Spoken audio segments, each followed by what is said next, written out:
Well, if you thought day one was all the action that you ever wanted, you're wrong, certainly, because it's day number 2, folks, of the PMPL SA 2023 Spring, and we're in the grand finals. And as we begin, we will have 6 more matches. Yesterday, we saw things started off with, well, Mongolian domination, and also did end up with Mongolian dominating.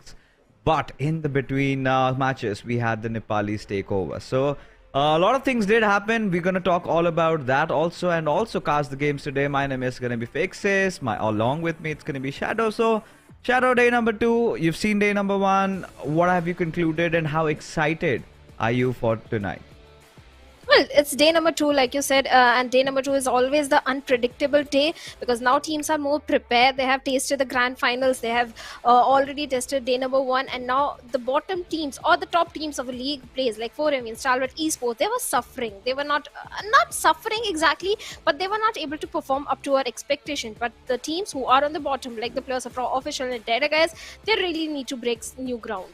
Well, they certainly have to. I mean, a lot of teams, we have to be honest, will have to do better tonight. And because if they do not do it tonight, then maybe there's no tomorrow. But regardless, let's take a quick look at the prize pool. We've got $80,000 on the line, and out of which the first position, whoever wins this tournament gets $7.5 thousand, and so on. As you can see, the prize money keeps, just reducing. Of course, that's the general norm. And then everyone that participated in the league stages gets $2,000 each. So even we have separately $1,000 reserved for the MVP of this tournament, out of which we've got a few contenders. But then, Shadow, we've got a whole new point structure.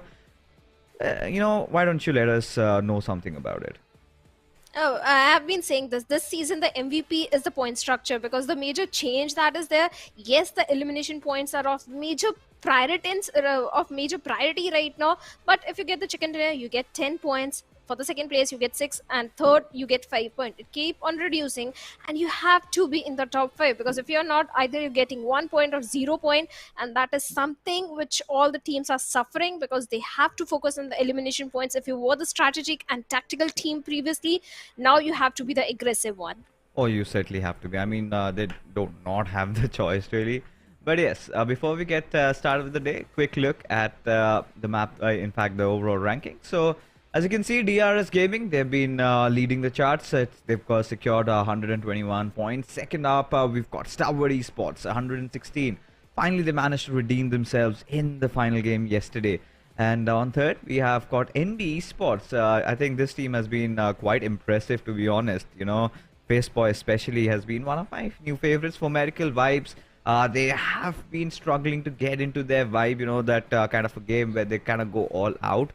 We did see them, getting those 10 finishes, but that chicken dinner is long awaited. As we move on forth into the second half of the table, these all teams are kind of struggling. SITM, despite getting a chicken dinner yesterday and considering the fact that they could not get a lot of bonus points, now they sit at the 9th position. They certainly sit on 9th. At the same time, look at the stats of Seal Esports. Just a single placement point and 15 elimination points. Seal Esports, yes, they are bringing the aggression, but they also need to focus on the placement points. They need to survive a bit more into the game. On the other side, we have the players of TRZ. TRZ, the way they stepped up in the league plays, day number 2, they have to step up, because then it's the last day and it will be too late for the players of TRZ to make a comeback.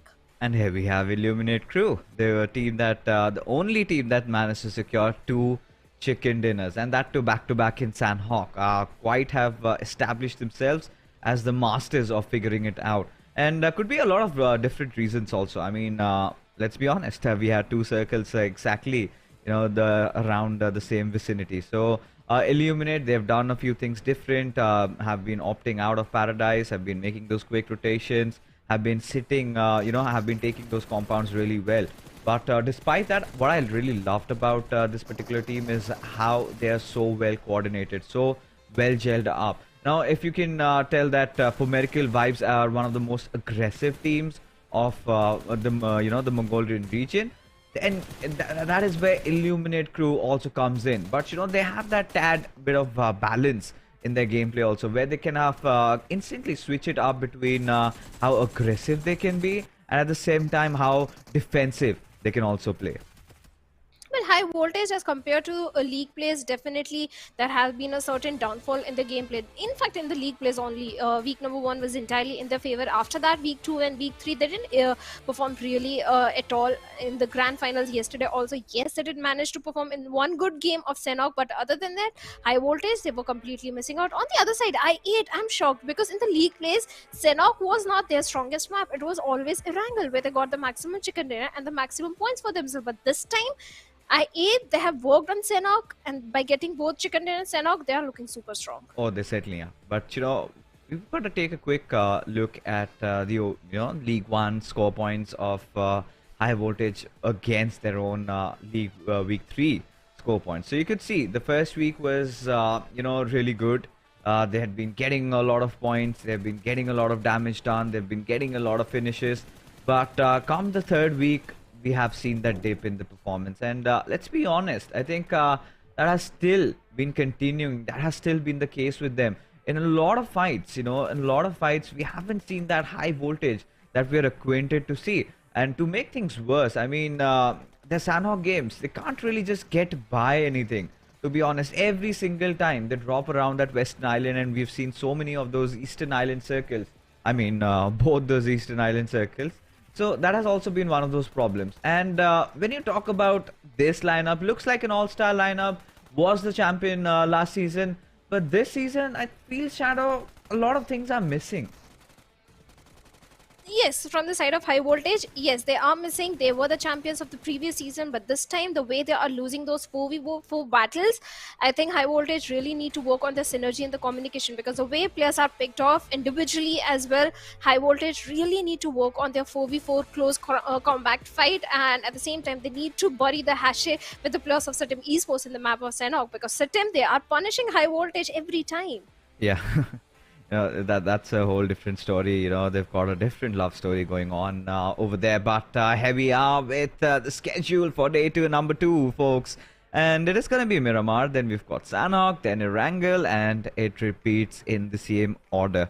So, of course, starting things off with Miramar, yesterday we saw SITM clinching that chicken dinner. But as we moved on forth, that was not the case. We did see, T2K managing to steal one out from DRS in the second Miramar, if I'm not wrong. Yes, I think that was the case. So DRS has also been one of those teams that we have to really watch out for, because today is going to be very crucial for them. Not just for DRS, even for the likes of NB, or maybe even Stalwart. Even if you can talk about I think for Miracle Vibes also. So all these teams, I think.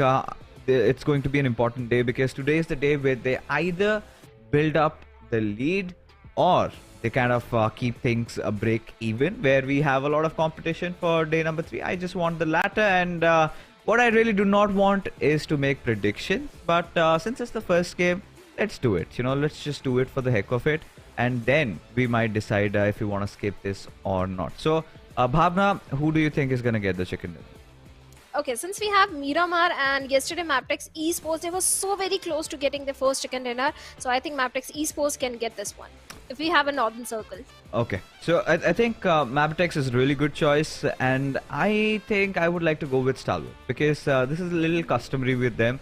Every single day they come in, the first day they kind of mess things up, and from the second and third kind of wake up to the senses and start playing really well. And yesterday, towards that final game, I think in Erangel, we saw some signs of revival from their side. And one of their biggest problems, their biggest hindrances have been trying to keep all their players alive. And that is something that they failed to do so in the remainder of the games, barring the last Erangel. So that is one of those things, I think, if Stalwart has worked out on. And if Action and Top get into super form, I think we saw that partnership duo working in tandem in that Sanhok map, where they absolutely obliterated DRS. So if that happens, if we could get to see more of those moments, I think we'll be pretty pleased, won't we? Well, certainly we will be. At the same time, 4MV, they also need to focus on those rotations, because yesterday, every time 4MV, when they were trying to move inside the circle, they were engaging in so many fights that mid-rotation, the players were getting off guard, and they were not having the numbers till the very end. And if 4MV, they also managed to keep up their numbers, I think the Mongolian top team, Stalwart and 4MV, they are looking strong for day number 2. Now, for Medical Vibes are certainly a team that does not know where to put the brakes, and why should they? Because the way they've been aggressive, the way they've been playing, folks, I think it has blown everybody's mind, especially Doc, the way he's been performing. So right now, we head on to the first map, and it is going to be Miramar. We head on from Puerto Paraiso towards water treatment, and as you can see, the map hasn't been dissected into two halves. But for sure, teams heading on towards Monte Nuevo or maybe El Pozo or La Trilera, they're going to suffer a little bit. They have to take that longer route. They've got to opt for those vehicles. And in doing so, Shadow, we have seen what happens to all these teams. They do lose few of the players, or early casualties do come up. And yes, the flight path is already favoring all the teams that likes to drop in towards the eastern side. But for the teams like SKYLIGHTZ Gaming, they drop in towards the western side, northwestern side. They have a long journey up ahead. They need to resort to those vehicles. Yesterday, we did see few changes in the drop location in esports. This time, they are heading towards the side of El Pozo. 4MV, well, whatsoever the flight path is, they are going to go to the side of Chumasera. The question is where the fourth circle is going to be, because the circle itself is going to decide the fate of so many teams in the lobby, the rotation, so many things. And looks like 4MV, they are going to be pretty happy this time. Oh my goodness. Now this is exactly the kind of a start that I'm pretty sure everybody watching the broadcast wanted. Something out of the blue. Now, considering the flight path, in fact, the circles kind of located around Chumasera or Ladriera, there are two different variations, right? Either it kind of sticks towards Monte Nuevo or the surrounding places, goes a little towards the east, the Monte Nuevo hills, or maybe it goes down to Chumasera. And there's a very rare occurrence where it kind of also goes down to Valedima. I think there was a certain phase, I think one time where we used to see those western borderlines being contested a lot, right? A lot of these teams prioritizing that. And for Medical Vibes and in fact Raw officials realized that this could be their game. And Raw officials, Shadow, what do you think has gone wrong with them? Because every single time they've been coming inside the lobby, we haven't seen anything promising, just barring that one IHC fight yesterday. Oh yes, certainly. Raw officials, they stepped up big time in week number 3. But I think maybe it's the pressure of the grand finals, or maybe they are thinking way too much, just like the players of T2K, not trying to engage in too many fights, trying to survive, and that is not working in their favor, because Raw officials, the rotations are good. This time, instead of going towards the northern side, they are towards the southern side, and the circle is already in their favor. So they need to be a bit more confident. And if they are, I think Yeto Uta, he needs to survive from the side of Raw officials, because he's the standout player in their team. And Yeto Uta, if he survives, if he gets the backup of his teammates, I think Raw officials are pretty good to go, and they can take down even the strongest teams in the lobby. I mean, they certainly can, but I feel that it's getting a little too late. And today's the day, the redemption day for Raw officials. If they do it, they go ahead, and if they fail, then at least they should try to be in the top 12 at least, to have the chance to play the ESA Championship. I think that's the big prize that all these teams over here are fighting for. And now we've got Illuminate Crew, right? One of those teams that kind of loves to drop down at Los Leones, had possibly one of the best days yesterday, two chicken dinners in Sanhok. And what they would be looking forward to is a little bit more consistency over here in the remainder of the maps. I agreed, because yes, they got 2 chicken dinners, but still they are not in top 5. So I8, they need to be more consistent, and I think that will be showcased today, because I8 is not a team which has seen any kind of a downfall in their performance. Week number 2, back-to-back 3 chicken dinners in their favor, and they not looked back after that. Their performance has been improving. Yesterday also, they were not feeling the pressure of the grand finals. The way rotations were coming in, they have already capitalized on their weak map, that is Sanhok. Erangel has always been a very strong map for I8. So I8 are looking very decent. At the same time, NB Esports, they got a chicken dinner yesterday in the last Erangel. Yeah. Every time NB Esports, the rotations are coming so very perfect. It was just Mondo who was not able to perform up to our expectations as he was performing in the league plays. But Festboy, like you pointed out at the start of the event, that he has stepped up big time. No doubt on that. I mean, Festboy is one of those players that kind of got me, pumped up really. The kind of the kind of peaks that he was getting, the kind of the bodies he was taking down, and his positioning is what I really loved the most. And I felt NB Esports deserved one chicken dinner last night. So kudos to them for getting that. But now, as things are, we're gonna see a lot of traffic around that northeastern side. So many of those teams trying to get inside the circle. You've got IHC already quick on their rotations, have taken over their vehicles. We've also got the players of high voltage, I think, deciding to start moving in.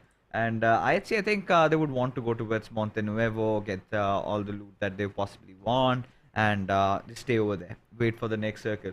And but Leo Esports also, we saw a few moments, a few games where they were doing pretty decent, but we haven't seen them hitting the roof yet.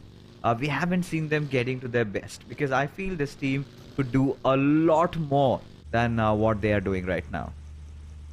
Well, Leo Esports right now they're sitting at the 11th spot and only 13 elimination points, total 62 points. All they had was one good game. That was the match number 3 of Erangel, where they came second. Other than that, Leo Esports, they were completely missing on day number 1. And we did see that kind of a fall from the side of Leo Esports towards the end of league plays as well. So Leo Esports also need to really work on their synergy. Right now, the rotations are not a problem, because Leo Esports usually find themselves towards the center of the very first circle. Not just first circle, towards the third and fourth circle. They do have a good positioning inside the circle. It's just that they are not able to survive for very long. Slipknot is a guy who always gets picked off at the very start of the game, and the numbers are also a very big problem for the players of Leo.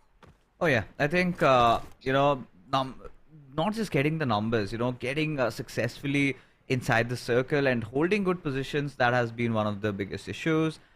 During even the fights, I can see, there's a little bit of a doubt in their minds, and I think it's just them, kind of overthinking in certain situations. If they get over that, I'm pretty sure they can do well, because Leo Esports, we know these players, we've seen them in the past. They're capable of so much more than this. But for Medical Vibes, I think they're going to be the hot topic tonight, and they would be on everybody's mind. A team that absolutely dominated in the league stages, almost had 200 points of a plus lead against the third and fourth position team. And now suddenly in the finals, we haven't seen them playing accordingly. And I think you pretty much described it. During week number 3, they were kind of figured. They had been figured out. They were not that dominating. Stalwart managed to sort of reduce the gap, and ever since, it's kind of been a spiraling down story for them. So right now, today is one of those days where they need to begin things with getting a chicken dinner, and like I said, they need to somewhere hit the brakes, right? Because we see them kind of always in the element, always in the vibe, just spot players, take them down, and they keep on going hunting. And this has happened majority of the times, where we've seen like they've got to engage with 2 or 3 different squads, and even in all those fights, they kind of tend to have a few casualties also, and that is something that really does not help them in the final circles. And now we see the circle taking that shift, so it kind of goes down to Chumacera. And for Medical Vibes, now this is the perfect game. Now this game is theirs to lose, to be honest, Shadow, because they've literally got the epicenter of the map, and they've got a really good spread. They've even got both the upper Chumacera, and even they've got the parts of lower Chumacera, and all they have to do is defend. And if they can successfully do that, which is really difficult, to be honest, with so many teams closing in, I think they're not just going to get a lot of finishes, but also a chicken dinner. I'm not so sure about the chicken dinner, but yes, totally 100% agreed about the elimination points which the players of 4MV can get, because like you said, they are in the epicenter, so obviously all the teams will be looking in their direction, so that means they might have to engage in too many fights. But if they are able to defend the position, definitely this is a very pivotal game for the players of 4MV. The perfect circle, the perfect positioning inside the circle, everything is working in their favor.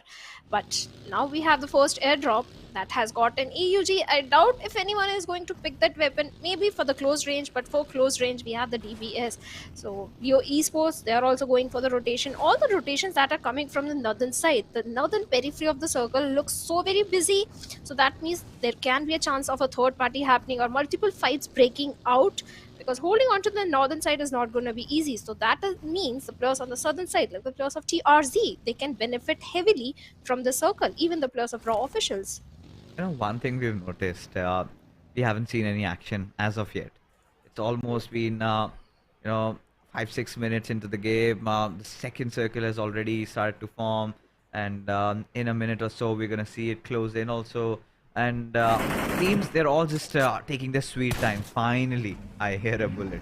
And there you have it. I mean, the victims, as you can see, from far off, I think somebody had taken a little bit of damage. Maybe somebody from Kunyo TRZ, because right now you could see them right beside each other. So NB Esports have taken a very different approach.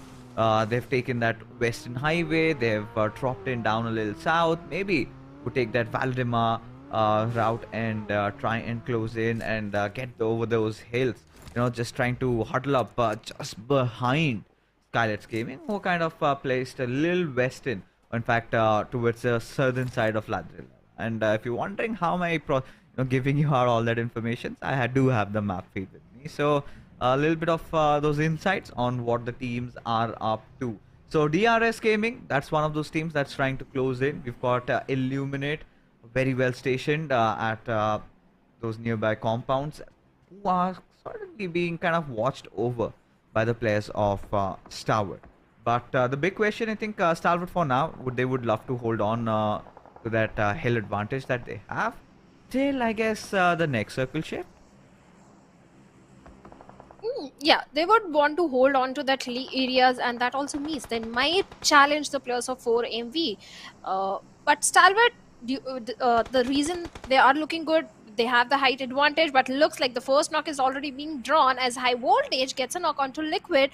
Confirmation also coming. This is the thing I was talking about. Leo Esports, it's always they lose one player during the mid rotation, during the second circle, and that is not working for them, because look at the position. They have the northern control, but they are not able to defend their players. They don't have their numbers. But on the other side, three teams are trying to have the southern dominance, southern control. That are the players of NB Esports, TRZ, and Raw officials, where High Voltage, they are in the close proximity to the players of 4MV.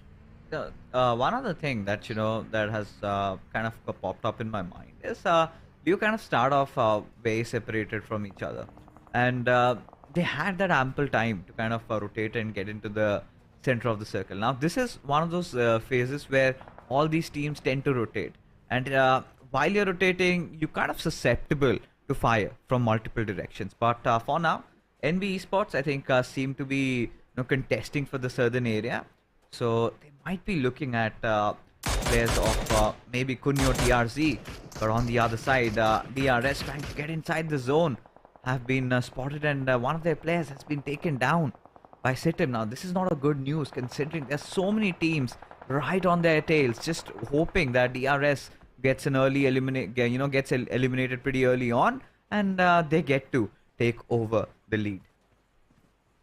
They have to. Kunyo TRZ are still having the numbers. They do have a good position. They need to be a bit cautious of NB Esports and Raw officials. But for now, everything is safe and sound. They do have a good compound. They're looking very calm and composed right now. They have the resources as well in their favor. All the level 2, level 3s, grenades, everything is working for the players of Kunyo TRZ. But the teams who are coming from the northern side and the eastern side on the periphery of the circle, that is where the action is going to happen. And looks like IA, they are opening things onto the plus of SITM Esports, as Dobu has been taken down. But IHC Zoil is closing on the distance towards the side of SKYLIGHTZ Gaming. But are the players of SKYLIGHTZ prepared? T2K, they were not prepared for the grenade as action takes down Suyuk. Alrighty, so actions beginning left, right, and center all over the map as action literally just bombards through T2K, just demolishing two of their players. And T2K, this is something that's gonna haunt them towards the end, because that approach, that kind of a push over the cliff was certainly unwanted. And IC deciding to go after another team, but Sandesh has been spotted off from the far away, hits his head. but that's all he could get. Deadeyes, guys, this is the time. They need to kind of get away from here, because now even Stalwart realized that no more inside the circle. But Rig, he seems relentless. Nate being lobbed over does not get even near Icy, who's kind of got that Icy demeanor there. And Sandesh still liking his chances, still trying to pepper a few bullets at Icy's direction, but Stalwart on a hasty retreat. They realize that, yes, they've got to focus on the circle. They cannot afford any casualties right now. They have to, be happy with the 2 finishes that they had. And T2K, I do not know what they were thinking. How could they make a push like that without collecting any informations? And seems like Icy and NRZ might have, sniffed someone out, and in doing so, Top, a little overwhelmed, has fallen down on his knees. Needs to get that quick revival, and well, Rig's still hiding. I think it was that grenade that sort of gave away, Rig's position, and now Top's trying to give him that rest back up, and there you go. Sandesh and Rig both have been dealt with. Action gets 3 to his name, and T2K, they bite the dust, getting eliminated at the 16th position.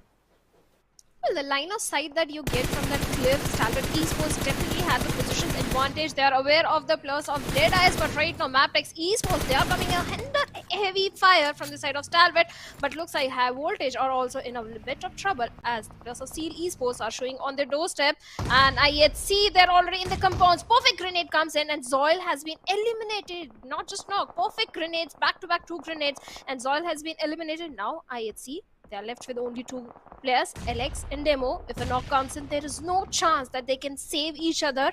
But Seal, Becca has been taken down by Probeen's perfect, precise grenade. Oh yeah, and it's just not a battle between 2 teams. You've got HIGHVOLTAGE, IHC, Seal, everybody fighting for the same compound, and it's just grenades being flung over left and right, and bodies are starting to fall. And Probeen will take this sweet time, will have those smokes popped off, and inside the murky darkness, will try to get the rest back on. Becca, he wants to heal himself up, but not at the best of HP, as Jiggle just marches through, gets the confirmation on Alex, as Malik decides to be a little behind, a little aloof from his pack, and try and provide cover fire, because they're kind of wary of the fact that it's just not 1 team, but in fact 2 teams right in front of them. And Seal kind of seems a little sandwiched, but IHC has got no other options rather than retreating, because I don't feel like this is a fight anymore, as HIGHVOLTAGE, they've got their senses sharpened. They realize that, this is one of those fights where they kind of have a chance to keep these 2 teams at bay, because they've got the number advantage. They've got a good spot inside the zone, but Raw officials, I think, considering that little southern shift, they're going to enjoy that little central spot for themselves. A really good spread working out for them, as, SITM making things worse for DRS, and eventually just ended up throwing them out of the server. So DRS, the table toppers, getting eliminated at the 15th spot. Now this is a good news for all those teams that were contesting for the first place. Now if anybody from the 2nd, 3rd and 4th gets the chicken dinner over here, we're looking at the new table toppers. And could be the players of 4MV. Erase, right now the circle is not in their favor, but it's an easy rotation for them. They can hold on to a good position inside the circle and can be the table toppers. This is going to open things for the players of 4MV and Stalwart Esports, and Stalwart already opening things onto the players of Deadeyes, where Deadeyes are also retaliating. Trades are coming back and forth through the grenades. Z already down, and Slayers are looking for confirmation, but the confirmation is not there. Churu Lavsar, what can he do? Maybe he'll try and save his teammate right now. Oh, he certainly would want to, and Stalwart intending to breach in through the defenses of Deadeyes, guys, but have been smacked right at their face, as Deadeyes show some relentlessness, and they've been quite determined. The perseverance, the tenacity has been there, as a result of which Stalwart have lost out on numbers. Still the point action, that grenade comes in at his direction, and he's been also taking the quits, as now the fight is still not yet over, because MABETEX decide to capitalize on the situation and get away with murder, apparently, as Leo just stolen the vehicle and scooted away right from over there. We're leaving Casey behind, and that's gonna be a little painful to watch. But Casey, he wants to punish somebody, and indeed he does.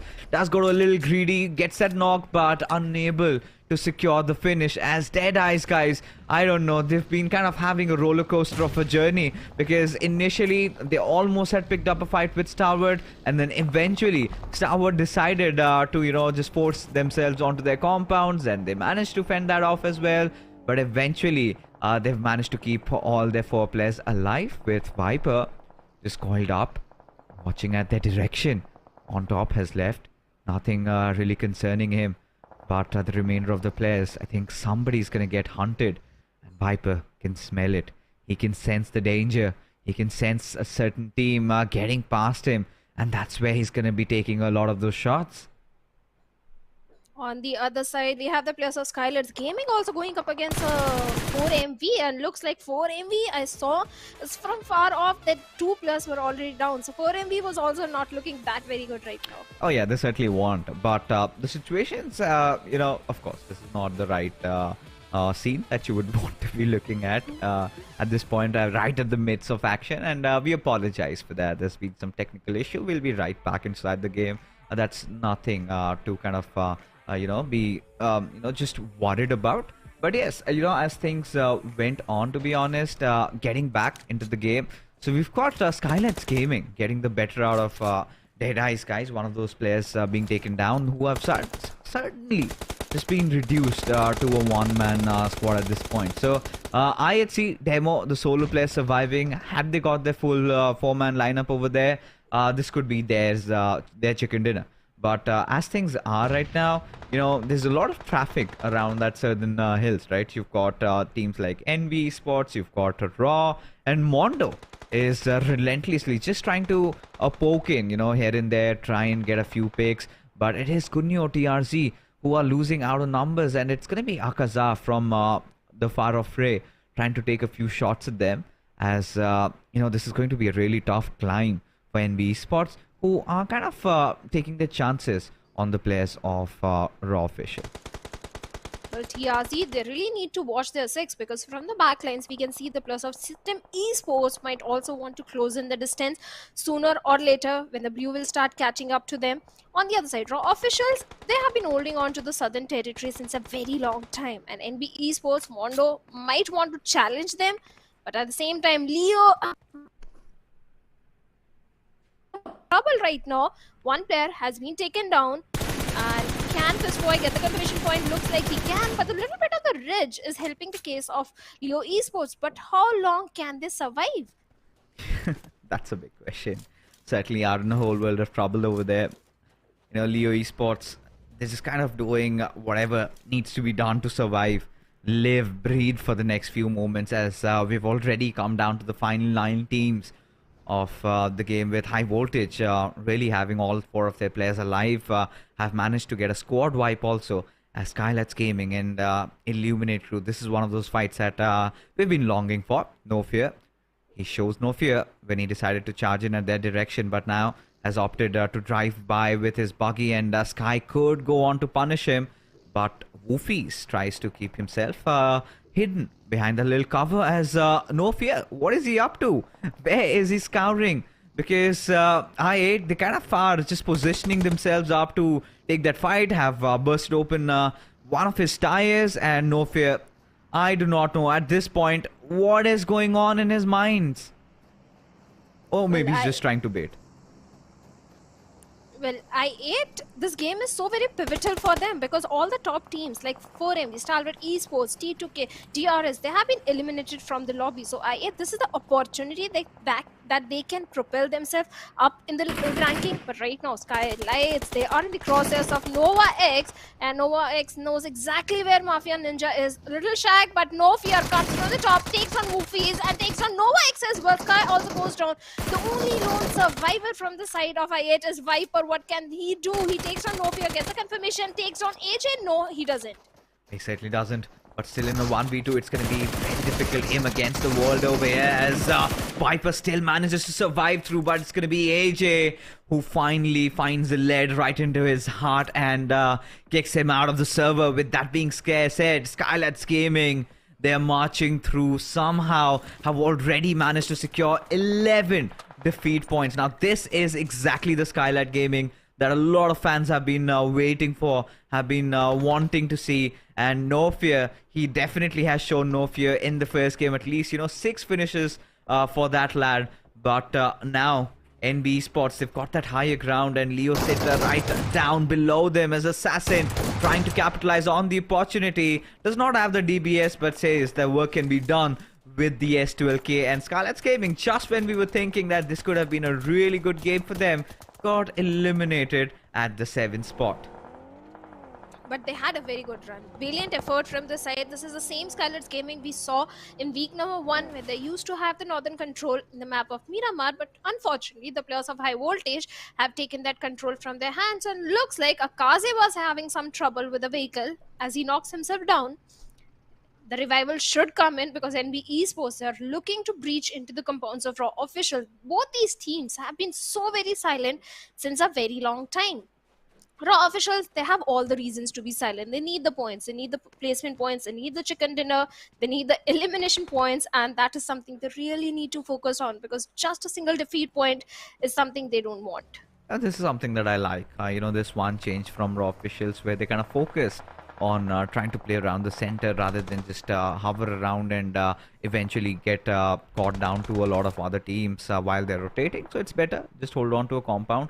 And High Voltage, they did a really good job with the cleanup. They've taken down SKYLIGHTZ Gaming. They made sure they had the entire control over the northeastern territory. Now have their eyes set on that entire eastern area. So they're kind of going after SITM next. And considering the SITM, they've done a really good job in dealing with DRS. So they kind of are in hot form. And Desert, he's been really impressing us with his plays. With the picks that he's been getting, had a really important role yesterday in getting that chicken dinner. That was so well thought of. And SITM has been one of those teams that is known to dominate in a map like Miramar. As Chiro just steps out, Assassin gets dealt with, but the trade-ins do come in, and High Voltage, they are literally, just inducing all that electrical charge into the minds of their opponents, as Desert gets left behind all by his lonesome, and has dropped a lot of smokes to kind of create the doubt in the heads of their enemies.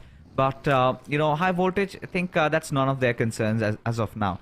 What they're focusing on is dealing with the other strong squad that lies ahead of them. Has to be NB Esports. And NB Esports can be that ugly thorn for the players of High Voltage, that can stop High Voltage from getting that chicken dinner. With only 4 teams left and 11 players remaining, it's a very close call between High Voltage and NB Esports. They both have the numbers advantage, but call a player luck. That is going to be IHC. IHC surviving with only 2 players demo since a very long time. He has been holding on to the position, but looks like he has been eliminated now. Yes. Yeah, just when NB decided to kind of take over the circle and have got a really good position. And honestly, this is one of those rather more rare circles that we've seen. You've got so many of those ridges to play around, a lot of those crevices that you can utilize in your favor, and Desert seems to have done that. And in his final dying moments, he wants to get as many finishes as possible, as many points for his team, because barely surviving with a sliver of HP, does have a few first aids, will drop that smoke off and try to patch himself up, administer that first aid and play along the slopes. But seems like he's quite out in the open, and Akaza will capitalize. Has to be Fistboy who gets that final nail in the coffin. And that being said, SITM are also dealt with. So High Voltage have a slight idea of where the players of NB could be. Zodi from Raw, he was trying to make it inside the zone. That did not happen. And now, suddenly, we are in a 3v4 situation favoring the lads of High Voltage. And now the big question over here is how are they going to get, how are they going to inch in the distance between them and NB Esports. Now, look at Mondo. He's got a really good flank angle. Mondo's position has not yet been revealed. But the moment he steps out, he wants to get a better angle. That's the moment he has to risk exposing himself out in the open. So Fistboy and Akaza need to drive all that attention, but Mondo decides otherwise. It's better to stick rather than create a different angle. But seems like High Voltage, they want to regroup at a certain place. So if a few grenades go popping in at that direction, this could be really harmful as High Voltage decide to split into packs of 2 as Assassin and Probeen on real low HP. One good grenade could make things really worse for them. And looks like Akaza is looking for that opening onto Assassin. The grenade goes down, but can he get the knock? And yes, he does, right on his face. Now High Voltage left with only 3 players. Mondo wanting to get one more knock through a grenade.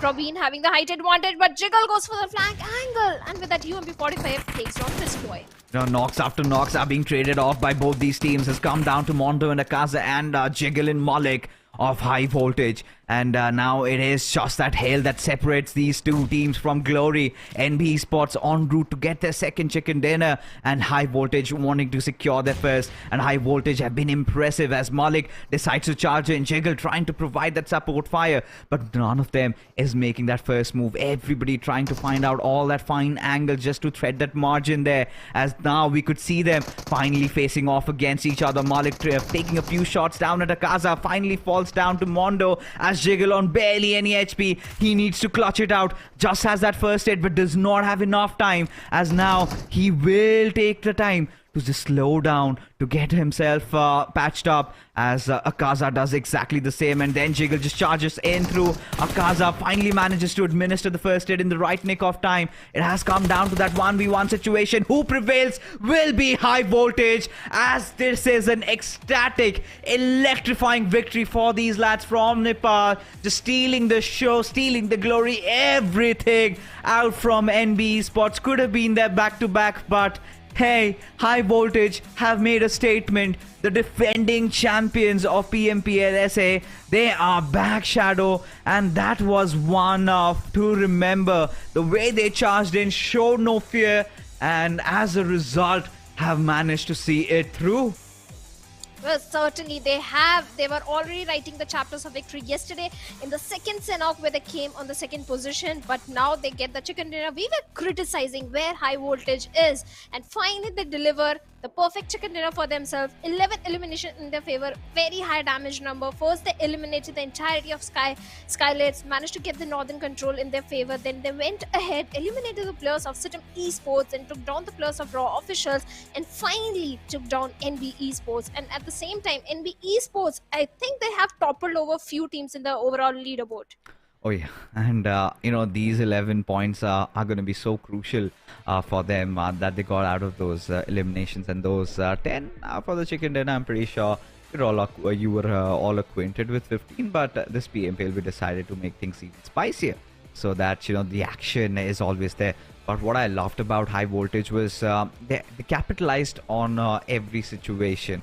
Any single time they saw the iron was hot, they went to strike on it, and you know, just completely forged their path to glory. And in that last final fight, they were the ones who aggressed on NB Esports, and it's very difficult, especially around those ridges, to try and do so. And especially when they kind of split into a pack of 2 there, we saw, you know, one of those players also getting taken down, but that did not hinder them to try and take their shot at NB. So this was so well fought out. Eventually did come to a 1v1. And boy, oh boy, Malik just seemed to come through. And that's the kind of, you know, tenacity you would need in that situation. And that sort of thwarts me into thinking who the MVP is going to be of for this game will be SITM's Dessert. So despite not making it, you know, despite not getting the glory of getting the chicken dinner, the 1072 points of damage has certainly earned him the rights for being the MVP of this game. And overall also, SITM Esports didn't manage to get few good elimination points and placement points. They did survive for a very long time, and all thanks to Dessert for getting those elimination points. Yes, a very high damage number, good points to their name. And SITM, well, they are looking good, but they need to work more. They need more points if they want to be in the top 5. But Dessert played it to the perfection. Oh yeah, I mean, he certainly did, you know, surviving till the very end, laid his hands on the Grodza. But taking a look at a few of the other top players in the lobby, we've got no fear. I think those 6 eliminations, we could see it coming, right? Had he survived a little bit longer, maybe could have toppled over Dessert. But it's fine, you know, this is what you would need from the new talent from SKYLIGHTZ Gaming, getting no fear in. and that sort of has been making all the difference over here. Then even Jiggle, he played a really important role, and Akaza for NB Esports cannot really take that away from him. As we take a quick look at the match summary, and it's sort of been a show of all these top 4 teams where you've got SKYLIGHTZ also in the midst of it, because why not? I mean, I think they got 11 eliminations to their name. Yeah, it's 11, and SKYLIGHTZ, they were having a very good run. All thanks to AJ with those highest assists. Not just AJ, no fear as well. SKYLIGHTZ, they had the perfect chance to get a chicken dinner for themselves until high voltage showed up. And that is where SKYLIGHTZ, they fell down and they were eliminated. But after a valiant performance, after a very good performance of high fragging game. Oh yeah, and they, as a result, let's take a look at the match ranking. Well, the start was a little slow for all these teams, but Comet, the third circle, and everybody just got into the mood, and we could see fights happening literally everywhere in the map, and a lot of fights we kind of did miss out on. I'm still wondering how for Medical Vibes got eliminated, but High Voltage Esports Nepal, 21 points out of this game.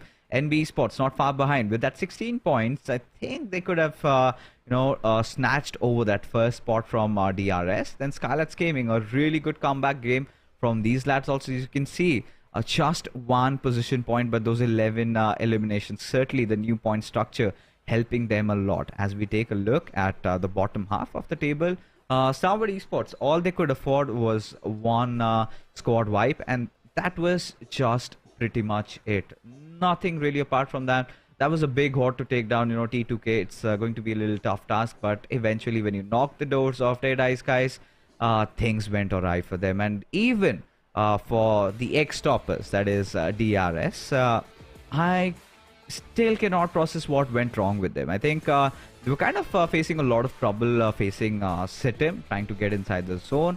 But eventually SITM, I think Shadow, they were just 1 step ahead, and as a result have managed to just thwart them over, and maybe their top spot has gone away, but that leads us to the schedule. And now it is time to get into the rainforest, and now it's time for Sanhok. Well, yes, it's time for Sanhok. Yesterday, I ate, they got a chicken dinner for themselves. Even the players of High Voltage, they had a very good run. They came on the 2nd spot. So yes, High Voltage will be looking forward to Sanhok, because they have always been performing really good. But they need to do something about the rivalry they have with the players of SITM Esports. Oh yeah, I think this game, you know what, I really want to see I one more. And I'm not going to ask for predictions from you, Shadow, because let's unanimously vote for them. Because we would want to see a Sanhok hat-trick from Illuminate crew. And for that, I think we have to pray that the circle kind of goes a little towards that east, so that they get to defend their compounds. And earlier, you were all saying that, you know what, it always tends to get into that kerfuffle in Paradise Resort. But I think they've done a decent job in avoiding to do so. And as a result, I think have been winning those games. I think that was the only missing piece of the puzzle, which I feel that they have completed, and as a result, feel more safe and secure in the rainforest. But maybe NB Esports might be looking for some action, because they are already sitting on a very comfortable spot. They are in the top 3, and they want to stop the players of I8 in the tracks. I mean, that certainly could be the case, but NB Esports, I think they've got much more to lose. I mean, both these teams are kind of around the top 4. That's for certain, right? And we've already made our prediction, so it's going to be Illuminate crew for us. And for the viewers, let us know, who do you think is going to get a chicken dinner in Sanhok? Because Sanhok is such a game changer, to be honest. It's so difficult to predict who's going to win, and it's all about being at the right place at the right time, getting the right position, the right compound, and you can just conquer Sanhok. Because gone are those days where teams would take their sweet time, loot down the southern belt, loot down that eastern belt, and collect as many as 40, 50 first aids, and then kind of go on to heal. And well, the developers heard us, and they made the right changes, and making Sanhok a lot more competitive than it was in these earlier metas. So another fight I think that I'm going to be looking forward to is going to be High Voltage, and I think it's SITM that they kind of tend to get into. But High Voltage, considering the kind of a voltage that they're electrocuting their opponents with. SITM, do you think they like their chances? I don't think SITM would want to engage in a fight. It's more of high voltage because SITM they always go towards the shrine. High voltage they'd go towards the camp alpha compound area and they loot. It's sometimes that high voltage drop into the shrine, and every time SITM esports they have punished the players of high voltage. So it's better high voltage after having a good run. Focus on the consistency rather than the rivalry with the Plus or setup esports in the later stages, in the final circle. I would love to see High Voltage go up against setup esports and I8 go up against NB esports. Let's hope these are the final four teams we have. Now let's just hope for a really good game of PUBG Mobile, as now we've taken it up to the skies from Camp Alpha to Mong Nai. So this is where I think High Voltage and Sitem both have their fair share of taking over Camp Alpha or wherever they want to take their drop. And now where my eyes will be set at is Paradise Resort next. Do we see that clash between Illuminate and NB? Because NB, I feel like they've taken the lead over there. So that's going to be a different story altogether. Stalwart, nobody contesting them at their boot camp. I mean, a lot of teams had tried in the past, but eventually sort of failed. But as we move along, High Voltage and Sitem, they kind of never give up, do they? I thought that's something that we're not going to get to see. But Malik certainly wanting to save the day over here as QB and Desert get caught astray and feel betrayed by their teammates actually. Because look at Jiro for a moment. Where on earth is he? He's kind of on the lower grounds. And QB and Desert, they will get finished off. And High Voltage, despite having two of their players knocked out, the numbers advantage certainly favoring them, as a result of which, they've not just gotten 2 but 3 finishes to their name. So starting the game with a high, and all I'm going to look forward to is where the circles are going to form. And in just the next couple of seconds, we will have the zone in front of us, and we'll have a more vivid picture of how this game is going to pan out. I really need to take my words back. That High Voltage, every time they get punished, because now they were looking for a revenge, and this time they are the one punishing the players of Sitem Esports. Jiro need to make a quick escape and scuttle back to the safety, hide somewhere, take advantage of the foliage of Sanhok, which Sanhok offers, and some hope to survive till the final stages, till the final few moments of the game, just like Desert did in the previous one. But High Voltage, they are already looking so very good. 3 defeat points in their favor. They have the height advantage. Even the first circle is in their favor because we have a northern circle. They're aware of the position of DEADEYES because DEADEYES, they have always been going towards the side of Hearthen. So the rotations for High Voltage, I think, should not be a problem if they are studying their enemies. So I think High Voltage are looking pretty decent. But for MV, they really need to step up. Today I think High Voltage have been showing a tremendous improvement, especially in how they've been approaching all those team fights. And it's kind of their preparations that they've done. They kind of realized that it was a very rough first day in the office in the grand finals, and they need to buckle up. And I think we can see that synergy developing between the players during the fights. And all right, DEADEYES, you did come out to hunt, but to their sad to their sadness, they'll find nobody, and they'll be surprised and they'll say time wasted. So they'll have to figure out other ways. But as the zone is kind of a little northernish, it's gonna favor a lot of teams like IHC, even the likes of Illuminate, and then you've got NB, all of them just being in the nearby contention. And well, DEADEYES guys, they heard all those gunshots, they heard all that commotion, and they wanted to be a part of it. But sadly, they were kind of a little late to the party. Party's over. And the question is, DEADEYES guys, do they have enough resources in their hands? Because few of the players are having just a level 1 armor or no helmet, just a level 1 vest. They don't have perfect resources in their hands. Instead of looting in the compounds of Hearthen, they came looking for blood. Yes, they are going to be upset, but now is the time when they need to focus on collecting those resources, those first aids, those grenades, those smokes, which are going to come so very handy in this kind of a difficult circle where they have to cross the river bank as well.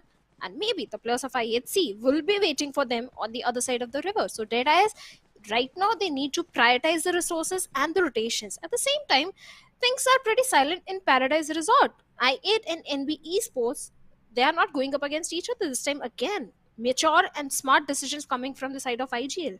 It's the trifecta of death over there.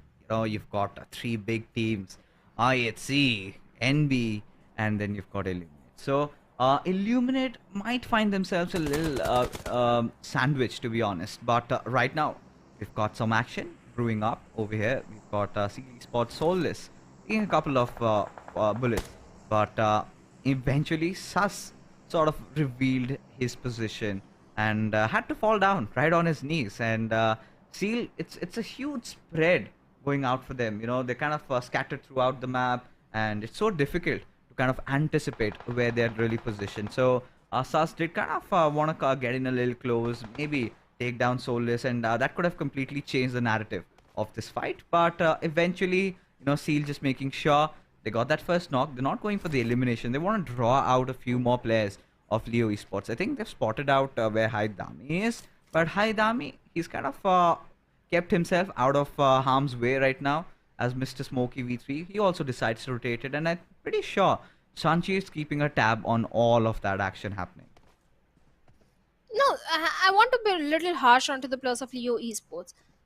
Consistently, every game, they lose with their one player because of the split that comes from their side. This time again, it's Sus. Sometimes it's Liquid, sometimes it's Mr. Smokey. Leo Esports was one of the team that performed really well in week number 1. They were the one picking plus of HIGHVOLTAGE in a close 4v4 battle. And Mr. Smokey was performing so very good in that. But right now, Leo Esports, they really need to work on those splits because the numbers are not favoring them, and looks like Stalwart Esports, they have spilled blood, and Leo Esports, they need to be prepared for this grenade. Oh, they certainly have to. And Leo might have escaped from a certain situation, but now they are addressing the elephants in the room. That is going to be Stalwart Esports action, still hiding in the grasses, one with the nature. He's the nature's prophet right now. And Stalwart Esports, they need some cover. They need somebody to aid action in what he's trying to do. But because action, he's kind of wanting to play with fire, because at this point, even letting go of a couple of bullets is sort of going to reveal his position and will make him susceptible to fire from the side of Illuminate, and could be quite exposed, and things could go really awry for Stalwart. As they decide to march in, they kind of sense danger, and that's the kind of opportunity that Stalwart Esports need to thrive in. And Leo Esports, they need to understand. They need to understand the giants that they're dealing with. Stalwart, they have been taking those good 4v4 fights, but whenever it comes down to, just knocking at somebody's door, especially in that previous game, things did not go really well for them. It was not a merry road, but still going to take their chances. Now, the cues have been given out with that grenade. Leo sensed danger nearby. And at this point, Liquid, he's got to keep everybody at bay, as NIRZ in action, just scouring through all the compounds, just checking and making sure there's no one around. As Liquid, he needs some backup. HIGHVOLTAGE has positioned himself right at the doors, and there you go. There you go. Stalwart just open things up with a shebang, and not just get one, but instead 2 knocks, leaving HIGHVOLTAGE to be the sole survivor, whose position already being spotted out as action and NIRZ just charging at his direction. And there you go, HIGHVOLTAGE trying to protect himself, trying to keep himself alive, but will not be breathing for much longer. His actions, DVS speaks words, speaks poetry there, as Stalwart Esports managed to again take down Leo Esports out from the server. But I think, they're under fire from a different direction, but I think would just scoot away to safety. SITM Esports and Leo Esports, the misery continues for Leo Esports, but action is coming under heavy fire from the side of Soulless, and Soulless has got the perfect knock. I don't think there is any time for the revival, and action bids bye-bye to his teammates. And for now, Esports, they're happy with 1 defeat point they have got. At the same time, they need to be a bit cautious because other teams are coming from the southern side, like the players of 4MV we can see in the close vicinity. So Esports really need to check their backs. Yes, they have been focusing onto the players of Stalwart Esports right now, but somewhere else on the map, we have MABETEX and T2K fighting for that control, where MABETEX are suffering heavily. They are down to only one player. Even the players of T2K are not looking so very good. Down to only two players. T2K, what is happening to this team? They are losing those close frontal battles. The rotations are not coming perfect. Even in the previous one also, T2K didn't fare off really that good as we expected. So T2K also need to work on their synergy. But right now, SEAL Esports and 4MV could be happening right now. Yeah, I mean, T2K, I think it's just the pressure kind of eating them up. Just barring that Miramar chicken dinner, things haven't really been sunny for them. And for Miracle Vibes, just deciding to head out, the mercenaries in action, but could be taken down by the SEAL squad there. You've got Solis, Sancher in the far fray with Becca and Rogue trying to provide cover fire. And East, he's the one leading the charge. He kind of senses danger, right? Especially when you kind of are going through and about the second stage of the circle. You kind of sense that no area is safe and secure. You've got to be alert. You've got to be on your toes every single second, because in Sanhok, you do not know where all these reptiles are hiding. And now we kind of get that reality check. We'll have a more clear idea to where the circle's gonna head out. But IHC illuminate both of these teams. They're kind of enjoying that central spot to themselves and haven't been posing a lot of threat. But this is preposterous. This is absurd, folks, because almost more than 50% of the zone is now submerged in water. This absolutely changes the dynamic of how these teams are going to be approaching. Everybody has got to make a mad dash inside the zone, and now we're just going to see bodies falling down. And just as we speak, IHC and I8, they break open. Where Viper has been eliminated and Godless gets the confirmation point. At the same time, Stalwart Esports, I see he goes down, and I8, they are coming under heavy fire from the side of Godless. The vehicle has taken a certain damage, but I think I8, they are safer now. But 4MV, they are not safe as they are charging towards the side of Stalwart Esports. One knock did come, but Doc and refused. They dealt with the remaining players of Stalwart, and Stalwart, again, they bid bye-bye on the 14th spot with few points to their name. 4MV, they are looking good, but they have a journey up ahead. They have to deal with the plus of NB Esports, at the same time IHC, because the circle is but few meters away from them. Yeah, it's gonna be a little arduous. It's gonna be difficult. It's gonna be treacherous, filled with all sorts of adversities, and they will have to somehow conquer it all. And for Miracle Vibes, a really crucial game for them, with IHC just kind of holding the door, just having that best spot inside the zone. They're gonna make things worse for Miracle Vibes. But for Miracle Vibes, I think they've decided to slow down a little bit. You know, they're just not gonna charge in with their eyes closed. Rather, are just gonna play through the edges, let all the other teams fight out, wait for the right opportunistic moment, and strike when the time is right. So, as things are, again, Stalwart, this has been a prolonging problem for them. They kind of win that one squad battle and then start losing out on the numbers. Now, that has been one of the biggest reasons why Stalwart hasn't been able to, produce a lot of those big, point scoring games, because every single time they do that, they kind of lose out on few of the numbers of their men.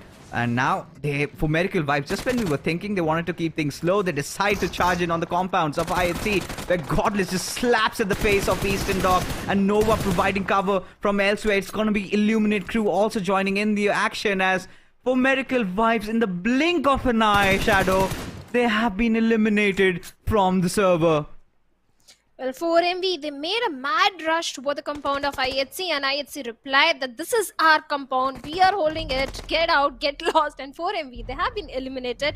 Now we are left with only 12 teams, where the players of Raw officials are not looking good. The split is not working in their favor, as Kancha has been taken down and Becca Sanchir at the mercy of the blue. At the same time, Raw officials, this is time they have to prioritize the rotation, but there is no time, as Becca running for his life, fighting with the blue, and so does his teammate. They have only a single first aid.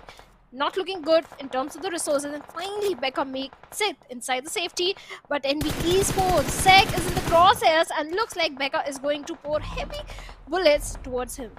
Yeah, I'm still kind of, just trying to process what was for Miracle Vibes thinking, why, especially when you know it is going to be IHC over there. How could you just go on barging at their doorstep like that? And well, one greeted with garlands were they. But now SKYLIGHTZ Esports, they find themselves in a whole world of trouble. And Becca, the sole survivor, has to face players of DRS. Gyante all by his lonesome.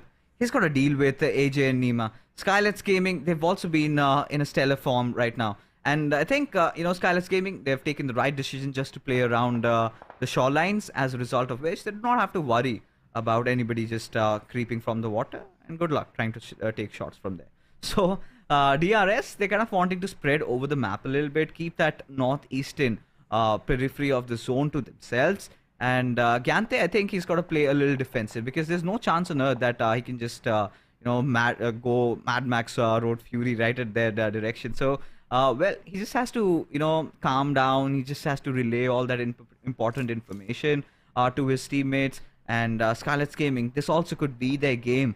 But it all comes down to where the next zone is going to be. Kunyo TRZ, we finally see a change in the pace. They're not getting restless. They're not getting impatient. They're just holding on to the compounds of Cow. They've got the players of T2K. But MABETEX, they've already taken it into the waters. It's sunny, it's summery days. A good time for a swim. But seems like Leo, he's been spotted down. He's in a fish in a barrel situation. He's going to go down sooner or later. But right now, Nima has sensed someone on the back. And that are the players of DRS. So Nima needs to be a bit cautious. He's checking his back. At the same time, DEADEYES guys, they are picking the players of high voltage. Trades are coming back and forth. And MABETEX Esports, that was bound to happen. No fear. They eliminates him, and with that, MABETEX Esports have been eliminated. And SKYLIGHTZ Gaming, they are looking super strong right now. They have all the 4 players, but I yet see 8 defeat points, already looking very strong in terms of the elimination points. At the same time, high voltage, DEADEYES guys, they are at the mercy of the blue, especially Malik. Malik might be resorting to that heal battle because he's way too far away from the circle. There is no chance on earth that he can make it inside the safety of the circle. And DEADEYES, in the process of waiting for high voltage, on top, sir, he has been knocked down by the play zone. Now, is there any chance to save him? I doubt.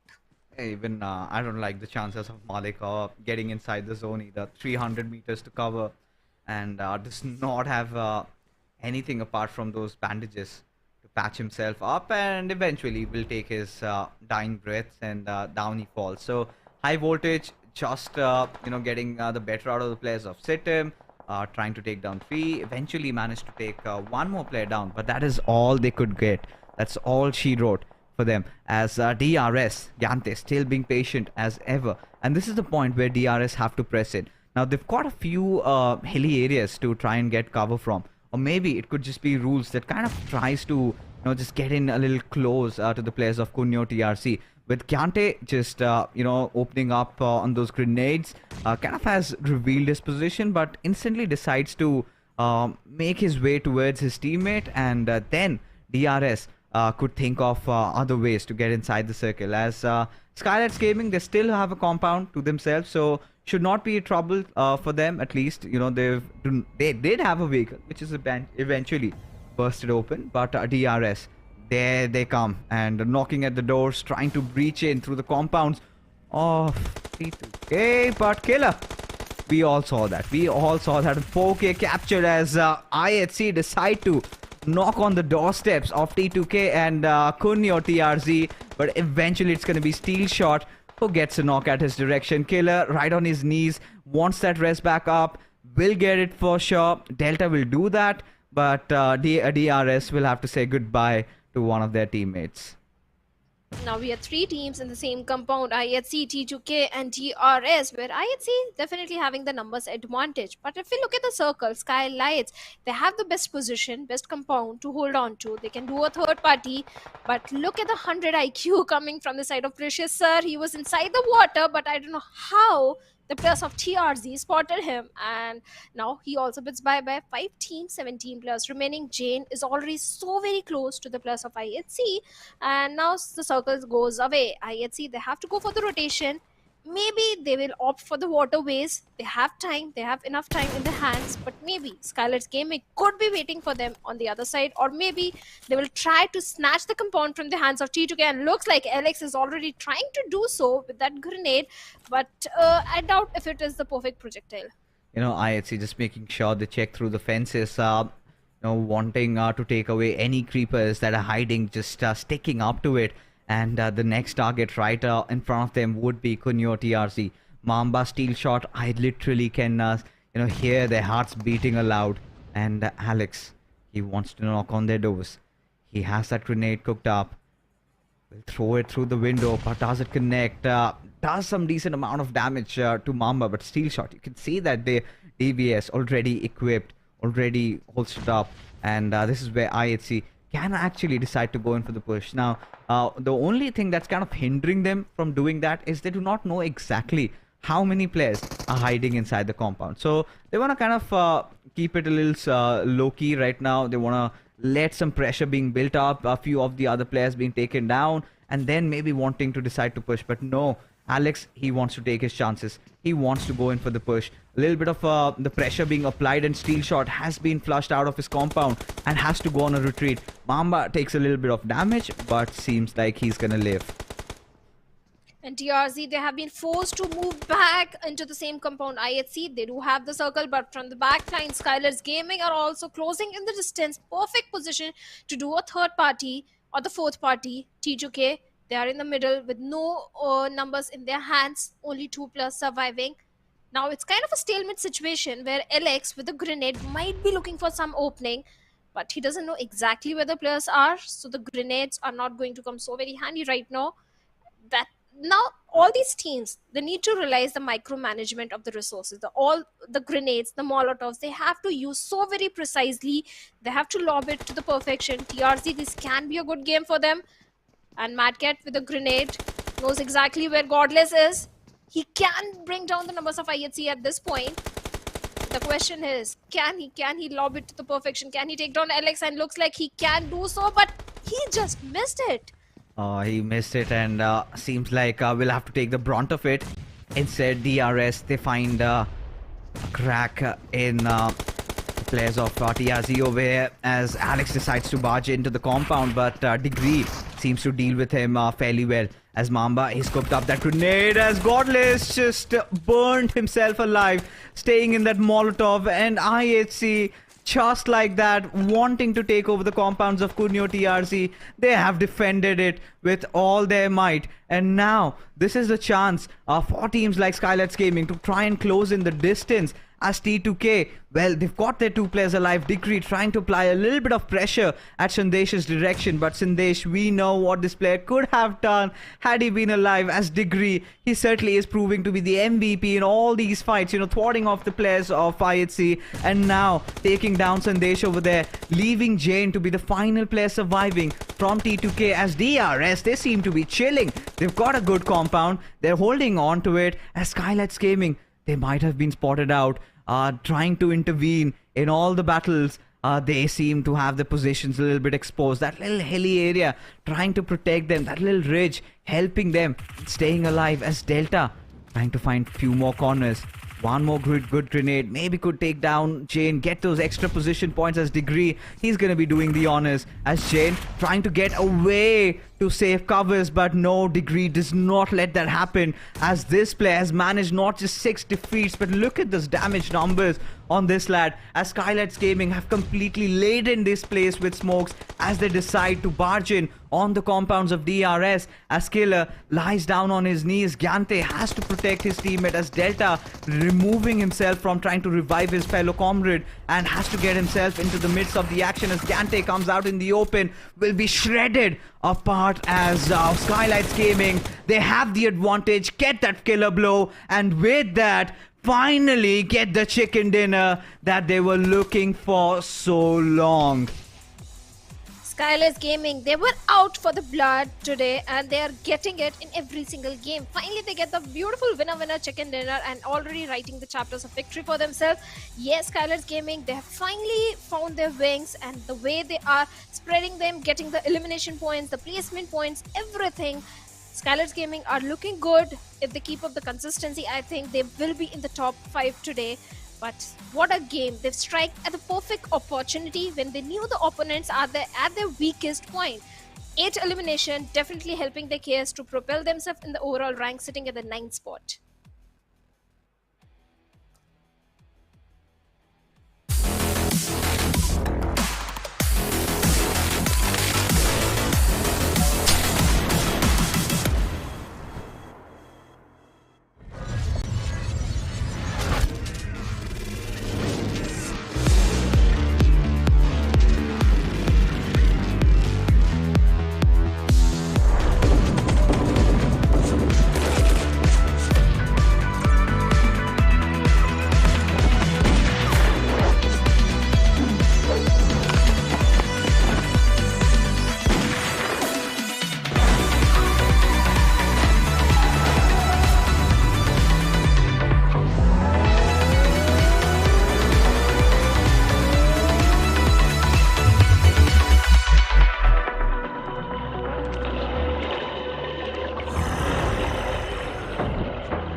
What a thriller of a match it was. I mean, every single action just perfectly captured. And, oh, I'm still over it. Just thinking of what was happening over there, it was absolute bloodshed going on in Cow, right? And, to start things off, I think we have to address Degree. This player, he was just phenomenal. I mean, what he did to IHC, just burning them alive. And that is how you defend a compound. And just when we were thinking that they might get overwhelmed by IHC's presence, they did not lose their calm. Instead, just drop down every last utility they had. And IHC could not just even get in. And, well, it just did not stop over there, right? They went in after T2K. They did everything, but sadly, Degree, he was kind of fend to himself. He was kind of left alone to fend for himself there, right? And SKYLIGHTZ Gaming, I mean, that push on DRS was impeccable, and eventually they managed to get the chicken dinner, getting those final few finishes. A much awaited, a long awaited that the Nepali fans wanted to see out of their favorite roster. But there you go, Kunyo TRZ's Degree. This lad, he is here to take all the glory, all the limelight, and well deserved, I must say, Shadow. And finally, TRZ, day number 2 has been the day of the most unpredictable, or the day of comeback, I'll say, because all the teams who were suffering in the final stages of the week number 3 or yesterday, they have started doing a comeback. TRZ, this was a very good performance from their side. Degree with 6 elimination, like you pointed, the way he was able to defend his compound, a very high damage number, 5 knocks, perfect starts coming in. Yes, TRZ, they have stepped up big time. At the same time, SKYLIGHTZ Gaming, High Voltage, all the teams, even Raw Official and SITM, they were having a pretty decent run in the previous Miramar. All the teams have finally started stepping up, and the top teams, looks like the bottom teams are giving them the run for their money. Oh, it certainly is like one of those days in it. But DRS managing to get that top 3 position there will certainly help them reclaim that first spot, considering NB has had not the best of the matches so far. But taking a look at the top players, we did see Degree, but can't really leave AJ far behind. SKYLIGHTZ Gaming being pretty sharp in knowing what to do, and finally getting to see Godless back in the top players kind of makes me feel a little happy and sad at the same time. I mean, the Mongolians really need to understand that somewhere they do need to apply the brakes. I feel like there have been instances where the Mongolian teams are getting really cocky and are going for the pushes, are trying to force a fight, and well, the Nepalis and the Bangladeshis have seemed to figure out a way to understand how to defend against these teams, and this is where they're kind of getting bit back. So right now, taking a look at the match summary, it was pretty much Kunyo TRZ holding on to dear life. They had the circle for majority of the time. They were enjoying it until they were being threatened by a lot of these teams, and the biggest threat did come from IHC, of course, you could see, and still not over the fact. I'm still trying to contemplate on how and why 4MV decided to just barge in on the compounds of IHC over there. I think that was I don't know, I had to go a little heavy on that, but I kind of kept myself from getting cancelled. But yes, the match rankings are in front of us, folks. SKYLIGHTZ Gaming 18 points to the name. Kunyo TRZ getting that important 15. I think considering the fact that they're fighting for the top 12 right now, it's a good number. And IHC, this was much needed from their side, and for DRS as well. These 7 points are going to help them a lot, considering NB hasn't had a good game. Yes, this time NB Esports, all they have is 2 points to their name. Even the players of Stalwart Esports, they have got only 3 points. I expected better from their side, but so many rotations were coming from the southern side. It was impossible for I8 to survive at that point. Only 4 points to their name. But 4MV, Leo Esports, SITM, again having a bad day, bad game, single point and 0 points to their name. Raw officials also, for them, every single game is so very important, because right now in the overall ranking, they are somewhere on the bottom, and Raw officials need to understand the gravity of the situation, that it's day number 2. If they don't grab those points today, well, their bank balance won't increase. I mean, yeah, I think it's also, I mean, more than the bank balance, it's the dream of making it to the SSC, right? The SC Championship, the road to SC Championship is what all these teams are looking out for, because if you get there, you get chances to even a bigger bank and get a lot of money, fill your pockets with a lot of cash. But yes, now coming back to how the situation is right now. So the other teams, well, Stalwart Esports, they started off with a bang, took down Leo Esports, and then eventually fizzled out pretty quickly. And just when we were thinking, like, yes, for medical vibes, they're playing a little tactical, and then they go back to their old ways. And you know, they've been quite stubborn, you know, with their approach. They think that that's the way to go. That is the only way to go. The aggression is our only, you know, style where we can win and dominate. And seems like teams are just giving them slaps right at their back. So this is one of those things that, you know, for medical vibes, if they have that realization, could, you know, better the chances in winning the trophy. But taking a look at the damage graph, you can see SKYLIGHTZ Gaming, Kunyo TRZ, IHC, all racking up big numbers, with even high voltage getting into the midst of the action really fast. But their happiness did not last for long, as they could barely get inside the zone. On the other hand, Zeal Esports, they did fairly well as compared to the previous days. Yes, 5 elimination points to their name. On the other side, Raw officials, 4MV. 4MV, yes, maybe it could be the zone. The zone was also closing in, and they decided, IGL gave the call, let's breach into compound. They were relying on their firepower, but they were not prepared of Godless and that DBS and the shotgun that he was having in his hands, because Godless was placed perfectly. As the players of 4MV moved in, he was placed at the perfect position to take down the 2 players, and then 4MV, they didn't have the numbers.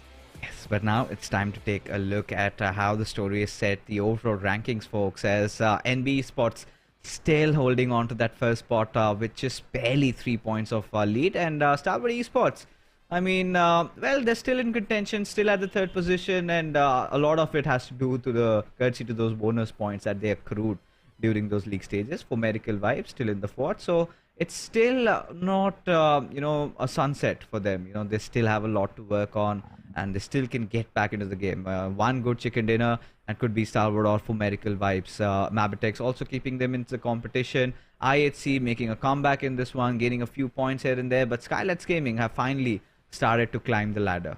This chicken dinner is going to help them a lot, boost their morale by a lot of margin. And this is where, you know, I'm kind of forced into thinking what's going to happen for the remainder of those teams, because Raw officials, Zeal Esports, DEADEYES guys, Leo Esports, you know, these are the teams that are out of the safe zone. And Kunyo TRZ, considering they had such a nice game, have finally secured that 12th position. You know, this is the bottom line. You know, this is the last position where you could afford to be, or where you want to be, because if you're 13th, then I'm sorry to say you're going to miss out on the SC Championship. And out of those 20 teams, we have been reduced down to 16. And from here on, we pursue to find our top 12 and also our champions. But we move on to the 3rd game of the evening. That's going to be in Erangel. So it started off with high voltage. We saw them getting the chicken in Miramar and in Sanhok. It seems like it's a SKYLIGHTZ matchup. It was a Skylight day. And Nepalis have been dominating for so long. And in Erangel, it's going to be really difficult to say who's going to walk off with victory. Still waiting for the Bangladeshis to win, though. Yes, TRZ, after that previous gameplay, there are chances of them getting a chicken dinner, because they did get in week number 3. So it's not like they don't have the firepower, they don't have the skills, they've got everything. Perfect rotations come in. They just needed the boost of one single game. And I think the previous Sanhok ought to do that, ought to give them the confidence they need right now.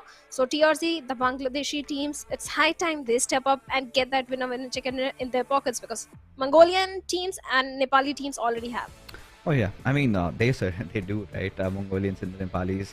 In fact, the Nepalis have bagged more chickens than the Mongols. Yeah. I think that's a fact, because yesterday, apart from those first and the last game, it was a Nepali run throughout, and today the first 2 games have also been secured by Nepalis. So the Nepali teams clearly dominating the SA region for now. And for predictions, I mean, I wanted to check if we have cursed the teams. Yes, we have. Illuminate true.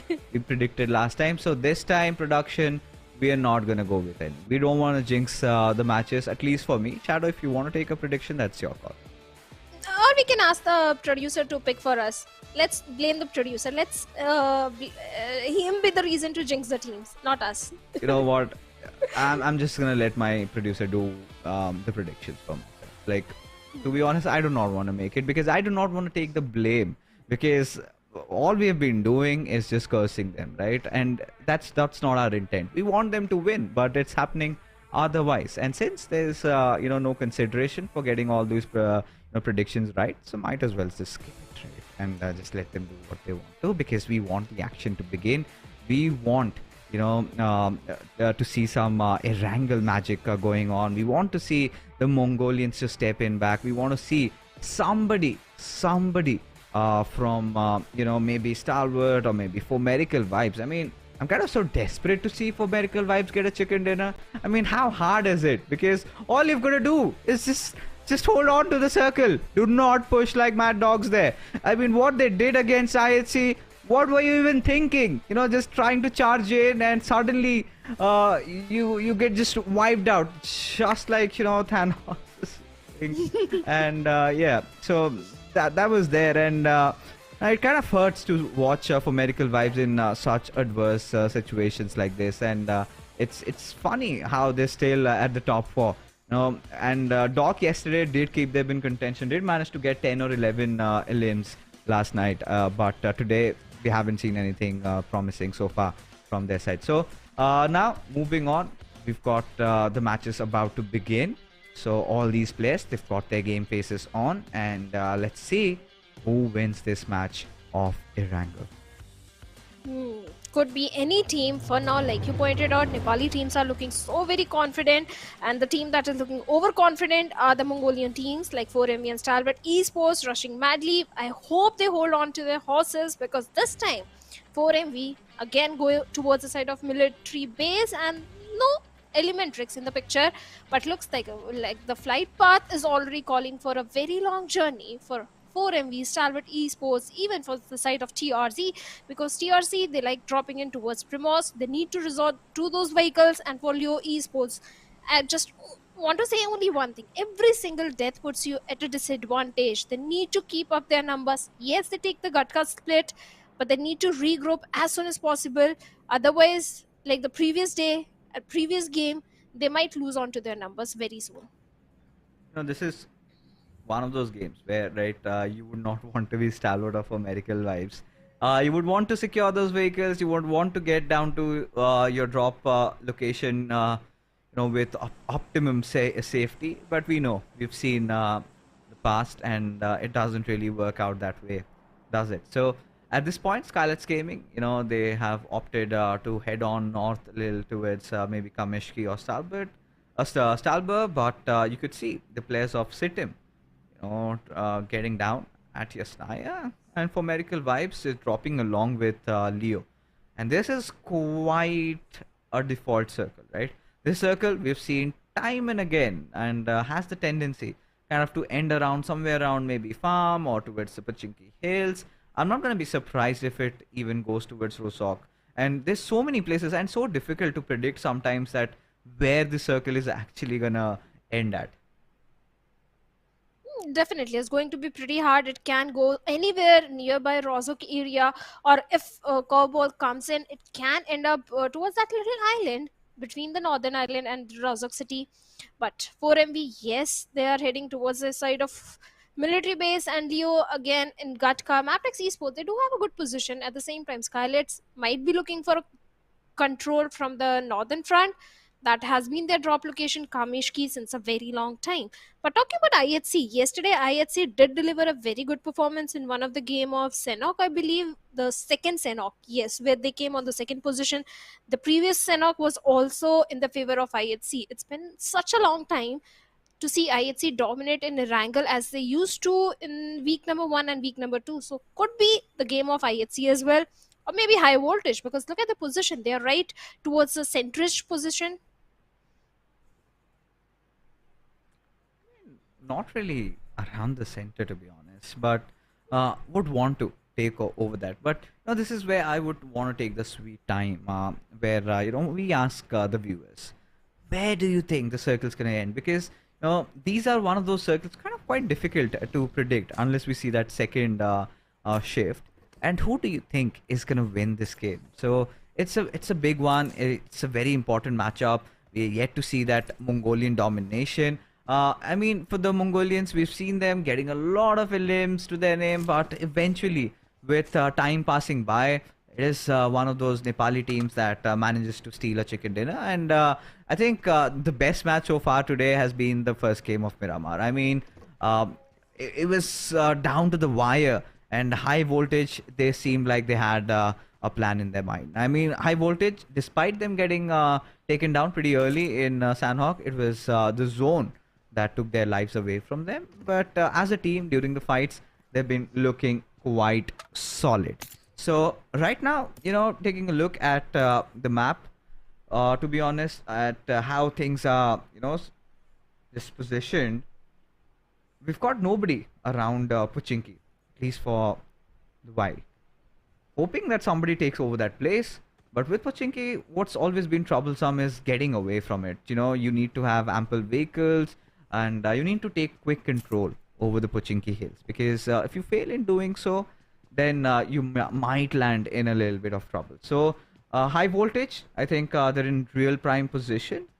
And let's hope that they have a good game in this one. Would love to see them stage a comeback.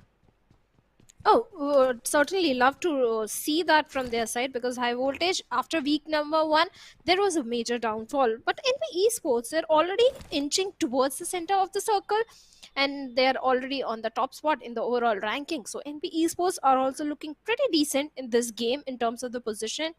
Stalwart Esports, for them, could be a late rotation that usually comes in from their side.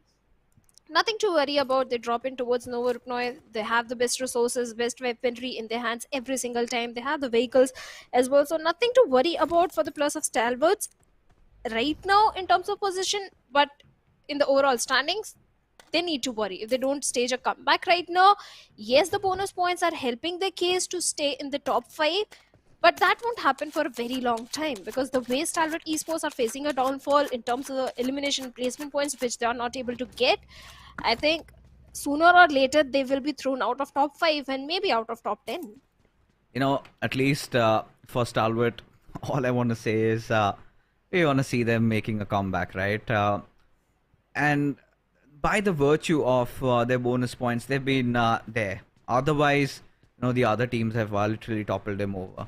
And it's the same underlying problem, match after match after match. Just sometimes getting too overambitious, getting into fights. Yes, they get that squad fight, but the next moment they start losing out on numbers. And the kind of dominance we used to see, Action asserting over the server, that's kind of a little missing. The only consistent player so far from Stalwart I felt is Top.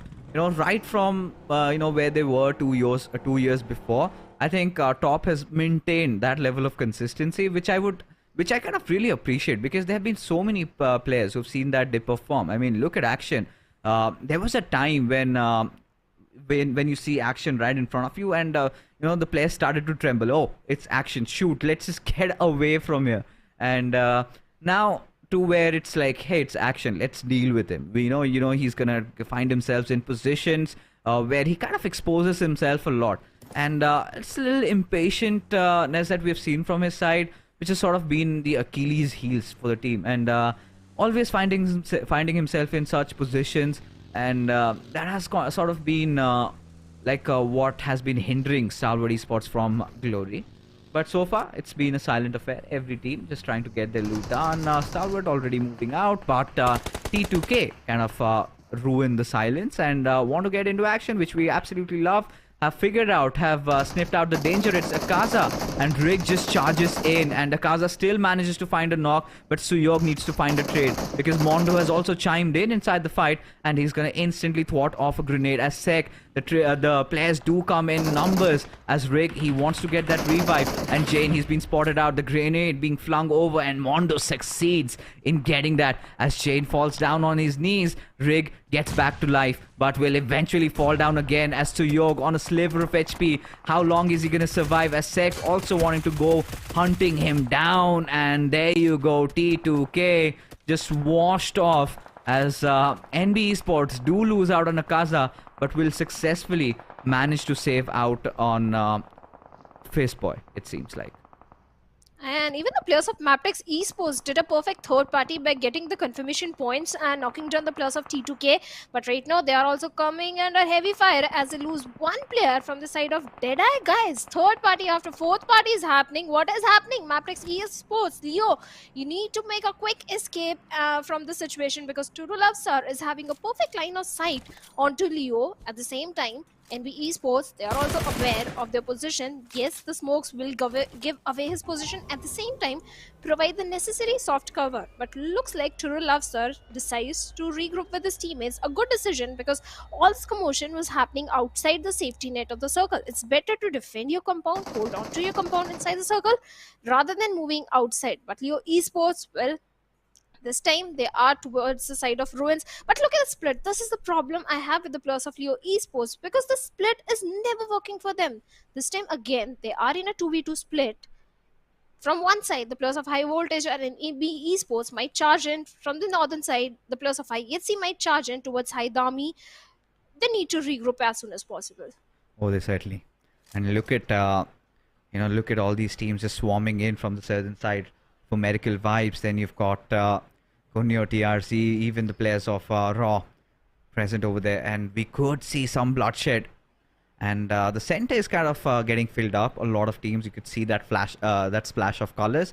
MABETEX and SITM, they kind of want to enter in from the edges. Now, Stalwart, this is a really nice rotation that they've executed. Illuminate wanting to take over the center areas, and it's just those spots, around the school areas, right? Leo find themselves at the center of the zone, but have a really big split. And I kind of do not like it, considering how the situations are, considering how you're going to be threatened from every possible direction. It's going to be interesting to see how can Leo really hold themselves off there. The chances are very slim. The odds are not in their favor, but I really hope it works for them because Leo Esports, they desperately need those points if they want to qualify for the SA Championship. At the same time, NB Esports, they're looking pretty comfortable. They do have a good compound to their name. And let's hope if they're able to defend it or not, because from one side, the players of DRS might want to challenge the players of NB Esports with the next circle shift coming in. But right now, the team that is coming from the northern side are the players of SKYLIGHTZ Gaming. But MABETEX, well, they did lose on to Kese, but in doing so, they got 3 defeat points onto the players of T2K and 1 defeat point onto the player of IHC over there.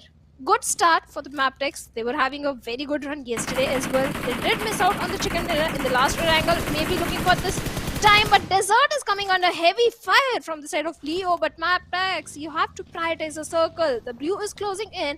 The vehicles are ready, and looks like MABETEX are going to leave Desert on his own and prioritize the circle. A mature decision coming from their side. Yeah, I mean, Desert is one of those players who kind of poses that ability to hurt you, especially he is with the kind of a form that he is in right now.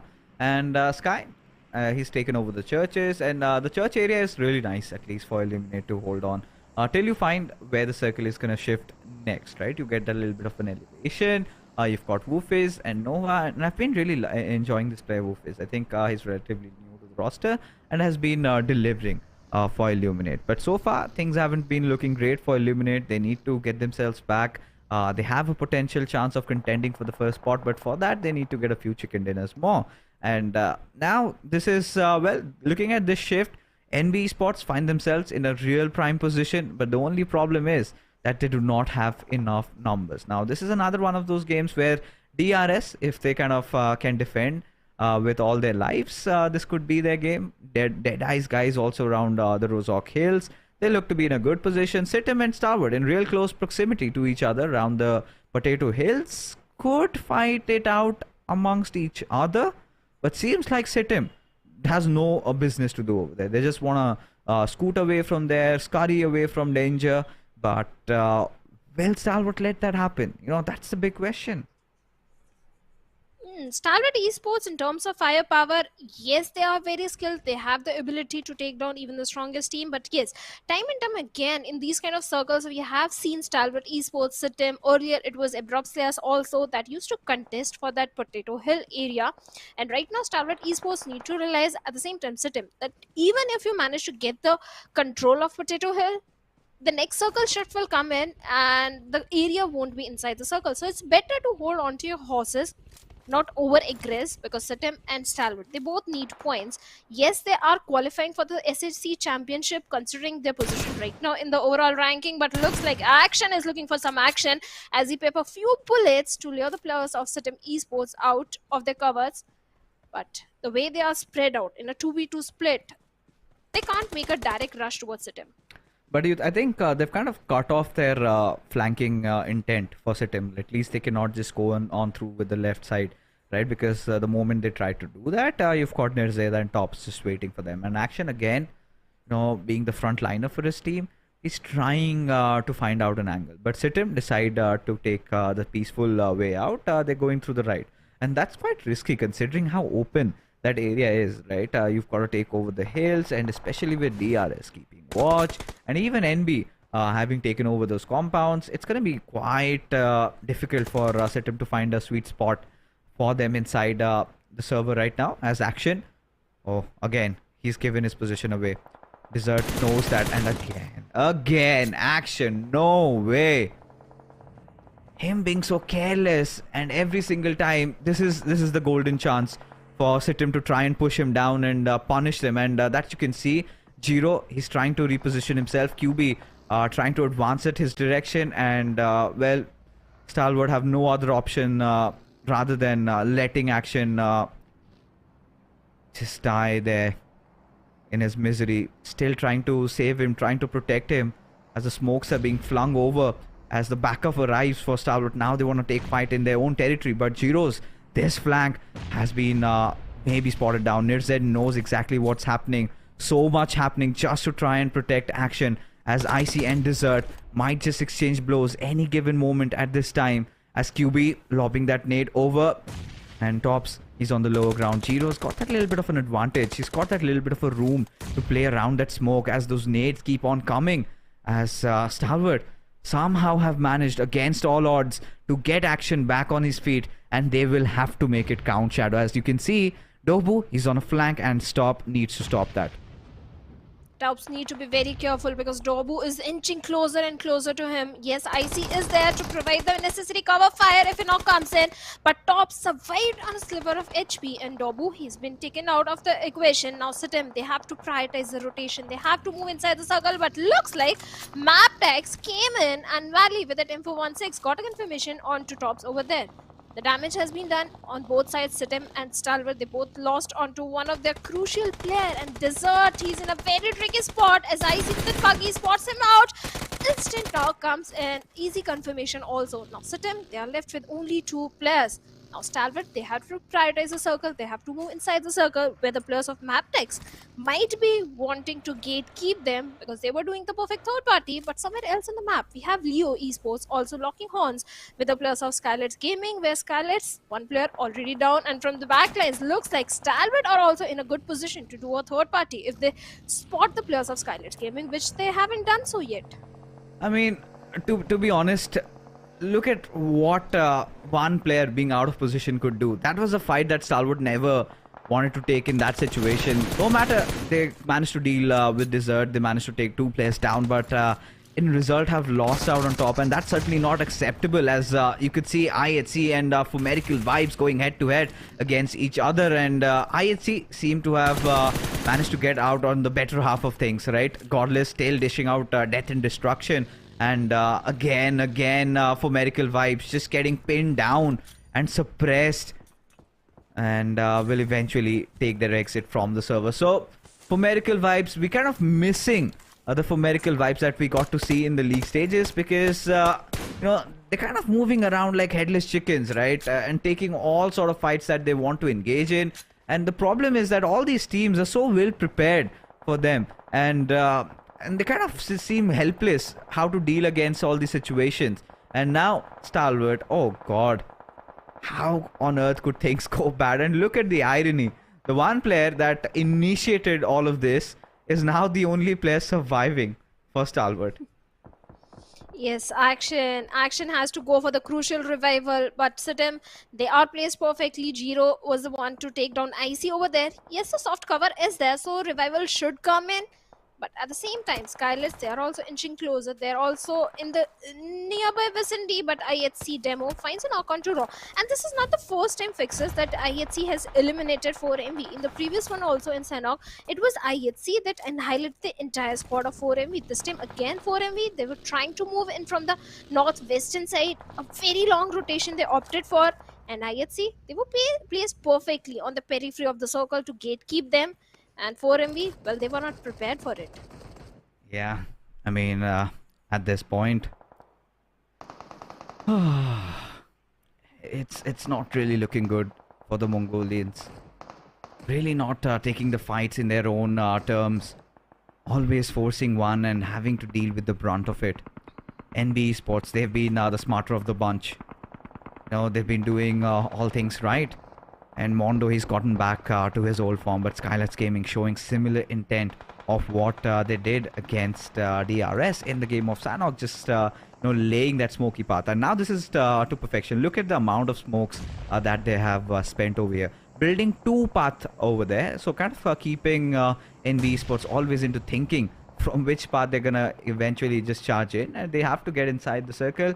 It's a fight for that, but SKYLIGHTZ Gaming going for a different approach altogether. They've got those buggies kind of trying to hover around from the right, so Mondo really needs to watch out for that, where Nima and No Fear, oh god, Nima, the moment he stepped out of that smoke, he gets picked off. And Mafia Ninja, he's got to think of a different way of trying to keep him alive. That's not going to happen, as Mondo successfully has dealt with one and knows exactly where Mafia Ninja is. Of course, the Molotov has been laid down, but will not matter, as Mondo's grenade was cooked enough, right to perfection, cooked rare.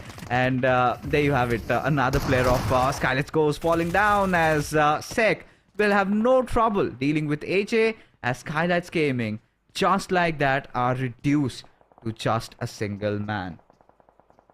NB Esports, this is a time they are raining death and destruction. They have started getting those elimination points. And in SKYLIGHTZ Gaming, yes, the smoke cover was there to make a rush onto the players of NB Esports, but we know there are only few places where players can hide, and the perfect grenade projectile can come in. That is exactly what Mondo did at that point. Now No Fear is the only man standing. I don't think he can survive for very long, and maybe he can if you manage to scuttle back to the safety and move away from the situation. But looks like Claw was in a very tricky spot, and Dami with the grenade is going to deal with him. And Raw officials, this day is so crucial for the players of Raw officials. Again, they bid bye-bye on the 10th spot with just a single elimination. But good thing is, Leo Esports, they got one defeat point for themselves, and they have the center, not exactly the center control, but a good compound to hold on to in the circle. I really feel this could be either IHC's game or High Voltage's game, with the way they're positioned, with the kind of the map control that they have. IHC, I think, would be my favorites on trying to win this one. But Leo, well, they could surprise everybody, as No Fear, you could just see just lying in the edges of the blue zone. And NB Esports, they've managed to get 5 defeats, but whatever from here onwards they get is going to be bonus for them. They've done enough with especially the numbers they had, just surviving by 2 players, and defended a full 3-man push from SKYLIGHTZ Gaming, as Smokey V3 takes down the final player of Kunyo TRZ, also is deleting them from the server as Zior. And look at IHC. Now, this is why I was telling, IHC is in a prime position to win this game, because they've got those perfect ridges to play around. They've got ample cover for each of the other players. So until and unless High Voltage, makes a play out of the books, there just comes something that boggles us. Till then, I think it's going to be safe to say that IHC can see this through. But Sandesh, this is what kind of scares me. This is what kind of bothers me. How long can this man survive? As DRS, they've kind of opted for the rather slower approach, but that's something that we've seen DRS do time and again. But hey, this kind of a strategy works, because DRS, they've been amassing the majority of the position points. Talk about consistency. DRS might not be getting the most of the chicken dinners, but still they make sure that they survive till the very end, which kind of eventually helps them a lot in their endeavors. And they are surviving up until now. They are trying to challenge the players of high voltage. It's a fight of grenades, where high voltage, they are also trying to find the perfect projectile, but no connection whatsoever. Both these teams are wasting away their resources in trying to find an opening, but looks like DRS, they have made the decision, rather than challenging high voltage, move inside the circle from a different route. And yes, one of the player is already on the periphery. He can be that anchor that can bring the remaining players inside the circle. Now I'm worried about high voltage, how they are going to transition themselves inside, because one side it's IHC, the other side it's DRS, and right in front of them are the players of NB Esports. Even NB Esports are not looking so very good.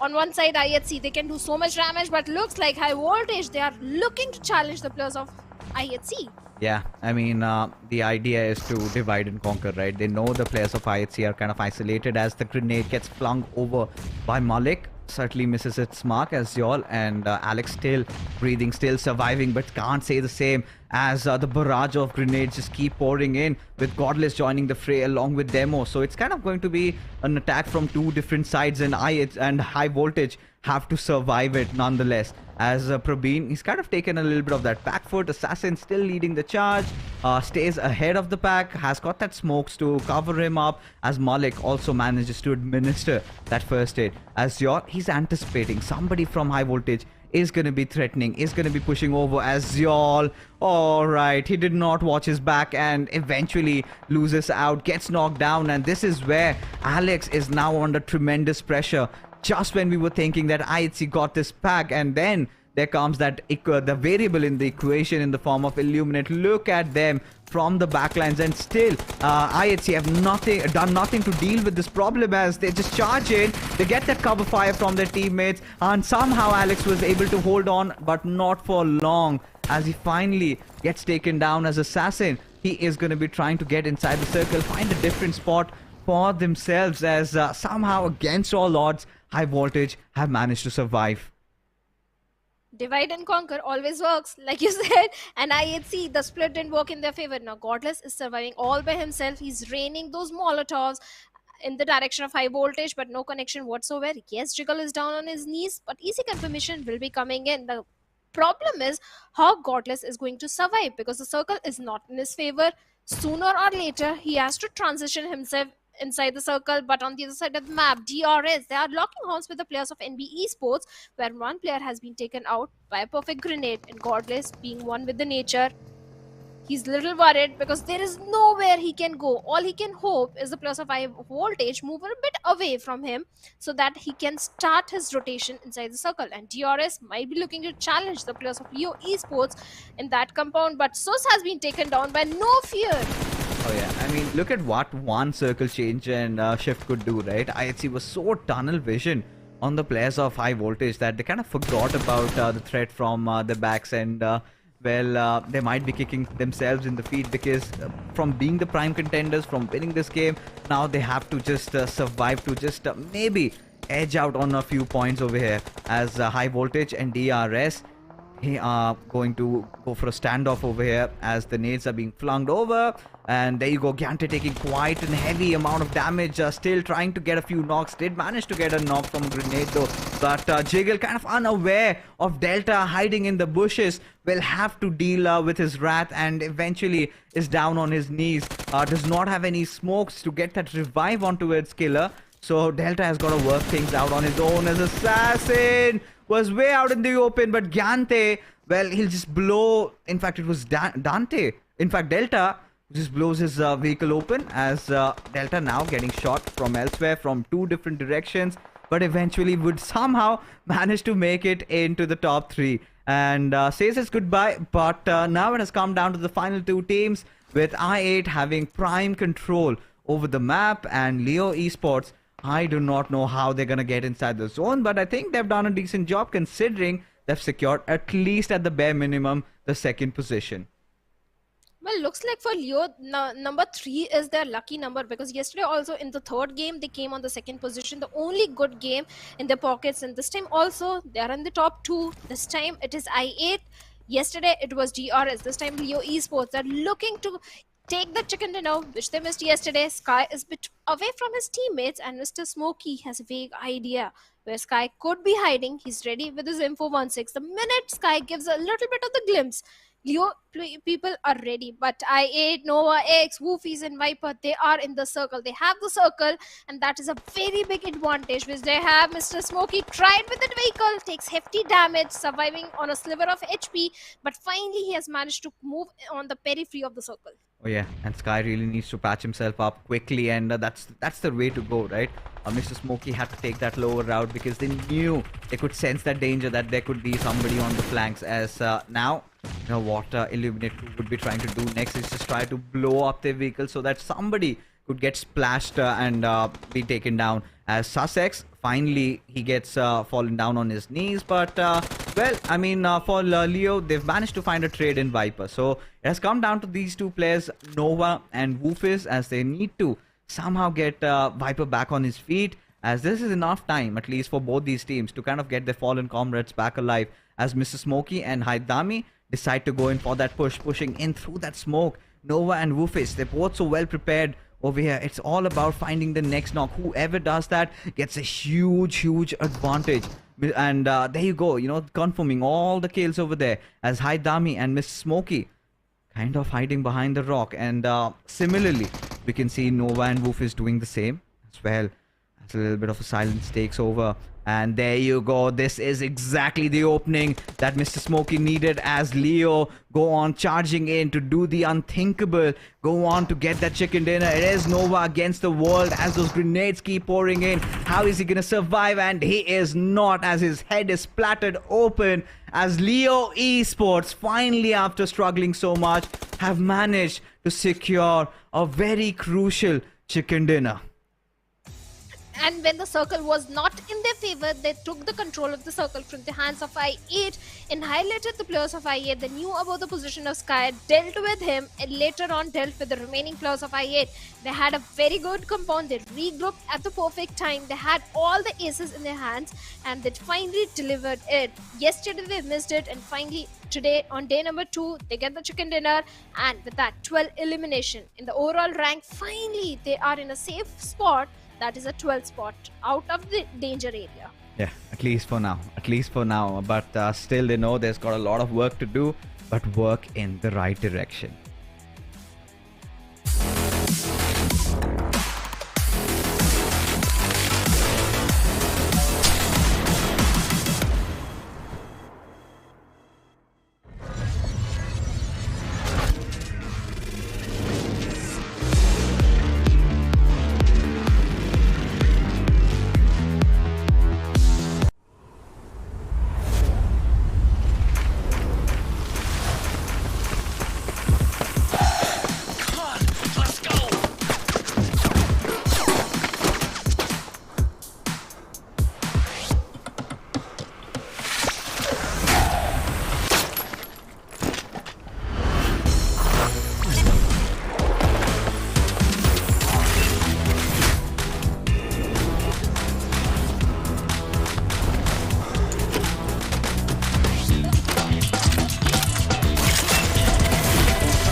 Your order is here. Oh, thank you. Thank you.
What a game it was, to be honest. Still can't contemplate what just happened, right?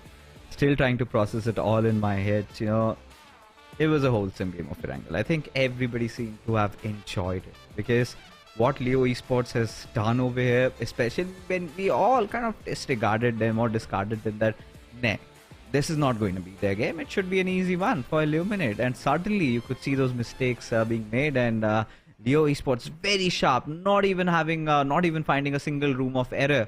As a result, they've managed to secure the chicken dinner. Mr. Smokey V3 will be, the one being the face for the headlines for Leo Esports as he backs the MVP. So 5 eliminations to his name, 1280 points of damage, and from the very beginning we saw Leo Esports staying at the center of the circle, respecting it to the point where I8 seemed to have taken control, and what they did was nothing short of a miracle, and it takes a lot of determination, a lot of grit, and they've done that.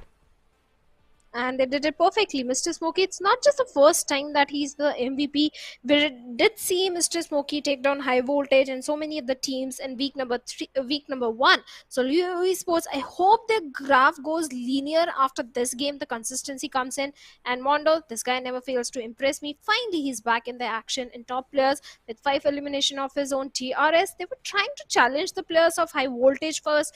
Then they realized it's not possible. The circle is going to close in. Then they went ahead and tried to take a fight with the players of Leo Esports, but they were taken out pretty early. But this time, Leo Esports, with this 22 points, they are out of the danger area, and now they are in top 12.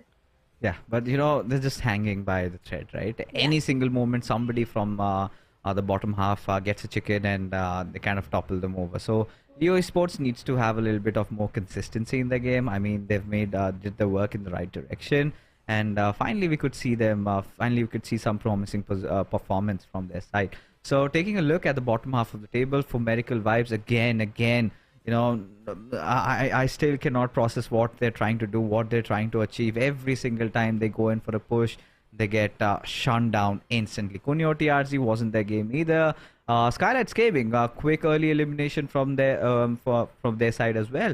And all these teams haven't seen really much out of them, especially after how SKYLIGHTZ Gaming managed to get that chicken in Sanhok. I thought we would see something else this time around, but was not the case, as DRS Gaming, back-to-back consistent performances, now have again taken over that top spot against NV Esports, despite their heroics, especially how Mondo and Sek sort of survived till the very end, but wasn't enough, got finished off. And Stalwart Esports, they really need to buckle up, as MABETEX is closing in the distance. IHC is also doing that, and the way they had started with their advantage, they seem to be falling down really quickly. And the teams that are also falling down on the bottom are Raw Officials. This time again, they had a very bad game. Total 43 points in their favor. Raw Officials, I don't know how they will qualify for the SA Championship with this kind of a performance, because they desperately need a chicken dinner. Not just a chicken dinner, they need multiple good games in their favor if they want to qualify. But talking about the schedule, we are done with Erangel. Now it's time for Miramar.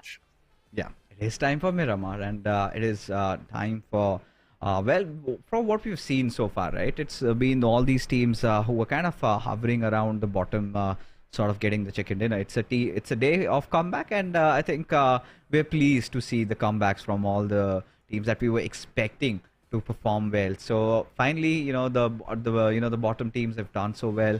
I'm just on the lookout for who else is gonna get a chicken dinner. I mean, with Leo Esports winning this one, maybe we could see one more coming from Raw Officials if they kind of hold on to their real lives. Might be a little ambitious for fixes, but yeah, I think this time for prediction, I want to see Raw winning this one and make things a little bit spicy, at least for that top 12 battle that we have brewing for us. So for me, I want to go with Raw, and well, for Bhavna, what about you?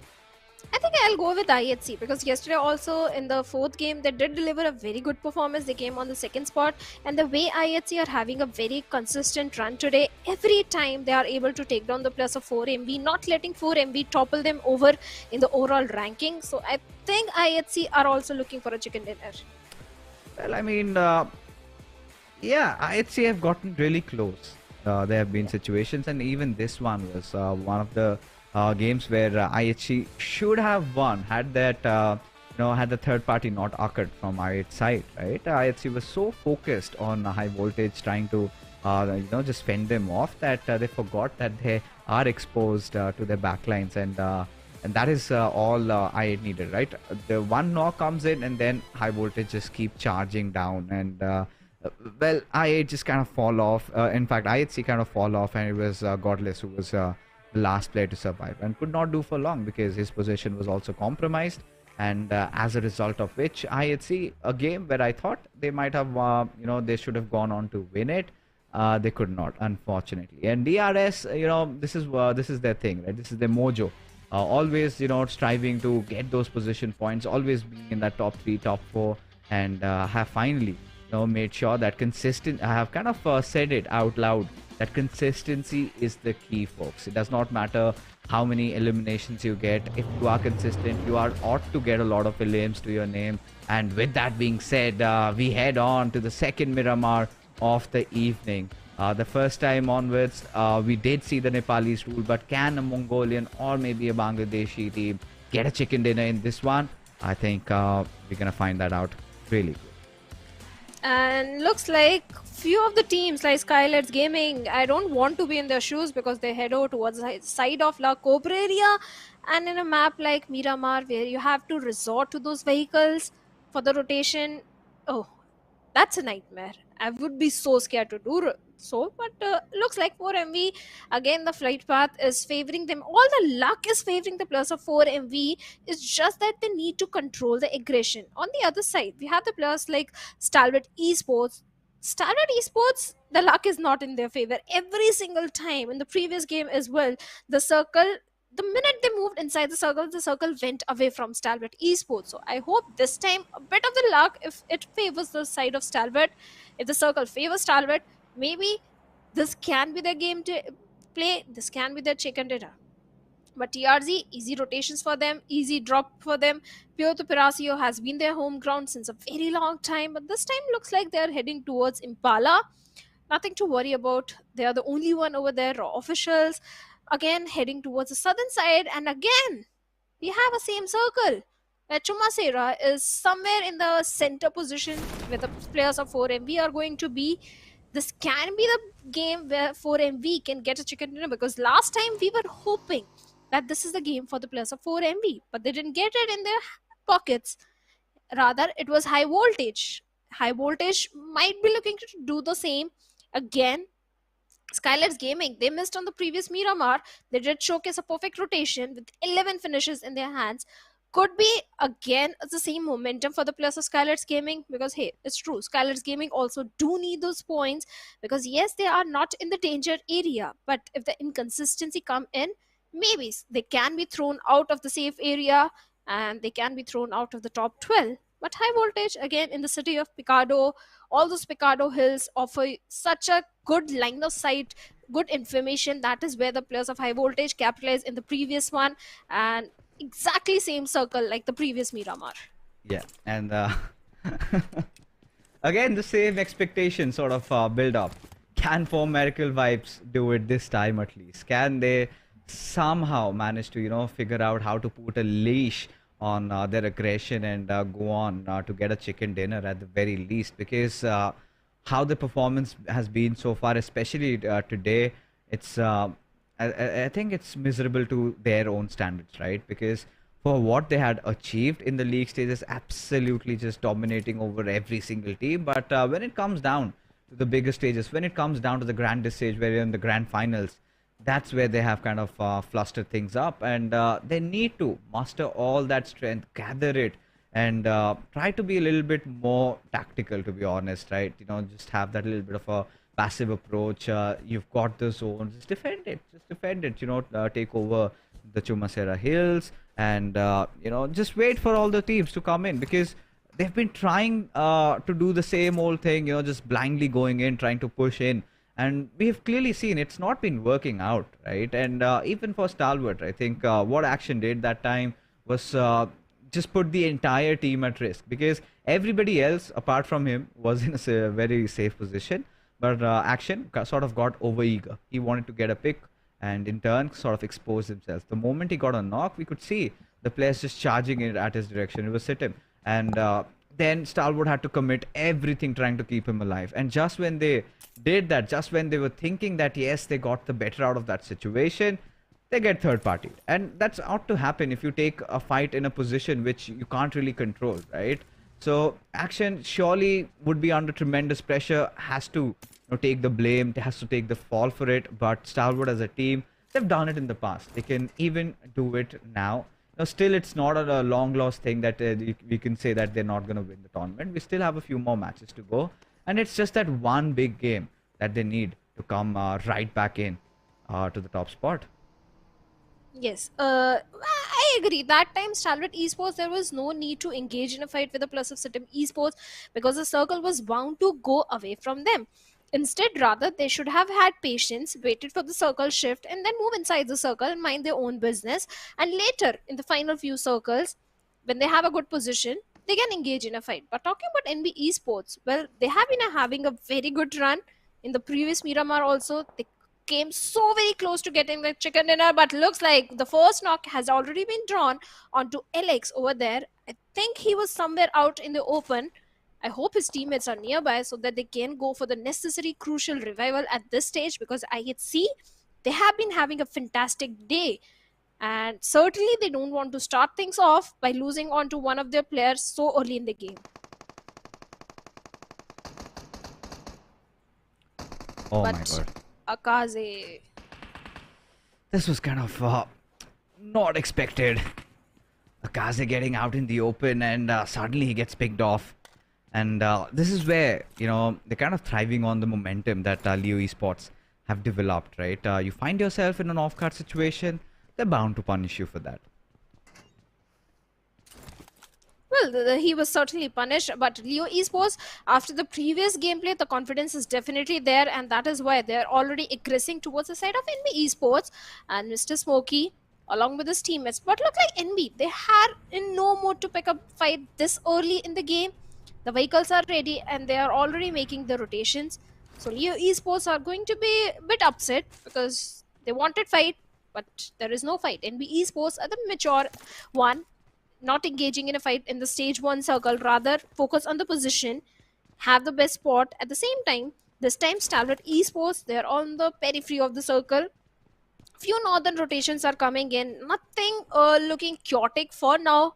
IHC, yes, they made the crucial revival onto the fallen teammate. The split that is coming in right now, they have the control of Ladrilla, where Zoil is having a height advantage, Demo all by himself. But yes, they are prioritizing the loot right now, but they also need to regroup as soon as possible before stage 2 circle comes in.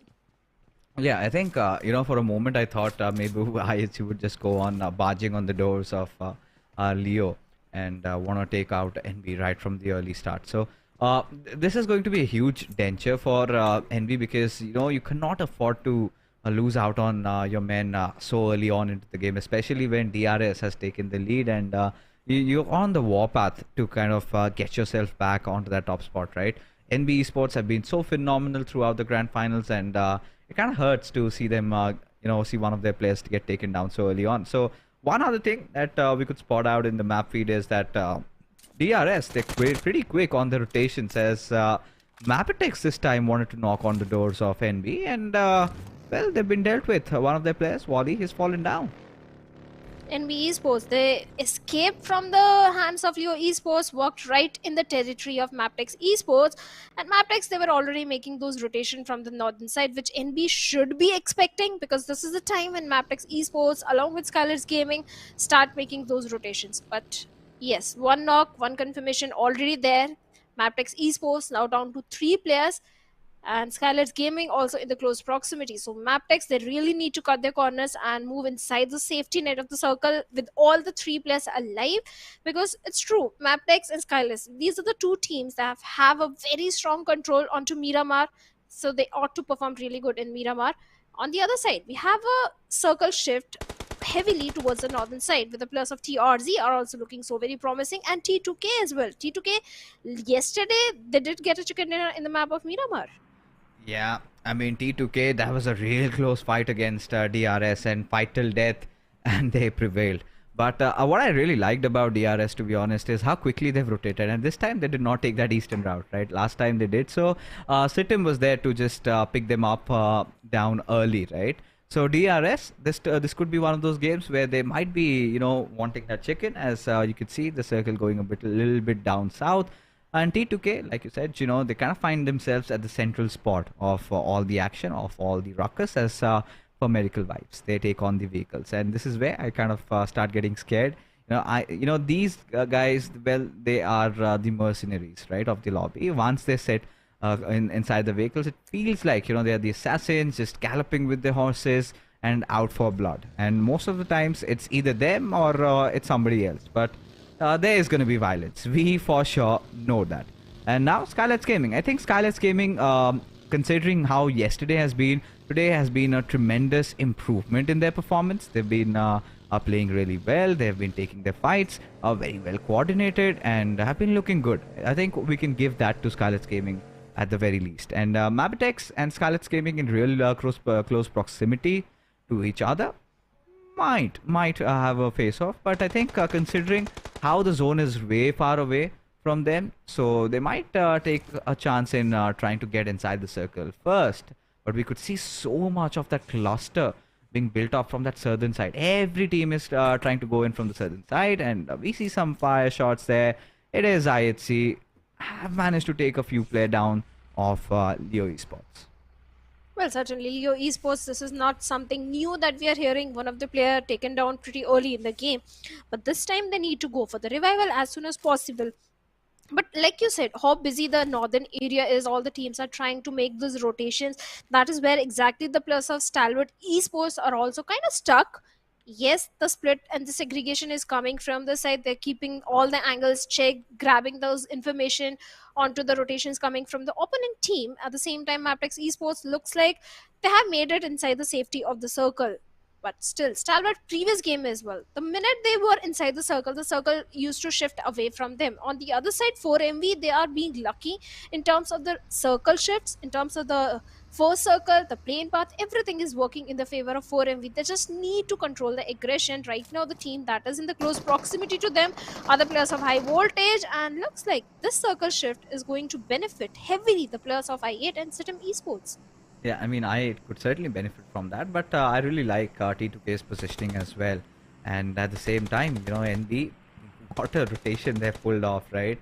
Right from, I think they were kind of around Monte Nuevo, went all the way little towards that northwest and take that southern route, and are hoping to enter in from maybe the southern side or maybe from the southeastern side. I think that is going to be their go-to approach as Stalwart.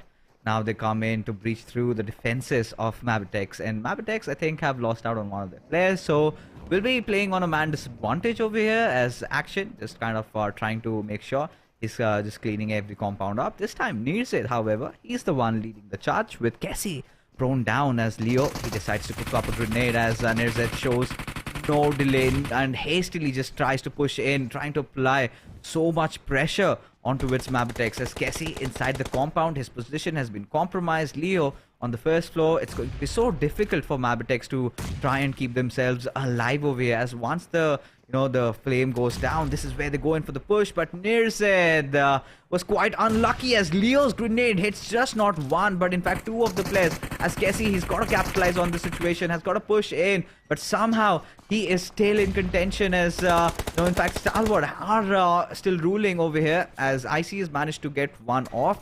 As Leo, the final player surviving, has managed to get two players down. Can he get more? That's the big question. He is desperately trying to get the rest back up as Action back on his feet. He's gonna get those meds administered as Baron. He's bleeding as Leo, the final man standing. He is getting be pushed at, still trying to defend with all his might, but not enough as Tops puts the final lead and buries him 6 feet under. Perfect synergy and communication from the side of Stalwart Esports. Yes, Leo, valiant effort from his side. Single grenade, he was able to bring down the numbers of Stalwart Esports. But, well, it's not so easy to deal with the wrath of Stalwart players, the aggression which they bring in.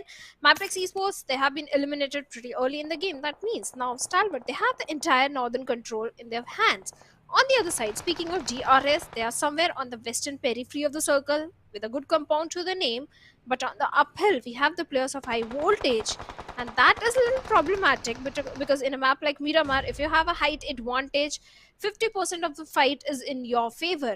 But the next circle shift is going to decide whether high voltage and DRS are going to lock horns with each other or not.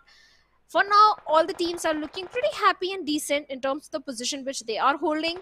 So let's find out where the next circle is going to be, because if it goes towards east, I think DEADEYES guys are going to be very happy. I mean, that's what they're banking, right? But Stalwart somehow have narrowly managed to take down MABETEX, and props to Leo. Props to Leo to try and keep them off for a longer time. But IHC closing in, and very close proximity to DRS.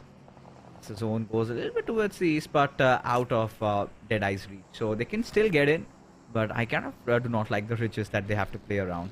And DRS, I just hope they're aware of IHC's presence, because IHC, they've got to go on a retreat, because Suyog, he's managed to get the pick off on Ziol, and now has also found a knock on Godless as Demo goes falling down. It is going to be Apex. For Miracle Vibes out of nowhere, they've managed to stop IHC, and now T2K, the entire cavalry comes in as DRS also want to be a part of the party, as SKYLIGHTZ Gaming also showing some intent. Now this is going to be an absolute bloodbath, as Suyok so far he's managed to keep himself in contention at bay, as now SKYLIGHTZ Gaming, they close in on DRS. Gyante getting picked off over here. Rules trying to keep his squad alive, trying to pick a fight, trying to keep down the players of SKYLIGHTZ Gaming, but one just takes a leap over, and SKYLIGHTZ Gaming, they're also being traded off left, right and center, as Nima, he's got no business over here, runs away as DRS Gaming, they wanted to hunt but have been hunted over here, as SKYLIGHTZ Gaming also have taken massive losses, with Nima the last player surviving. But hold on, T2K, just on the account they've lost Sandesh, still have managed to get 4 finishes off, and IHC, they've been obliterated. Suyog, the MVP of this fight, I have to say, the way he was able to bring down the number of DRS through those grenades, not just 1, 2 players from the side of DRS, perfectly played. And T2K, well, yes, they lost on to Sandesh, but 6 defeat points already in their favor. They have the southern control, but the only team that can be an ugly thorn for them could be the players of NB Esports, but looks like NZ on a very sliver of HP out in the open, and so spots him, instantly shuts him down. But IC is there, but before IC do anything, Sus gets a confirmation. Now Stalwart, they are left with only 2 players, but I'm worried about Sus, how he is going to survive all by himself. And the way the players of Stalwart Esports stops with that vehicle is scouting the area, they know exactly where Sus can be. Oh, IC just scouting through the lands and hoping finds a better position, but for now, Illuminate, they know that somebody's hovering around them, and I think they have a slight idea that could be Stalwart. And at this point, with the way the bodies are falling down, IC is being shot at. Viper trying to fight through him, inject that poison, slow IC down, maybe perish him from the face of the earth as stops. Somehow he also manages to escape, but could have taken some potential damage to his vehicle. IC has found some cover. He's alive, at least for now. I mean, this is a fight that's happening at the northwestern side of the map with for Miracle Vibes. Now we can say that, they're kind of maintaining their calm, they're kind of getting those third parties done. And IHC, they did not really see that coming. The way they went in after T2K and the way they just got bursted off from the server. Oh, that was just too brutal to watch. But look at the position of TRZ in the mini-map. They also have a very good spot. This can be the game because they are keeping themselves away from all that commotion that is happening on the periphery, especially the northeastern periphery of the circle. Yes, I8, they do have a very good compound to the name. Stalwart left with only 2 players, not looking so very good, with 4 MV East in the close proximity. But East, and Stalwart Esports might go up against each other, but for now it looks like Sky wants to look for some fight over there, where Stalwart Esports, they are trying to keep themselves away from all that commotion, but on the uphill we have the plus of SITM Esports, and it is not looking good at all for Stalwart right now. But on the southern side we have the players of T2K locking horns with raw officials, where the numbers of raw officials have been brought down to 2 men. Again, Stalwart, the same woes continue. They take down a squad, then they lose out on players, and with just 2 remaining, it's so difficult to find a chicken dinner. And if they do that, that should be something out of the box. But right now, you could see Desert has that little bit of a dip trying to protect him. Few crevices that he can play around through. As one of the player of Seal is down, he's going to get himself rest back up by Becca, who's gone there. But Illuminate, in fact Nova, manages to pick one off on East, and Desert trying to take his chances, just running across, trying to find a body, but in turn gets spotted out, and he needs to find some cover. He needs to get into safe grounds, and will do successfully. Yes, I think it was Soulless that provided that cover fire, as Apex decides to push in on the players of Illuminate. Nova is taking some massive damage, gets spotted out as he decides to just charge in with the vector that he has, but with the Tommy, Apex unable to find a pick, but will just thread the needle and get that pick through those opening under the minivan, as now they've got their eye set on the other players. Viper and Sky right in front of them. Sky has been spotted out. Viper on real low HP, as Refuse is going to barrage him down with all those grenades as they're being poured over. As Sky, he's also not having the best of HP, and there you go, Apex finding that pick, and will also get that final one, will be Refuse. And that being said, Illuminate crew, they've also been eliminated. Finally 4 Miracle Vibes coming and grooving in their beats, as Apex this time, he's the one leading the charge. 5 defeats already for this player. This should be the game for the players of 4MB. 7 defeat points, all the numbers checked, everything is working in their favor. This should be their gameplay. They won't face any kind of resistance from any team in moving inside the circle. They can have the complete Western control, Northwestern control under the favor, but looks like Refuse is going to spot Zero, and Zero goes down, but through the hands of Degree, the perfect R98 shot comes in, and Zero has been eliminated, but Apex is the one who is going to retaliate and take down Mamba. So looks like 4MV, they are picking fight with the players of SITM and TRZ at the same time, where they are looking good in terms of the frags they are getting. Not the frags, the knocks they are getting. Desert expose himself, little glimpse, but M416 spray won't be enough to take him down right now. But TRZ, I'm worried about them. We've all worried for them. Kunyo TRZ, they had a really good game, and Degree did all he could in Sanhok. Almost got the chicken dinner, but SKYLIGHTZ Gaming were just present there. And this time, even for SKYLIGHTZ Gaming, it was a fight that is so difficult to process. What just went wrong? Hell broke loose over there. There were like 3-4 teams fighting. Initially we saw it was IHC and T2K, then suddenly for Miracle Vibe decide to third party from behind, and then DRS and SKYLIGHTZ Gaming both wanting a piece of the pie, both wanting a few of those eliminations. One was hungry, but eventually nobody turned out as the winner, and such a huge dent for DRS. I mean, Rules would not be happy with the call out he made over there. Did not really see SKYLIGHTZ Gaming coming in, as IC and Top both on the back foot, and since Top is alive, at least a little bit of a respite for the Stalwart fans, but not for long, as Desert finds him with his pants down, and IC also, as once the vehicle gets blown over, that would be done and dusted, show over, lights out for Stalwart Esports. Well, certainly. SITM Esports, they went for the perfect flank angle onto Stalwart Esports, where they placed one of the player in the close proximity. But that was a bad decision because QB has been eliminated. But they managed to take one player out of Stalwart Esports. And looks like for IC also, his days are very numbered because Desert from that uphill, the line of sight that he is having, I don't think IC can survive in that situation until and unless some third party happens and someone else take down the plus of SITM Esports. But looks like IC is going to take down Desert as he went a little over aggressive, and now Dobu has his own troubles because looks like he's getting shot from somewhere else. He needs to find a safe cover for himself as soon as possible.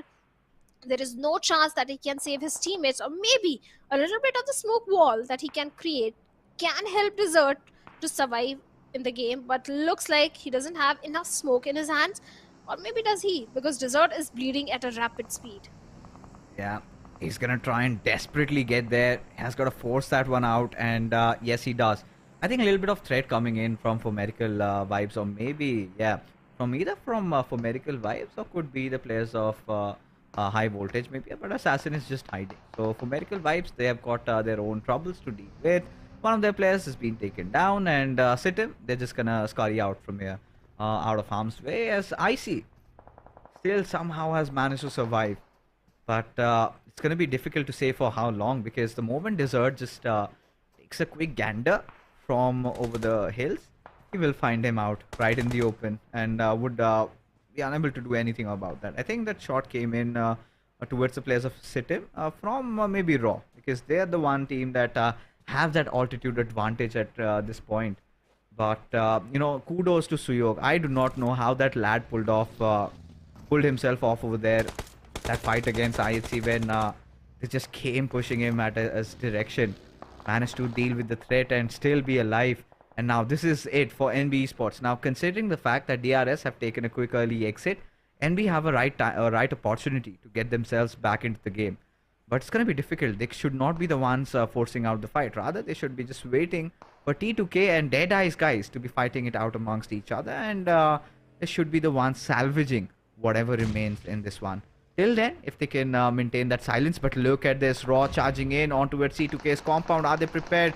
Yes, certainly they are. But Kansha finds that opening and will also get that final kill. And that being said, Raw Esports just managing to wipe down T2K from the face of the earth. I still cannot understand what really happened. But yes, Raw right now have taken control. But still, I don't think Raw officials are looking so very good, because the grenades that are coming from the side of Deadeye guys, there's only little space that Raw officials can hold on to, and they're susceptible to the grenades. Multiple barrage of grenades is coming in. At the same time, they have to deal with the plus of NB Esports, where Seg goes down, and Kacha, perfect knock he finds. With a grenade, he might be looking for a confirmation, but can he find so? Because Fistboy is also in the close proximity. They can pretty much take down the entirety of NB Esports right now, and they need those points. With the only 2 men surviving, they need to have the southern control in their hands. But Deadeye guys are also in the back lines. He gets the confirmation onto Seg, but Fistboy is still there. On the other side, Blazone is going to come into the picture and take down Mad Cat from the side of TRZ. At the same time, Deadeye guys, this is a blessing in disguise for Raw officials, because now Deadeyes, they are engaged in a fight with TRZ. And now Raw, they can deal with Fistboy. But Fistboy, oh lord, how is he going to survive these grenades? Yeah, he's done decent over here. Especially Raw officials, I feel really happy. And ooh, just with a sliver, considering the fact that the blue zone is closing in, he's making the right maneuvers, but needs to patch himself up really quickly. How can he fight against death like that? And seems like he's alive for now, kept himself in contention. And Kansha might have a little bit of an idea of where Fistboy could possibly be. Just hiding behind that tree, in fact.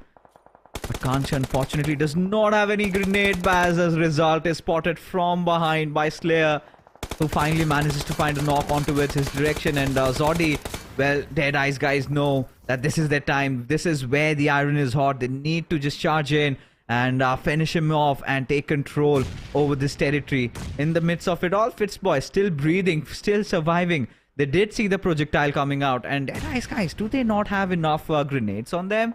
Because had they had, could have just gone through the skylight. And does not seem like the case.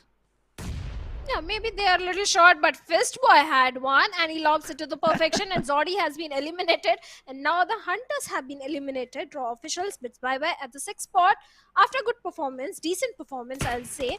But Fistboy, well, he is a one lucky fellow. He just survived that wrath that was coming in, but he's now on the low ground. And Deadeyes, having the upper height advantage, knows exactly where the plus of 4 MV are. But for now, Deadeyes, they want to watch their back, make sure the backlines are clear. But Assassin, he's hiding. He has no idea. Actually, 4 MV, they have no idea about the position of Assassin.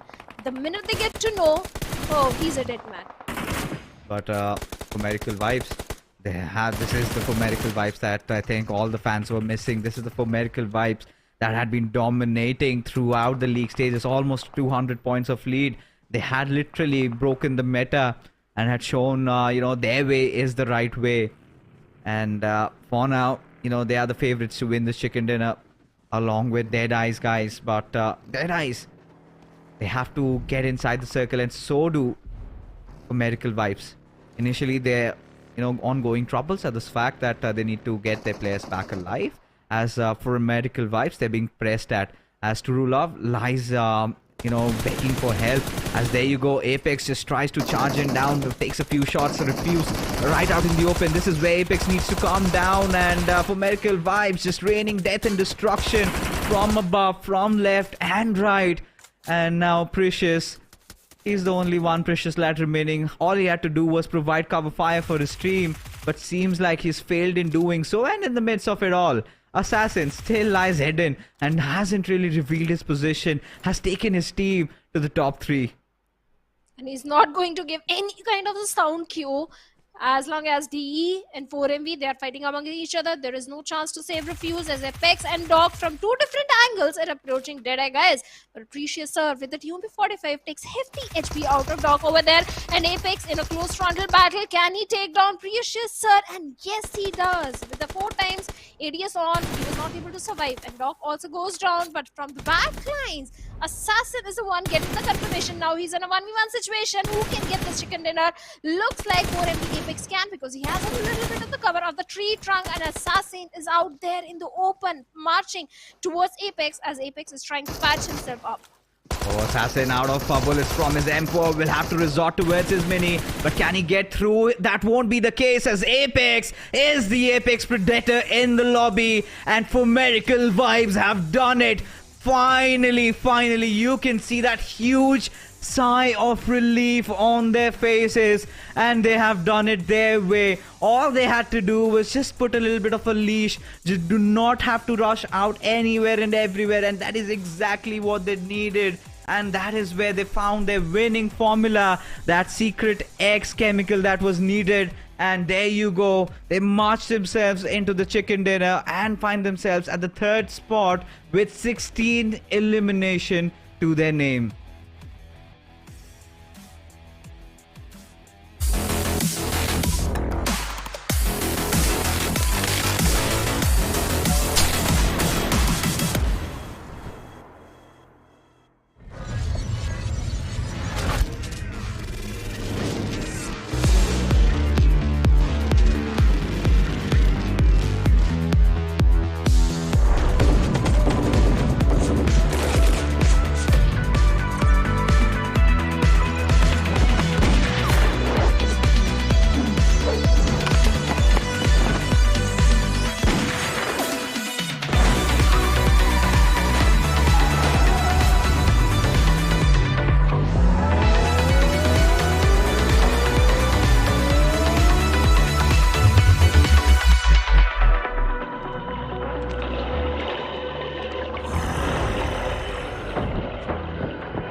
What a match it was.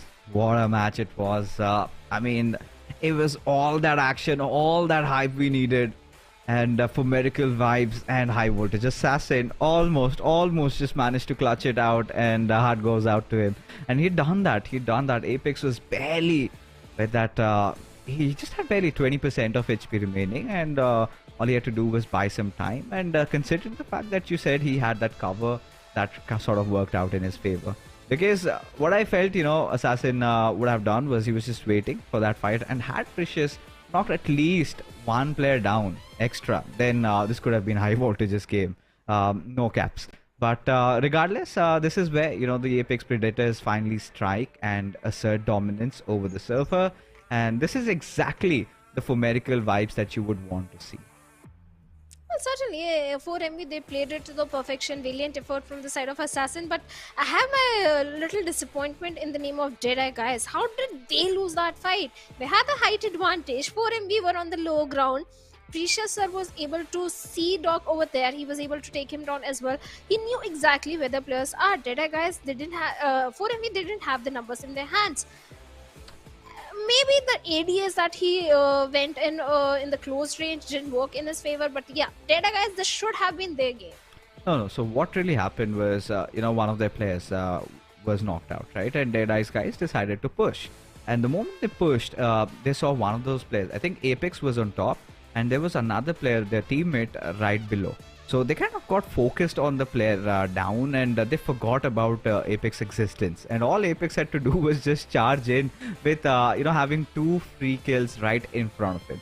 And what could have been done for Deadeye's guys, or what they were actually thinking, or what they wanted to execute, was Precious trying to provide that precious cover fire, which did not seem to come through. Maybe this could have been pertaining to the fact that maybe did not have the perfect angle. Something went down, because had Precious been able to provide that cover, had he been able to provide that cover fire, then things could have gone in a whole different way, right? Deadeyes could have seen this through. And even Precious did a really good job in trying to deal with Doc in that situation. We saw when Doc was charging in, he did manage to almost knock him out, because had that happened then it would have been a different story altogether, because then it could have also been Deadeyes, guys, because winning the chicken, because they had that higher ground. And the moment Assassin could have popped up and had Precious being taken down Apex also, this could have gone either ways. It could have been Deadeyes, it could have been high voltage, but eventually it was formerical vibes. And I think this is exactly the momentum that they needed. And just one game shy, one more chicken dinner, and Shadow, they're gonna shoot through the top, because today had not really been those days where formerical vibes were feeling happy about themselves, right? Every single game they came playing into the previous 3, it was the same old thing. They were just rushing in and trying to take a fight, and suddenly somebody used to third party them, or the team in front of them was so well prepared that they did not have any trouble dealing with them. But this time, they finally managed to kind of calm down their nerves. This time they were a little bit keeping themselves in control. No more hasty pushes. They kind of capitalized on the situations, found the right opportunity, and as a result of which they managed to get the chicken dinner. Well, they definitely got the chicken dinner. And day number 2, like I said, it's a day of comebacks. Every single team is doing a comeback, and certainly 4MV, they won't be left behind. They were looking for a chicken dinner. They were looking for a comeback story to be created. And I really think 4MV, after this, they are not going to stop for anyone. They wanted a chicken dinner. They have the safe spot. They're not targeting to qualify for the SA champions. They are targeting the top spot in the overall leaderboard, because that is where they like to be right now.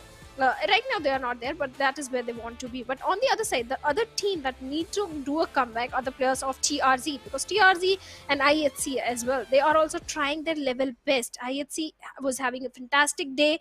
TRZ also, they came so very close to getting the chicken dinner. So I think those 2 teams are also looking for it. Oh yeah, I think for TRZ at that point, the start today was really nice, right? The Sanhok game was really special for them. But this game, things were pretty different. And another team I think we need to touch upon that were in the race for the top spot was NB Esports. I think they played really well. Again, applauds to Fistboy for surviving for so long, especially when we could see, it was initially the boys from T2K. They got taken down by the players of Raw, and then when Raw were inside that compound, it was Fistboy who just goes on and takes them out. But this conversation is gonna keep on going. But right now, folks, we're gonna be heading for a short little break, because coming right after is gonna be action right from Sanhok.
is here. Oh, thank you. Thank you.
All right, we're back, and that was really quick.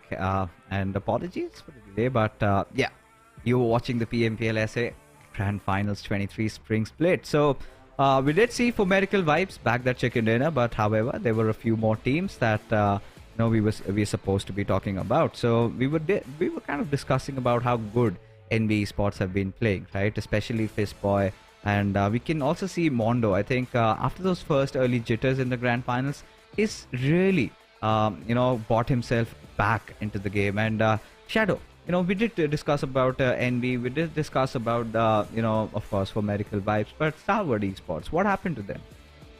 It's a circle, I think. Every single time in Miramar is a rotation, because Stalwart Esports, they drop in towards the side of St. Martin. That is from where they start migrating inside the circle. And so many teams, this northern area is always so very busy that Stalwart Esports, they are stuck in so many fights. And when it comes to Mongolian teams, they're always for the aggression. They're always looking for the fights. And Stalwart Esports, the minute they smell blood, they go for the action, especially action from their side. And that is something that is not working in their favor. They need to prioritize that. They have to move inside the circle with all the 4 players alive. Yeah, I think this is where they need to kind of adopt the for medical vibes way this time. What they did, maybe just calm down a little bit. And yes, like you said, I completely agree with you. The underlying concerns are with their rotations. But Stalwart Esports, they've been winning those early fights. One squad fight they win, and it's the same storyline repeating. And then suddenly they start losing out on numbers. And towards the end, we saw Top and Icy. All they could do was try and survive and get a few position points out. Were caught in a really rough position. But talking about rough position and bad situations, I think we have to address the major fight that occurred around the hills over there. I mean, it was T2K, Suyog, all by his lonesome. He was charged upon the entire squad of IHC and seemed like he dealt with them all by his lonesome, right? He managed to get 6 finishes out there. I mean, might have had 2 more there, and got 3 over there, and 1 was dealt by one of those players. Was taken down by Apex, if my memory serves me right. And just in doing that, DRS, they kind of smelt an opportunity where they felt that this is where they need to go and win that fight. And in order to do so, SKYLIGHTZ Gaming was also in the same tangent. They were all aligned together and wanted to capitalize and benefit from that situation. But what happened? Hell broke loose, and suddenly we see DRS being absolutely perished, and SKYLIGHTZ Gaming just barely escaping. I think it was just Nima who managed to go for a quick retreat, and T2K, I think, were the king of the hills, and did assert that dominance. I mean, that was one of those fights that really had me like thinking, OMG, what on earth is going on? Because now that's not the kind of an aggression that you would ideally see from these teams. But I think this has to do with the new point structure, right? Teams do understand that surviving for so long, let's say 20-25 minutes, is not going to earn them anything if they don't have those elim points, right? Because even if you just win the game, you're getting 10 points. But then onwards, the numbers instantly just reduce 6, 5. So that is where teams have to engage in those fights, and as a result of which we as viewers get entertained, but for teams it's quite difficult to deal with it in it. I think that is the same story with the players of Raw officials. In one of the game, they were able to survive until the very last few moments of the game, but they didn't had enough elimination points to back them up. That is why they were in the later half of the overall ranking, because this time the placement points are not so much that they can rely on. They have to rely on the elimination points. They have to bring in the aggression, but a controlled aggression, not like the players of Stalwart Esports. A controlled aggression is the key. You have to keep your players alive. Play with the circle. Just do exactly what the players of DRS are doing. Yes, this game didn't go in their favor, but DRS, I think the way they are playing along with the circle, not just DRS, I think NV Esports, they are the one always playing on the edges, but the moment the third or the fourth circle comes in, they find the perfect spot for themselves inside the circle, and that is how they capitalize. This time, Fist Boy, he was one lucky man. How did he survive? I still can't comprehend how he survived that moment. Yeah, nobody knows. Nobody knows, to be honest. But yes, I think he was just smart enough. He found that window of opportunity where he could just take that lower ridge and try to escape from the clutches there. But yes, did not just survive, but also managed to take them down. So Raw was in for a fight, and Fistboy exactly gave them that. And NB Esports are still in good contention. But I'm kind of wondering, once the overall rankings do come up, what's going to be the scenario there. Because after this match, a lot of things are going to change. Because one thing we saw was, for Miracle Vibes, they've taken on that third spot despite, falling down so badly. That one chicken dinner was so important, so crucial for them, and they've managed to do so.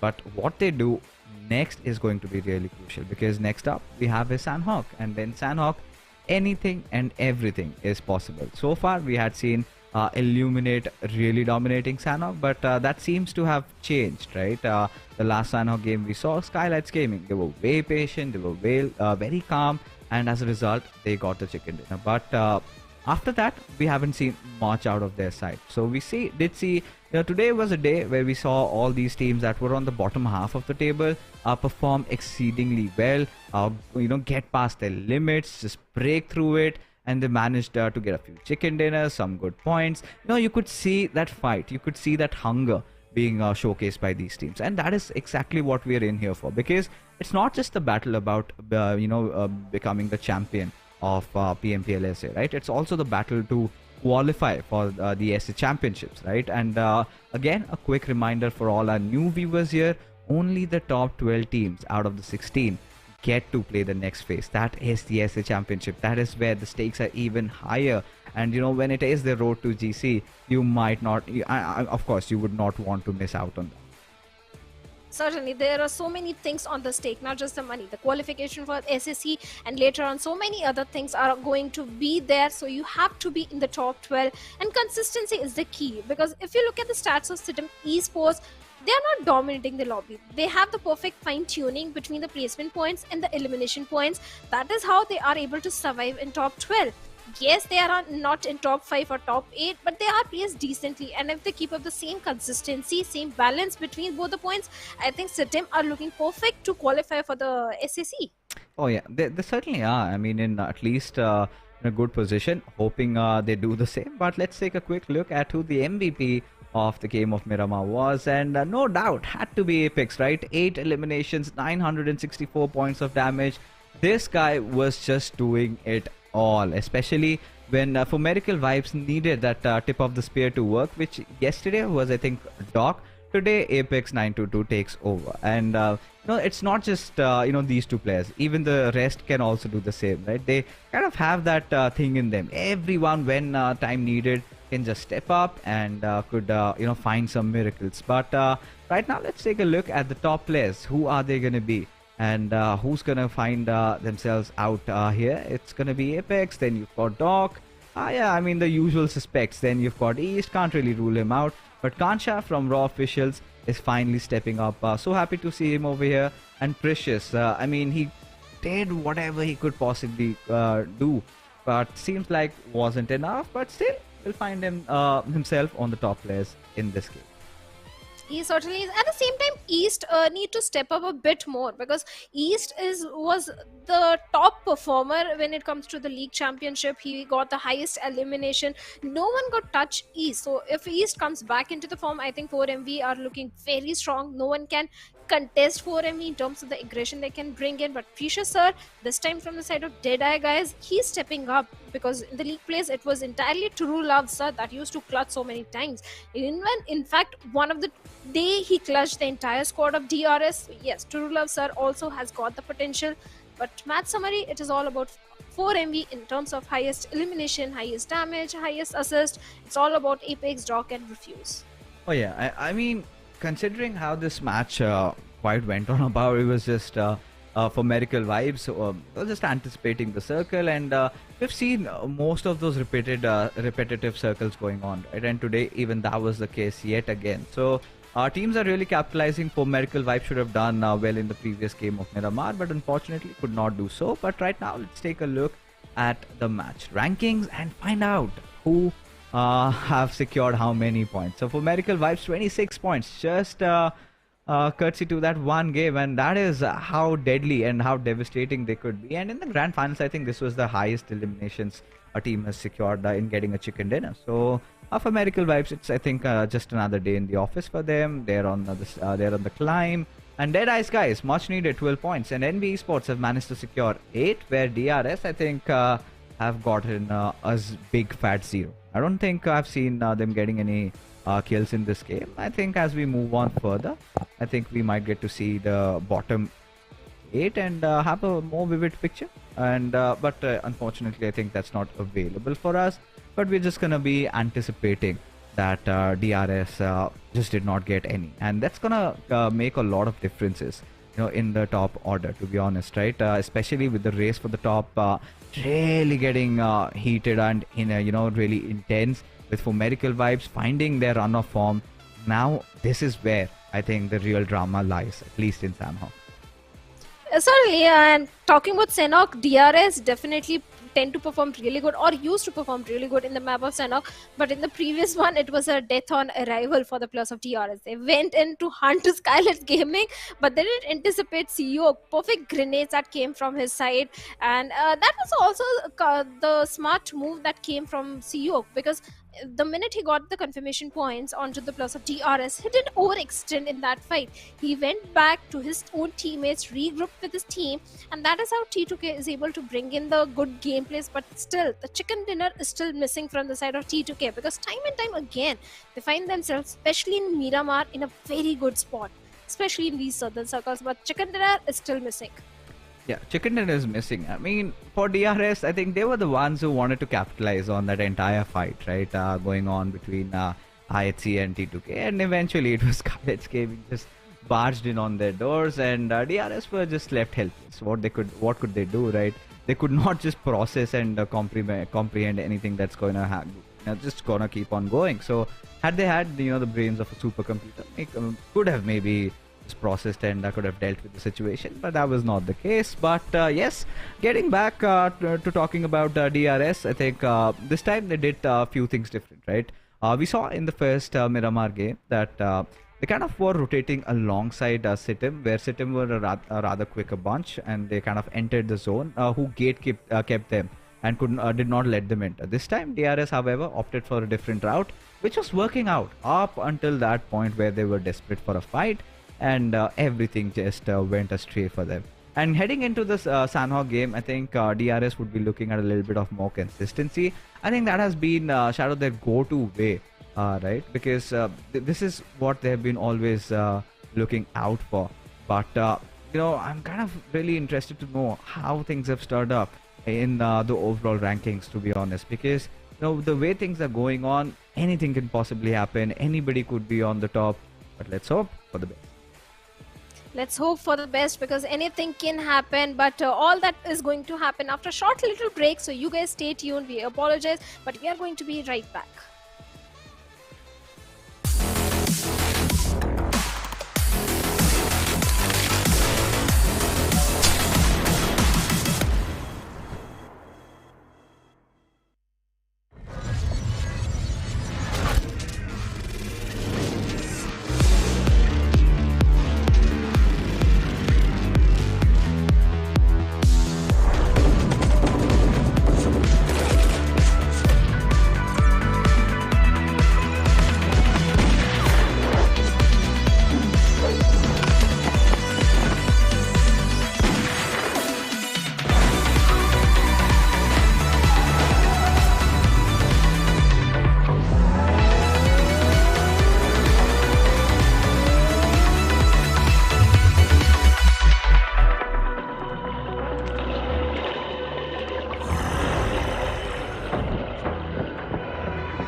Yeah, finally we're back, folks, and yes, of course, you're watching the grand finals of the PMPL South Asia, and we're in well day number 2, and we're almost half. I mean, we're already through halfway and approaching to the final 2 games of the evening. Next up is going to be Sanhok, and we were actually talking about DRS, and then talking about DRS, I think they've been doing pretty well. There is another team that I think we need to address. I think has to be T2K. Yesterday, we saw they managed to get a chicken dinner in Miramar. Today, I think they were really good in terms of how they played their Miramar. But in the other maps, what has gone wrong for them, Shadow? I think T2K, they're just feeling the pressure because Erangel has always been the strong point. The rotations that are coming from the side of T2K and Erangel are point perfect. There is nothing in terms of the rotation they are facing or something. It's just the confidence. They need the confidence. It's just the pressure of the grand finals, which the players of T2K are not able to handle, because this was the most consistent team in the league plays. In week number 3, they were sitting on the top for almost half of week number 3. They were sitting on the top in the leaderboard. So T2K, they just need to find that confidence, and if they find so, I think they can do fairly well, because in Sanhok also, considering their drop location and we are having so many northern circles, the drop is favoring the position inside the circle. Oh yeah, it certainly is. And right now, well, we are off into the map of Sanhok. And it's kind of a similar flight path that we witnessed today. And what we're going to be looking forward to is SITM and High Voltage take a fight against each other. Is that going to happen? That's a big question. DEADEYES guys, they've gone over towards Hathin. And we haven't really seen a lot of those eastern circles, to be honest. And I can hear gunshots in the background, which sort of suggests that yes, we have a fight again brewing. And this time, High Voltage will be on the receiving side, as they have lost out on Malik but have managed to get a trade in the form of Dobu, who still lies knocked out. And Jiggle, he has to be really quick with his rotation. Desert, you can see he's also trying to pull one off as Assassin. They're all grouping up on towards one side, and Jiggle taking down Desert will be a breaking point, as Dobu, he's been gotten back on his toes, and Desert has been spotted out. Jiggle almost messed up his prey but will connect eventually, as Dobu runs to find some cover, just hides behind that bell, as now High Voltage, they really need to be the aggressors, and they have lost out on Malik. That's going to be haunting them. But Dobu, he does not have the best of HP. He's trying to run for cover, gets back into safety, as Jiro will now look for a means to escape. This time SITM Esports, they are looking for revenge. They have to survive. They have to go for the revival onto Desert, but it's not going to be easy, because Dobu on a sliver of HP, 10 HP, this can't be possible for him to close in the distance and revive his teammates. On the other side, High Voltage, they are also keeping the calm and composure, not over-aggressing into the fight. Jiggle along with Probeen already inching closer towards the side of Jiro, but is Jiro prepared? Jiggle with a Thompson. We know these SMGs are so potent and powerful in the close range, and that has been showcased. Jiggle takes down Jiro over there. Now the numbers of SITM are not supporting the case. 2 players already down. 1 player going for the revival, and QB holding the fort on his own. Can he survive the wrath that is coming from the side of Probeen with a UMP45 in his hands? He did take few HP out of QB, but can he take him down? And looks like QB is going to go down, and Probeen takes down Desert as well.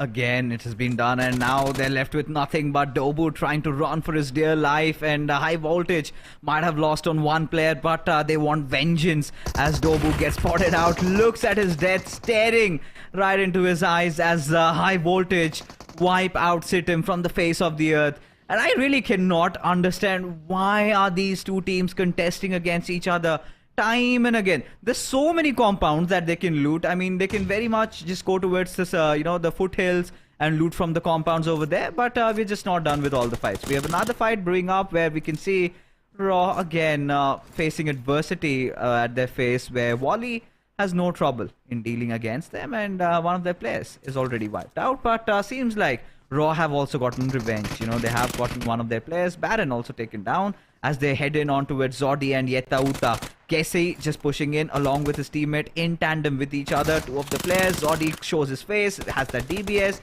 but Wally gets a trade. And now Casey is on real low HP, as Yetauta trying to establish some dominion, but does not succeed in the case, as now Yetauta, he's got to run for cover. He needs to just patch himself up, as Claw also joins the fight. And it is hell breaking loose so early in those phases of Sanhok. Oh, this is definitely a very fast Sanhok as compared to the previous one where Deadeye guys this time they are also hunting for the players of high voltage and looks like they managed to take down 2+. But on the other side, MABETEX Esports going for the crucial revivals onto the players onto their fallen teammates. But Raw, this is a problem. Raw official, even if they get a revenge, even if they manage to get one defeat point for themselves, that is not enough. They have to target the chicken dinner if they want to qualify for the SHC championship. And MABETEX Esports, they are looking hungry for those blood, for those defeat points, because MABETEX, the consistency was not there. Now they're aiming for those finish points. And IHC also looks like they also had their fair share as they got 1 defeat point, 3 defeat points in fact, but lost one of their own. Yeah, I mean, what's going on? Why are teams fighting so quickly? Because just a couple of moments ago, we saw high voltage wiping out SITM, and suddenly Deadeyes guys, they loot at Hearthen and instantly charge in and wipe them off. So a lot of fights already. 2 teams have been eliminated in the early phases of the game. I mean, I'm still trying to comprehend what's happening over here. Yetauta still surviving. It's going to be really doubtful if he actually goes after the players of MABETEX. Maybe considering, like I said, the new point structure, if they can amass a few points, and there you go. Yetauta succeeding from the backlines, and this is where Claw wants to just kind of reply back, and yes they do. Wally finds Yetauta, which leaves Claw just that single player surviving in a 1v2 situation over here against the players of MABETEX. Kessie right in front of him, and Claw does have that Uzi, but 2 players pushing in at his direction. Still manages to deal with 1, but that's all he's gonna get. Not even a finish, as Raw officials, they also bite the dust at the 14th place. Raw, 2 elimination points. Is it enough to qualify for the SAC when they are on the bottom, on the 16th? And Kese, he's bleeding. There is no help coming for him. There is no chance that he can be revived in the situation. And Leo Esports, well, they get easy defeat point onto him. And MABETEX Esports, the early aggression that these teams are bringing in fixes is not helping their case. Yes, MABETEX did manage to get 4 defeat points. IHC managed to get 3 defeat points, but they're surviving in a solo man. I cannot understand. I cannot understand why are teams so aggressive. It's just the beginning of the game, and everybody wants blood. And Wally, he realized that Leo Esports were pushing, so did not even bother to try and revive Kessie. And eventually, Leo Esports are going to be happy with that 1 point. And yes, it's going to be so valuable towards the end, right? And considering, tomorrow's going to be the final day, everybody is hungry for those valuable points. Everybody realizes that, yes, they have a good chance at making it to the top 12. So nobody wants to cut any corners loose. So right now, as things are, this time we've got a little bit of a, central circle, right? This time we could anticipate maybe a circle towards Painan, or maybe something happening around the quarry area, or maybe it could be a drastic shift towards Ban, but not similar to the earlier northern circles that we had, which was massively favoring teams like IHC or Illuminate. Both of them have taken losses, and I8, I think they've also been just reduced to that 1 player Viper who's surviving. The big question is, for how long can he do that with IHC right on their tail? Oh, I'd say they are going to spot Viper sooner or later, or maybe not in the circle, maybe during the rotation of the next circle. But looks like Leo Esports and TRZ, they are also cutting close corners. They're so close to each other. I was hoping this can be a Bangladeshi game where TRZ get a chicken dinner because they missed it the previous Sanhok. Considering the position inside the circle, they do have a good position. For now, looks like Leo Esports and TRZ, they didn't lock horns with each other. But still, slowly and steadily, the center area is becoming congested. Even Stalwarts, they are also approaching towards the center. But Deadeye guys, they are going for a very late rotation. 2 of the players still at the mercy of the blue in Hearthen. So Deadeyes, they are keeping things very safe. Yeah, one good thing Deadeyes did is they eliminated their 2 nearest threats, right? They saw that SITM had been dealt with, and they knew that high voltage was wounded, did not have a lot of loot to work around, and they just struck the hammer. And as a result of which, they've got that entire Western Island to themselves, which sort of opens up the route. They can go through ruins, they can take that longer route through that bridge from Camp Alpha and completely, just kind of execute a long rotation down from the southern side, somewhere where they might meet DRS. But now Wally, all by his lonesome, he's just looting around cave. And if DRS can find him, I mean, that's going to be one freebie for themselves. But right now, for Miracle Vibes, look at them. I mean, they dropped in and now they just in a good spot, have that little bit of a hill advantage. And they've got their eyes next on their prey. So I think could be Kunyo TRZ, and that is a fight that we would love to see. But considering the fact that for Miracle Vibes did show that controlled aggression, that balance in their style of play, this time, hopefully, we don't see them rushing in like mad dogs. Oh, this certainly won't be, because this time they are keeping southern western control of the circle under their favor. Yes, TRC, maybe they can rush towards the side of TRZ. That can be a possibility. Even the players of Leo Esports, they have also changed things in the gameplay. Earlier, it was usually Mr. Smokey or Sus being taken out pretty early in the game, but now instead of going in an individual split, they are sticking in the 2v2 split. That is what that worked in the previous Erangel also, where they got the chicken dinner for themselves. At the same time, they need to be a bit cautious of the position of one of the player from the side of SKYLIGHTZ Gaming. I believe it is AJ, right in the adjacent compound. And Leo Esports, they have no idea. They have no hint about his position. And oh my god, the minute the player of Leo Esports steps into that compound, he should be prepared, because these are the things that make Sanhok so very difficult to play, because AJ is not giving any kind of a sound cue. And at the same time, look at the weapon that he's having in his hands. Yes, right now M416, but he has a DBS. Even if multiple players of Leo Esports barge into the compound, I think he has got the perfect weapon to deal with. At the same time, the reinforcements are also not that far away. No Fear, along with Mafia Ninja, are keeping the uphill control under their favor. And with the circle shift, the circle has taken a bit of the northern shift. That means the players of NB Esports are benefiting heavily from the circle shift. They do have a very good compound, but from the looks of it, T2K on the northern periphery might try and challenge them, but SKYLIGHTZ and Leo Esports in a kind of a stalemate situation. Nothing really is happening, but looks like SKYLIGHTZ, the minute they see the player of Leo Esports, might want to hunt for them. Because SKYLIGHTZ, hey, they are looking for the finish points, but Rig being one with the nature. And the entire squad of Deadeye guys right in front of him. He pulls up a grenade, but he don't know exactly where the players are. And it's a 1v4 situation. No opening, nothing at all. And at the same time, he gives away his position as well. And he goes down. Precious Sir comes in, but from the back line, Sanhok is trying to provide the cover fire, but no use. It's a lost cause. There is no chance to save Rig at this point. Yeah, quite difficult. I mean, that trajectory of the grenade just gave his position away, right? And kind of exposed himself. And this is where Deadeyes guys capitalize on that situation. And they've been pretty formidable so far, the way they've been playing, right? Getting those kills after kills. And now it's going to be interesting. The way the circle has shifted, I think, like I expected, towards somewhere between Quarry and Bhan. And SKYLIGHTZ Gaming are at a prime position to fight from there. All they need to do is just keep themselves alive, find a better compound, and if they do so, this chicken dinner could be theirs. Could be the second back-to-back chicken in Sanhok, as IHC seem to have spotted down tops, and he's taking some massive amount of damage. Somehow has just kept himself alive with a sliver of HP. Will be quick in getting that first aid administered. But look at that. Look at Soulless staring at Godless, making no movements, because he knows that he's got nobody around, and does not know where the other players of IHC are. So he's not gonna fancy his chances right now.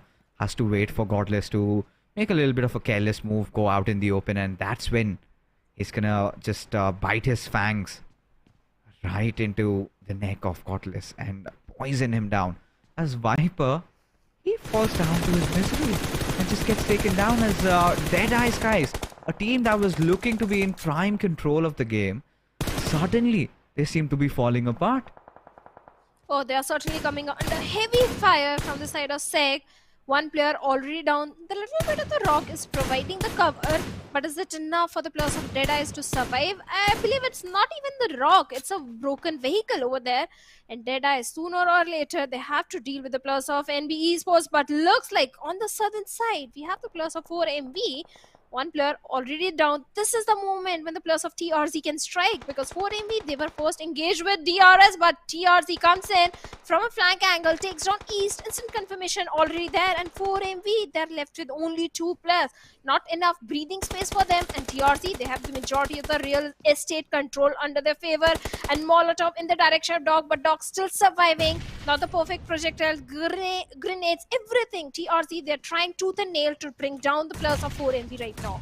Yeah, taking the fights against the Giants over here. It's a David versus Goliath one, but Mad Cat seems like he does not care at all as Kunyo TRZ successfully eliminate for medical vibes. The force of nature that this team has been dealt with.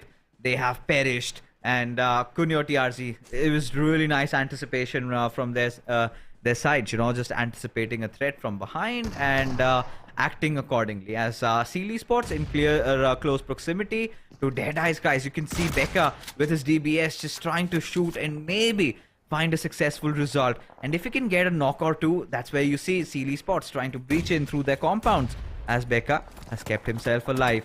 But for how long, as he's being shot from elsewhere, needs to find some cover, has gotten in right at the doorsteps, right at the footsteps, and now you can see Becca's got a little bit of a smoke to at least administer that first aid, because I think it's NB Esports might have been troubling them a little bit. That Molotov also comes in, but Becca, he runs to safety.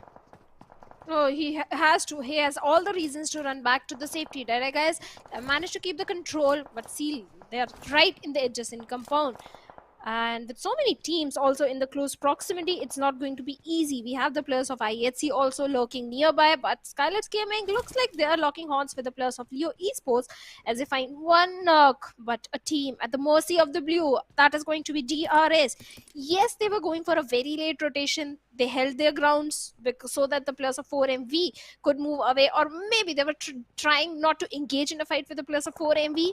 That could be the reason for late rotation, but now they are paying the price as Playzone is picking the players one after another, and DRS left with only one single player, that is Delta.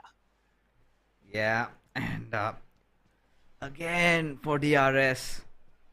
Now, just when we were thinking they kind of got their consistent run back in, things did not go the way they had anticipated, and this is a perfect time where, you know, teams like Leo, teams like SKYLIGHTZ Gaming can get themselves back in, as NB are right beside T2K, and Deadeyes guys wanting to force their way through. Got to deal with Seal first, but the way the circle has shifted, I think Deadeyes guys do not want a part of it. They just want to get inside the circle safe and sound.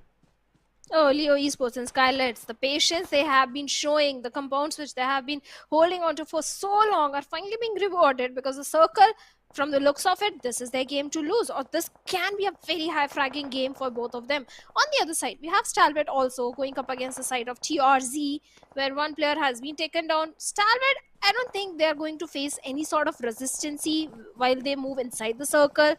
Yes, Valley is there, and Valley need to worry a bit because he's all by himself. But right now, Deadeye guys, they are looking for some action onto the side of NB Esports. At the same time, T2K Sandesh right there, and Deadeyes, they have no idea about his position as he takes on not just one, 2 players from the side of Deadeyes, leaving on top sir all by himself.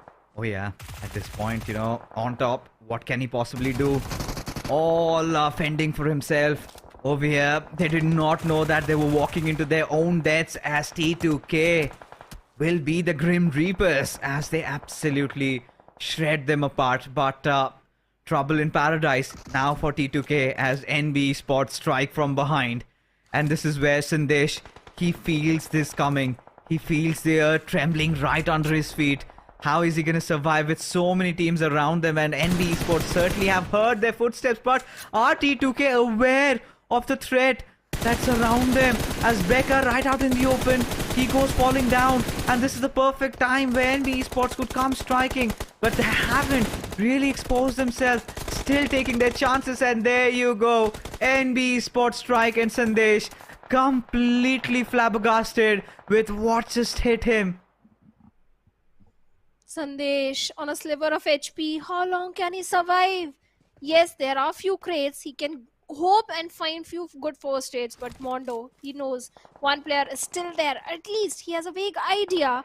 And the moment he comes out, the last player of T2K comes out in the open, he should be ready to face the players of NB Esports. And Mondo is not going to spare Sandesh so easily. He knows there is a player hiding. On the other side, talking about the players of Seal Esports, well, looks like Sanchar has been dealt with by Stalwart. Now, Soulless is the only one remaining. Slowly, Stalwart Esports are also clearing the floor from the western side, and looks like they have managed to take the entire western control in their favor. Yeah, I mean, for sure, at least for now, as long as they can do. I mean, Stalwart just same storyline, have lost out on 2 of their players, but still top in IC. They have to amass as many position points as they can. As NB, they've been phenomenal so far, and now one more elimination, one more team out. As for now, Leo, I think they've been pretty happy with the kind of a circle shift that they've gotten. Yeah, you know, one of their players had been taken down, but he is right back up, and they've got that perfect spread. And it's got to be so difficult for SKYLIGHTZ Gaming to actually initiate that push, right? You have to just cross over the road, and I think we've got to wait for the next circle to break out. NB Esports, they've got that entire eastern area. They've got that high ground advantage to themselves. But this is where trouble begins for Stalwart, because they've got to go downhill, and that will expose them to a lot of threat, especially from NB Esports. And with SKYLIGHTZ Gaming and Leo also on the watch out, I really do not like their chances of making it inside the zone. The chances are slim. The odds are definitely not in their favor. And SKYLIGHTZ Gaming and Leo Esports, well, they should be in top 2. Who gets the chicken dinner? I don't know. It all boils down to where exactly the circle is. But it looks like AJ knows exactly where the players of Stalwart are, and no fear strikes in, takes down Icy. Instant confirmation coming in, and Tobbs is at the mercy of the blue. There is no chance that he can move inside the circle, just like you said. But in the meanwhile, the players of NB Esports, they have inched closer, and Akaze down by the play zone, but still the remaining 3 players, they have made it inside the circle, or at least on the periphery of the circle. Oh, they certainly have, as you can see. Oh, barely surviving there, and we kind of knew that he was cornered there, right, didn't we? And right now it's a battle between the final 3. With NB Sports, I kind of do not like the chances, especially with how the circle has shifted. Could be a back-to-back for SKYLIGHTZ Gaming, as Nima just goes prancing through, and there you go. Players getting taken down, courtesy to the play zone. Also, as NB Esports take a fall at the 3rd position, a fall that I think they're going to be happy with, considering Leo and SKYLIGHTZ Gaming are not their near threats, right? Stalwart was, but they've managed to do better than them. As now, this is where Leo Esports have to sort of try and close in. No, we did see in that pre-game of Erangel, Leo Esports did the unthinkable, but can they do something again like that? And I do not like their chances, because already one of their players has fallen down, and SKYLIGHTZ Gaming trying to show no mercy at all. As HIGHVOLTAGE, he has to defend that push coming in. He has to also protect and get Liquid back up. So much to do, and with SKYLIGHTZ Gaming just pouring all those details at their direction, it's going to be so difficult for them. But HIGHVOLTAGE, despite all odds, has found a knock on to Nima, as SJ and AJ and in fact Mafia Ninja go pushing through, as Sas finds one more. Now this is definitely doable, but no fear somehow has gotten taken down, and it all comes down to HIGHVOLTAGE. In that 1v1 situation, he's got to fight it to death with Mafia Ninja, who's trying to trigger a revive on towards his fallen comrade AJ. He's gotten him back up, and now all they've got to do is to stall and buy enough time so that AJ can administer that first hit, and that he does. As SKYLIGHTZ Gaming get another chicken dinner in the map of Sanhok, of back-to-back for them in this particular map, and they're going to be happy as this stages their comeback, and will definitely find themselves in a really good spot after this. Oh, they certainly are going to be in a very good spot. I believe they are going to be in top 10 or top 8. Perfect game coming from their side. SKYLIGHTZ Gaming, the way they deployed the smokes, had the smoke cover for themselves, inched closer to the compounds of Leo Esports. Perfect grenades came in, and they did manage to bring down the numbers. Even in fact, in the final few moments, Mafia Ninja was able to bring back AJ and revive him for elimination. Total 14 points, and now they are sitting on the 9th spot in the overall ranking.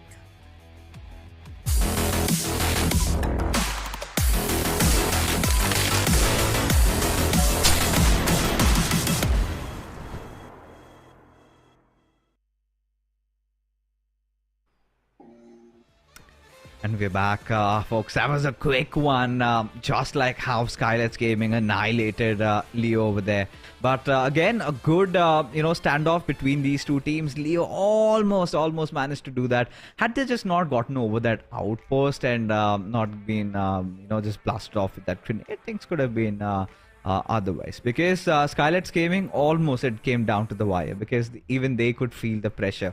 And Mafia Ninja, instead of just aggressing, he decided to take the safer route, safer option, that is try to trigger that revive onto its AJ. And well, I think in that last dying moments, it was too much for HIGHVOLTAGE to handle, to be honest, because one, AJ had a DBS, so it's very difficult to push against a DBS, especially when you've kind of mastered the art. But SKYLIGHTZ Gaming, they're going to be really happy with the way they have performed tonight. And one more chicken dinner, now have gotten themselves back to the 9th spot and are feeling a little bit more comfortable. That cushion is slightly, slowly and surely building up for them. And in fact, SKYLIGHTZ Gaming, AJ was holding on to that compound since a very long time. Leo Esports, the entire squad was over there. So AJ was aware of the position of Leo Esports, where his teammates were scouting the area. Had Leo Esports dealt with AJ earlier in the game, maybe they could have been able to bring down the numbers SKYLIGHTZ Gaming and go for the chicken dinner. But there are so many coulda, shoulda and woulda. But the MVP this time is going to be NB Esports sake, with 4 eliminations, 770 damage, a perfect gameplay coming from this particular lad. Yeah, he's kind of the knight in the shining armor, right? Quite underrated, to be honest, for his team. When you've got players like Fistboy and Mondo doing majority of the heavy lifting. I've seen Sek in multiple situations, like the perfect support that you would need. And when time came, he did step up. As we take a look at the top players of this game, and well, again, no surprises to find Tops over there, one of my favorite players, and he's done that again. Wally, it was a roller coaster for him, right? MABETEX, they had so much to do, and HIGHVOLTAGE, towards the end, he did all he possibly could have. But even for the likes of T2K, I mean, so much went down in this game, right? Right from the very beginning, we could see 3-4 teams just getting eliminated just like that, just with a twist of the fingers. But yes, now taking a look at the match summary, it's kind of an NB Esports, DEADEYES, DRS show. All these teams were trying to do whatever they wanted, but towards the end, I think it was the stability, it was the patience that Leo and SKYLIGHTZ Gaming showed, and that is how they reaped the results. #1 and #2 respectively. Yeah, definitely. It was the patience that rewarded them in terms of the placement points they're having and the chicken dinner. But DEADEYES also looked pretty decent. They did have a good position. But like you said, the pressure is definitely mounting on the teams, and everyone is trying to mitigate all the threat away on the second day itself, so that they don't have to deal with the teams on the third day, and they are in the safe spot to qualify for the SAC. And SKYLIGHTZ are looking good with 14 points in their name. NB Esports, well, they were pretty consistent. 11 points this game again. I think NB Esports, no one is stopping NB Esports to qualify. The qualification is pretty much confirmed. Oh yeah, I think that's for sure. But I guess for NB Esports right now, what they're focusing is on the eyes. They have their eyes on the big prize, right? NB Esports have been one of those teams that have been time and again been really consistent and have been just checking all the corners right. They've been making sure if things are against them, if if the odds are not stacked in their favor, what they do is just clear their path, right? Go and take as many kills as possible. But for SITM, I still have not yet processed why they are fighting against high voltage like that. I mean, that repeatedly, especially after the fall in the previous Sanhok also. And even for Miracle Vibes, that fight against Kunyo TRZ, I loved how Kunyo TRZ played. And this is where you could see NB Esports finally kind of building up that lead. You know, it's come on to 12 points right now. For Miracle Vibes, very close to DRS Gaming, and DRS Gaming also did fall off pretty early in this particular game as well. So Stalwart Esports, they've kind of they've been games where they've been trying to get there, but it's always so difficult for Top and IC to do anything, because Stalwarts, their core fundamentals are in the way they fight, and if they don't have all 4 of their players remaining, it's all about the survival game. And in a map like that, in a circle like that, at least there was no way on earth that Top and IC could have gotten in. Yeah, it was the numbers not in their favor. At the same time, the blue was also closing in, and it was bound to happen. Stalwart Esports were not having the perfect position and the numbers in their favor. On the other side, High Voltage, SITM, and DEADEYES, guys, the rivalry, the contestation for that Camp Alpha Island that is building up is not favoring the case of either of them, because come on, High Voltage, yes, they are in top 12. SITM Esports, they are not in the danger area, but 2 back-to-back bad games in their favors, they can be in the danger area. At the same time, DEADEYES, guys, well, they want to qualify for the SSC, so they are trying with tooth and nail. They're going for the third parties, but SITM and High Voltage, they need to be the mature one right now. Yeah, I think they need to be, because to be honest, I mean, not much is remaining, and especially when you know that survival is on the line, you want to be in that top 12. The big question is, can you afford to take such fights, right? At least High Voltage today, they've managed to get a chicken dinner. They were looking in pristine form. And in fact, even in Sanhok, they had a good start. But who would have thought that DEADEYES guys would just come on to hunt them down, and eventually, just it's kind of the same story repeating all over again. And it makes me feel happy, because we're getting to see so much of those early fights breaking out between these two teams.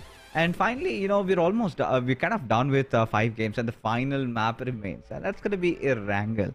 And this is where it kind of gets me excited to see if DRS can maintain that consistency that they had in the first half of the day. Of course, we did see them slipping down in the previous 2 games, and have had not a good time, because there was a point where we saw that little bit of a topsy-turvy thing going up, stirring up on the tables, where there was moments where DRS won, they were on the top spot, and then there were moments where NB had that consistency going in.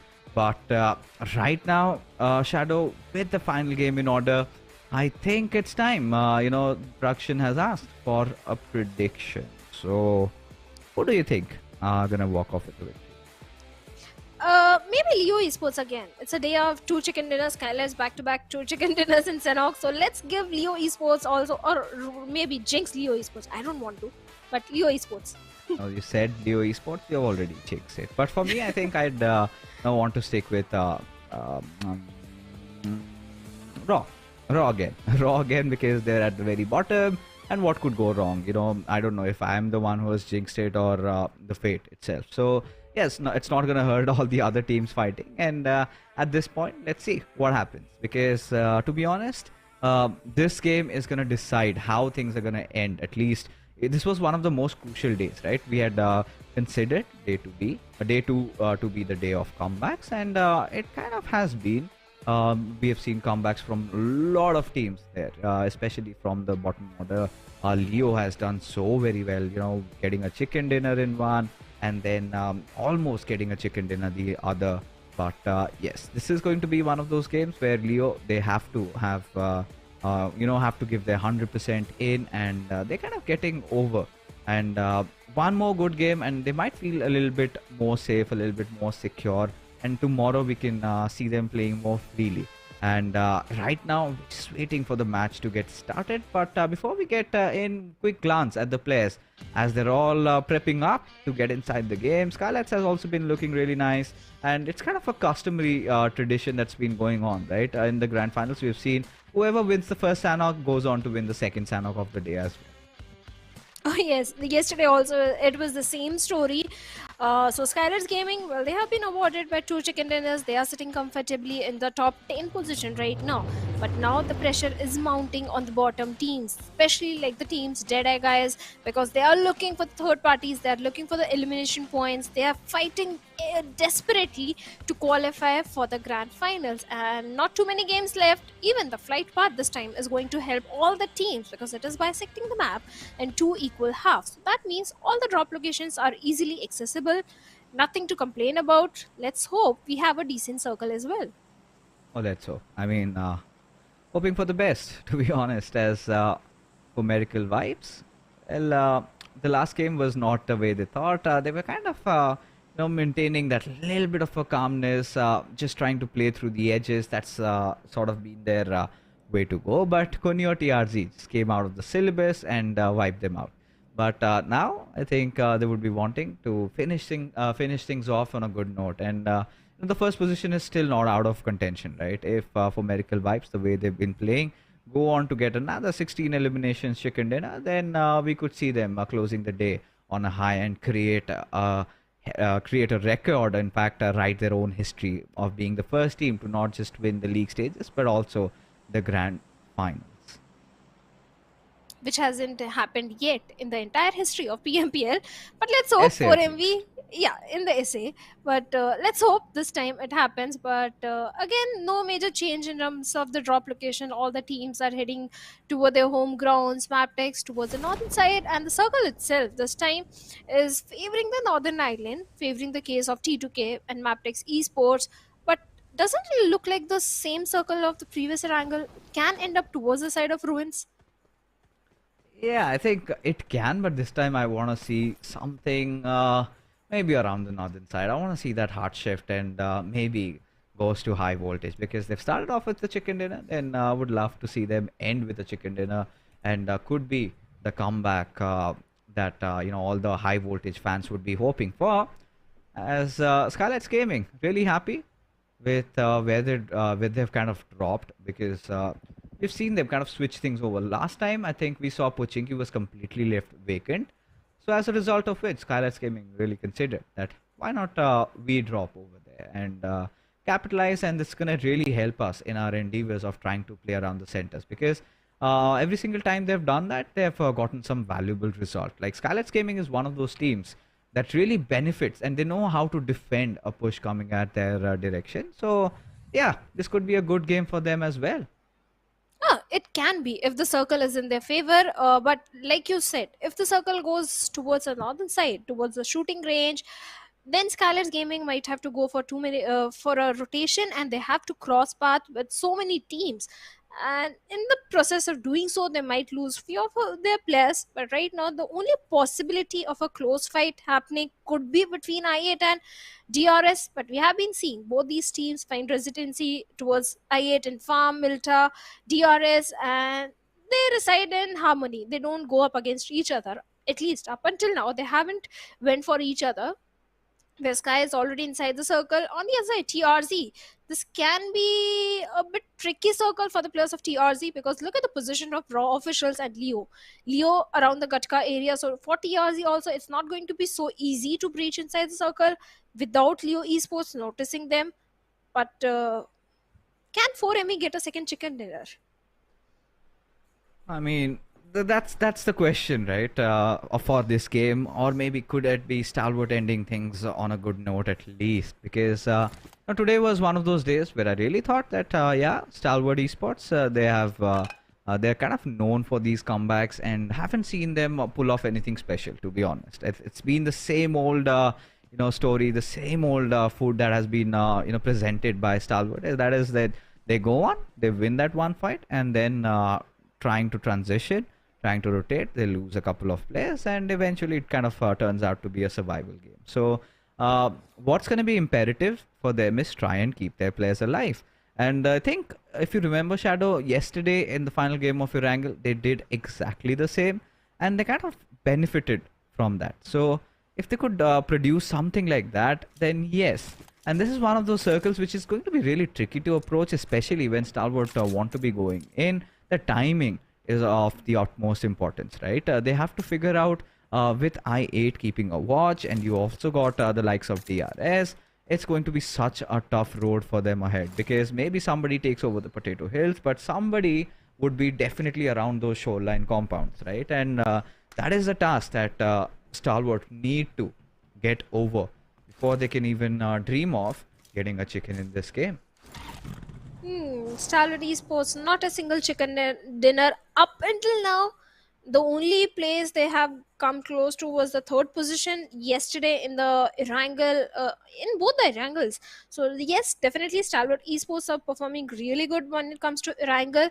But the chicken dinner, like you pointed out, still missing. On the other side, SKYLIGHTZ Gaming. This team has impressed me the most in the grand finals because we did see a major downfall in their performance from the start of week number 2. They were not able to survive till the final circles. They were losing on to their numbers. And now SKYLIGHTZ Gaming, it's a different SKYLIGHTZ Gaming. The way they have stepped up, going for high frags, going for the elimination points, they were not doing this at all in the league plays. Maybe they were saving all those strategies, all those gameplays for the grand finals, because grand finals is where it matters the most. On the other side, talking about the players of Seal Esports, well, they have a residency towards the side of North Georgiapol. This time, thankfully, there is no drop collision happening, just like it happened in the league plays. This time it's only Seal Esports, and even the circle is in their favor, so they can have the gala time, loot all the compartments, have the best resources, go for those level 3s, level 2s, everything in their favor.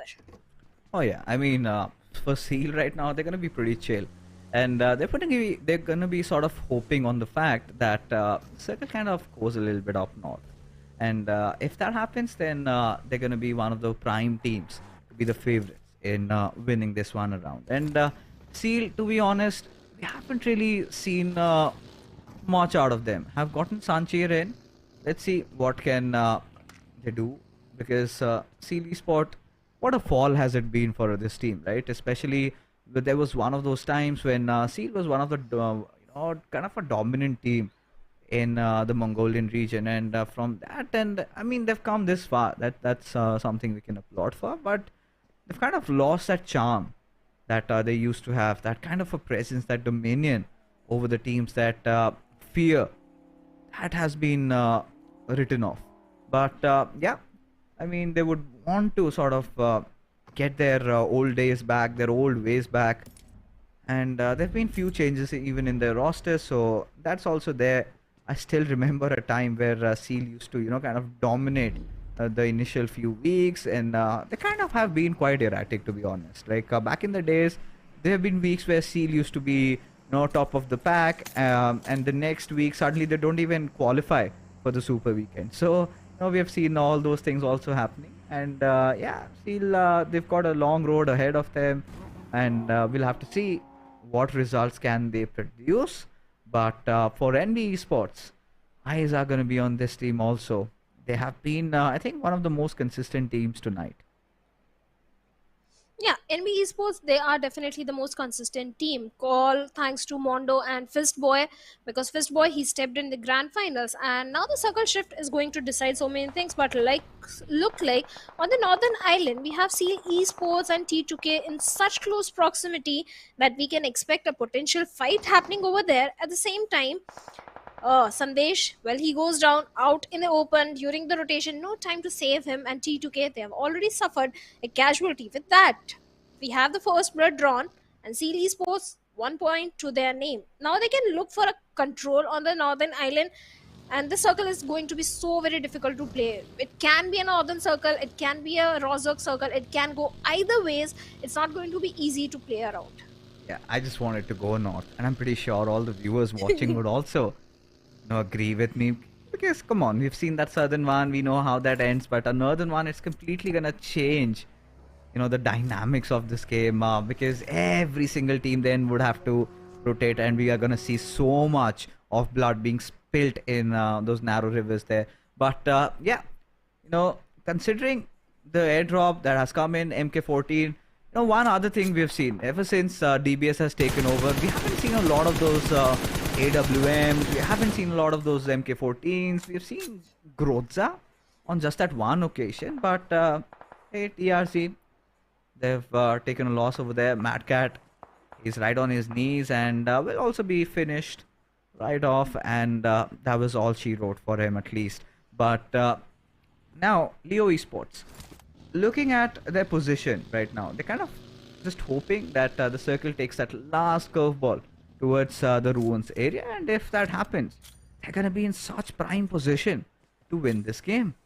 Well, certainly they are in the prime spot. At the same time, there are so many teams that are trying to move from the western side or the eastern side. Few of the teams like NB Esports are the smarter one, going for a northern rotation. They can already have a very good control, but I wonder, what if all that hard work goes in vain and the southern circle takes a southern shift or it takes a northern shift? All these teams are going to be so very angry, but it's a game of battle royal. Anything can happen. But talking about the players of Raw officials, they're hoping the circle goes towards the side of ruins because that is where they're holding on to the compounds. But Raw officials, they really need a chicken dinner if they want to qualify for the SAC. Otherwise, I don't see Raw officials making. Is it safe to say it's already too late for Raw officials? I mean, it's gonna be a dream come true if they make it, to be honest. And well, for that they have to get not just one but multiple chicken dinners. At least 20 points in every single game, and yeah, they have to go all guns blazing. If that doesn't happen, then I don't think so. But tomorrow we can see Raw officials playing a bit more fearlessly because hey, they have got nothing to lose, right? What had to be done is done, and there you see that circle shift coming in, and DEADEYES have that sly smile right on their faces. SKYLIGHTZ Gaming would also be happy at this point. They've got a real prime position, but Slayer having control over the Rozok Hills, he's gonna have so much of that information. And look at the splash of colors, everybody making a bad dash inside the circle, trying to secure a good spot. Now this is where we can see majority of the fights breaking out. For Medical Vibes, quite in close proximity to High 8, and then you've got Stalwarts also around school, and that is I think one of those fights that I'm really hoping to watch pretty soon. And what if although the chances are very slim, the circle goes on to that little island where the players of T2K are right now. Oh. I would love to see that circle because I do remember I saw that one circle in season 2 of PMPL SA Championship. I would love to see that again, but right now T2K, they have their own worries because from the backlines, IHC, they are coming in on the southern end. We have TRZ and 4MV locking horns with each other, and looks like TRZ, they have made a safe escape. But the area which I hate the most, Water City, but High Voltage, they love it. Because time and time again, we have seen High Voltage to go for that particular area to hold on to. And for now, they have the residency. Even the players of Leo Esports might be looking to hold on to Water City area. Yeah, I think, one good thing is if you're around the edges, then you're going to benefit. But, Liquid, what?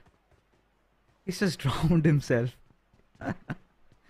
Certainly not the way that he would have wanted to fall down, but it's alright. I mean, hoping that he gets rest back up, and thankfully, we have seen those updates in the past where even if you get knocked out in the water, there's still chances that you could have yourself back up. And yeah, I think it's not going to be a problem for them to kind of force that revive onto him, but High Voltage seems to be applying a little bit of pressure.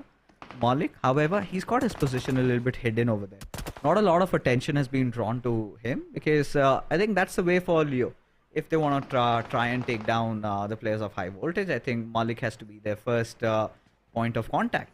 If they can take control over his compound, just push in through. But that's going to take a lot of effort, a lot of smokes to be forced. But MABETEX and NT, that's the fight that we get to see. But SITM spraying down at Suyog, who just whizzes past through the road. And with a supercar directly, they just decide to dive inside the waters. But Desert is well aware of what's happening around him, just hoping that somebody peeks, somebody gets out, and he benefits as QB. Oh my god, Jane could just be landing at his laps, and yes he does. And QB just mowing down all that lead, but still unable to find a knock. We have a fish in barrel, and T2K, how they are going to survive. The only thing that can happen is someone from the backlines provide the cover fire, but that's not going to happen as Jane also goes down, and QB relentlessly looking for Rig in the water. And Rig, he's pretty much handicapped. He can't do anything. And T2K, this is not something they were hoping for. Definitely not. Now, one other thing is QB is kind of low on ammunition. And it's going to be important. At least he has got some on his M4. Definitely on those closer ranges has to watch out. as Rig has finally managed to find some solid cover. And we'll kind of escape unscathed from that grenade. And T2K, the only good thing, the silver lining is that he's still alive. Rig at least. And he's a cheeky player. He can pull off something. But QB, well, he had his chances. He kind of flustered it up. But it's alright. He's got to be a little careful because you've got SITM and NB Esports also fighting it out in the nearby fray. As Dobu swats out Sek, who wants to run him over, and exactly does so. As Leo Esports, they get eliminated. But hold on, as now SITM, they're under fire. 2 players already, falling down on their knees. As QB trying to provide the cover fire, I don't think it's gonna be enough. Oh, certainly it won't be enough, and all this commotion is happening on the northeastern side. At the same time, on the northern front, we have MABETEX, we have the players of IHC and SEAL Esports as well, and NB Esports. They are safe for now. They have the control of the Wizard Tower, but the next circle shift is going to be so crucial. And looks like it's going south, and Akaze is already ready with his vehicle. Already moving inside the circle, but IHC Zoil all by himself, and SEAL Esports with those grenades is trying to bring him down. There is no help. He's the only player surviving. At the same time, Baron is trying to dash inside the circle with those vehicles, bearing the brunt of the blue, but will he be allowed? And no is the answer, as Becca instantly shuts him down. And MABETEX Esports also bids bye-bye on the 15th spot with only a single point. But Zoil, how is he going to escape? In his vehicle. And he's gonna get away with murder if he successfully does so. And seems like he's doing that, in fact. IHC survived by just 1 player, but the question is for how long, as he's gonna be just mowed down with all those bullets, and finally falls down to his misery, as the circle kind of tends to just fall short on Rozok only.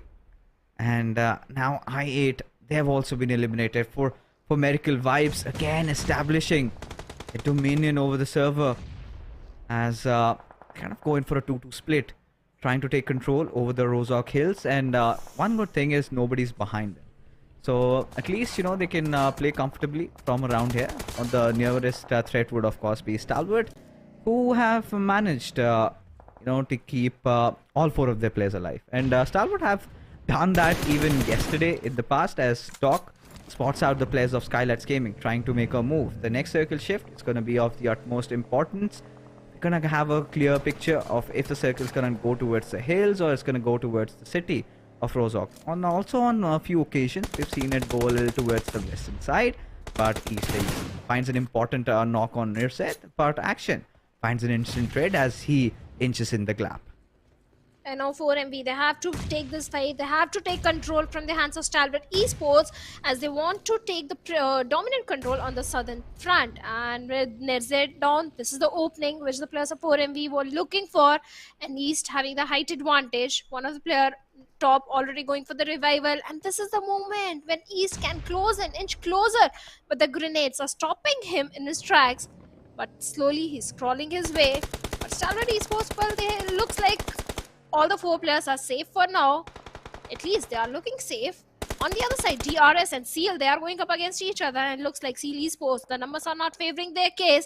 1 player already eliminated. 2nd player also goes down through the hands of Degree, but Nirzed, perfect grenade comes in from the side of Dog, and Dog never fails to impress me with those grenades. Now Nirzed again in a lot of trouble. Oh, he certainly is, as they have lost out on Apex, but still Stalwart somehow have managed to keep all 3 of their players alive. One of them just knocked out. They need to get him back up, but the same cannot be said for Miracle Vibes, having lost out on Apex, as Action and Nirzed trying to cause a lot of chaos.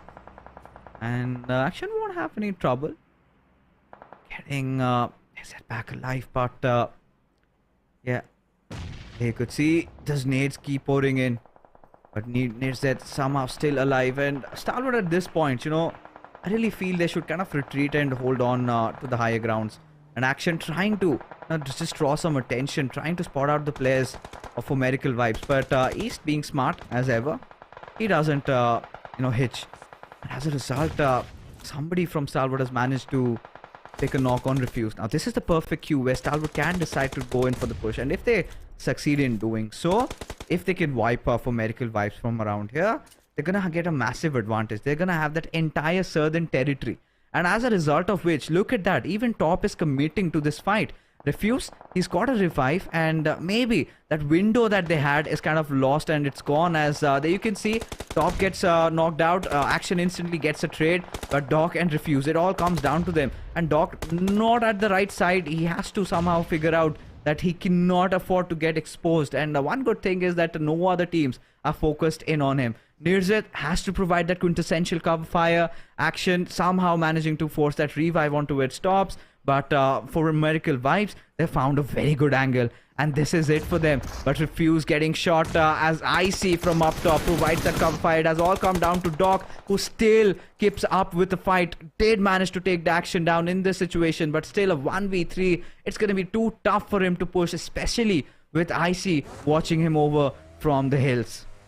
Oh, certainly. It all happened under the supervision of IC, having the perfect positioning, providing the information onto the where exactly the plus of 4MV are. But somewhere else on the northwestern front, DEADEYES and SKYLIGHTZ Gaming were also going up against each other, where SKYLIGHTZ Gaming, they have managed to eliminate DEADEYE guys.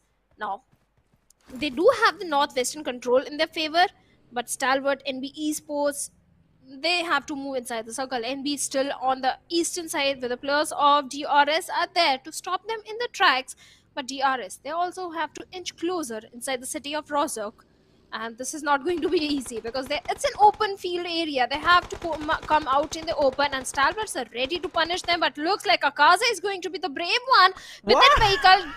Directly rushes in and knocks himself out by jumping from the vehicle. Oh my god. I could literally see a 360-degree somersault over there. Akaze, what was he thinking? But Stalwart, one good thing is, they've got their players alive. IC, of course, has been knocked out, and this time, it doesn't look sunny. But look at that cover fire. Now, this is exactly the kind of Stalwart you would want to see in these final moments. Is Mondo not with the best of HP, but Action, he maneuvers over, tries to create another angle as Fistboy gets taken down. TRZ has to try and keep IC alive, has to make sure that nobody pushes at his direction, but Action, he is gonna do it all as he gets that final kill, and there goes NB Esports out at the 9th position. Considering the fact that Stalwart took the high ground, they have been benefiting massively from it, and now they've got that entire southern territory all to themselves. Now this is where Stalwart Esports have to make their mark, have to end the day with a chicken dinner, have to get back into the contention of getting that first spot, because Stalwart as a team is kind of should not just settle with a 3rd or 4th spot, right? They're the ones who need to try and get the championship trophy, get the lion's share of the prize pool, and head in to the SC Championship with a lot of confidence. 100% agreed. No second thought on that. But right now, SITM and SKYLIGHTZ Gaming, they are also in a close fight where SITM, they don't have the numbers. It's only a solo player surviving. But talking about Stalwart, yes, the uphill area which they are holding on to, they get a lot of information about the teams inside the Rozhok city. So that information they can capitalize on. This is definitely looking like this is their game to lose unless the circle plays its own trick, where Stalwarts, well, they are not inside the circle, but that is unlikely to happen. But for now, Nima, well, few shots were coming in his direction. He won't be coming out in the open next time. But AJ is a bit too away from his teammate. Now, AJ and SKYLIGHTZ Gaming, they need to be a bit careful about the position of QB, because he's a lone wolf. All he needs is few end game points, 1 or 2 elimination points that he can get at this point, because for sure, he can't move inside the city of Rozhok without facing SKYLIGHTZ Gaming. So let's see if we can do enough damage onto them. Oh, that's a big question mark. And considering SKYLIGHTZ Gaming, they've kept all 4 of their players alive, and I think that is their go-to strat, right? They just stay on till the end and try to fight it out. And this is where things have gotten a little bit interesting for Stalwart. How do they breach through Rozhok? How do they get towards that northern side? Because we are approaching the end game of Erangel. And even for SKYLIGHTZ Gaming also, high voltage assassin, he's got to defend with all his might. They'll own some players surviving. All he's got to look out for is those position points. Now, Raw officials, they have done a pretty decent job in keeping all 4 of their players alive. DRS, they've also, kept themselves live and kicking, at least for now. Now, this is where, who gets to be the aggressors. The next circle shift is going to decide that, right? Who's got to move out of their comfort zone? Who's going to make that rush? And how many utils do these teams have on them? Do they have enough grenades? Do they have enough mollies? A lot of smoke is also needed, because now whoever is going to be the aggressor is going to really watch out, because they're going to be kind of exposed to shots from literally from every corner of the map. Oh, they need to be prepared for those grenades. And with that, SITM Esports, the only player couldn't do much. Now he has been eliminated with only 7 teams remaining. And Stalwart Esports still having the circle, southern control, and an uphill advantage. They do know about the position of few players of Raw officials. And NEPAL is also already capitalizing on that information. Stalwarts, they're just waiting for the opponents to come out in the open or commit any kind of a mistake. Because this time, Stalwarts, they are cautious. The aggression is there, but it's a controlled aggression. They're aiming for the chicken dinner, and looks like everything is working in their favor. They're holding all the aces, and SKYLIGHTZ Gaming, even they have the numbers. And if the circle goes a bit north, I think SKYLIGHTZ can be in a good position to go for the winner chicken dinner. Well, I mean, they certainly can be. That's going to be decided in the next 20 seconds, Shadow. As Tops, doing what he does best. I mean, every single time this man yields a mini 14, we know we're in for a treat. Quite precise. Certainly has to do it yet again. Stalwarts, right now they are closest to victory in the grand finals, and surely would not want to bottle this chance up. And well, as you can see, the next shift this time, Stalwarts have to march their way inside the circle, and they know that next target, they have to be Raw. They have to contest against them, but it's going to be such an uphill task, especially with SKYLIGHTZ Gaming constantly just poking them, pinching them. How are they going to get in? And look at that angle that Uta is going to have. Like, even if somebody from Stalwart just dashes in on Zordi or Kancha's account, in fact House, how are they going to protect? So Uta has to do the inevitable, but it's going to be so difficult with the amount of smokes that have been invested there. So this is something that Raw really needs to watch for as the dash comes in. Uta just constantly just spraying up, and there you go. Uta somehow manages to find Rinzed. As I see, he needs to recuperate. He needs to patch himself up before he gets himself into the midst of the action. As Zordi just making sure he's got all those preemptive grenades cooked. As SKYLIGHTZ Gaming, they've also taken that sweet opportunity to try and close in. As IC goes falling down, Zordi doing a lot of things right, as now Stalwarts again reduced to just 2 players, as now Raw decide to infiltrate into their compound, as Top in action, somehow wanting to defend, will not happen, as they just pounce in and absolutely blow them apart. As Stalwarts, they decided to commit for that push, and they had to do it, but Raw officials, they were so well prepared. And now they are going to get a grade in the loot and the resources. They were short on those grenades, but now they are going to get it from the crates of Stalwart Esports. We were so focused on Stalwart that we forgot that Raw officials can also get this winner chicken dinner if they manage to eliminate the entirety of Stalwart, which they have done so beautifully without losing any of their player. Uta, perfect position. Stalwart, they didn't anticipate the position of Uta, and with NEPAL down, well, it was easy for Raw officials. Not so easy, but Uta is not going to stop as he takes down Delta over there from the side of DRS. And now the players of SKYLIGHTZ are also inching closer towards the side of Assassin, who is hiding, not giving any kind of a sound cue.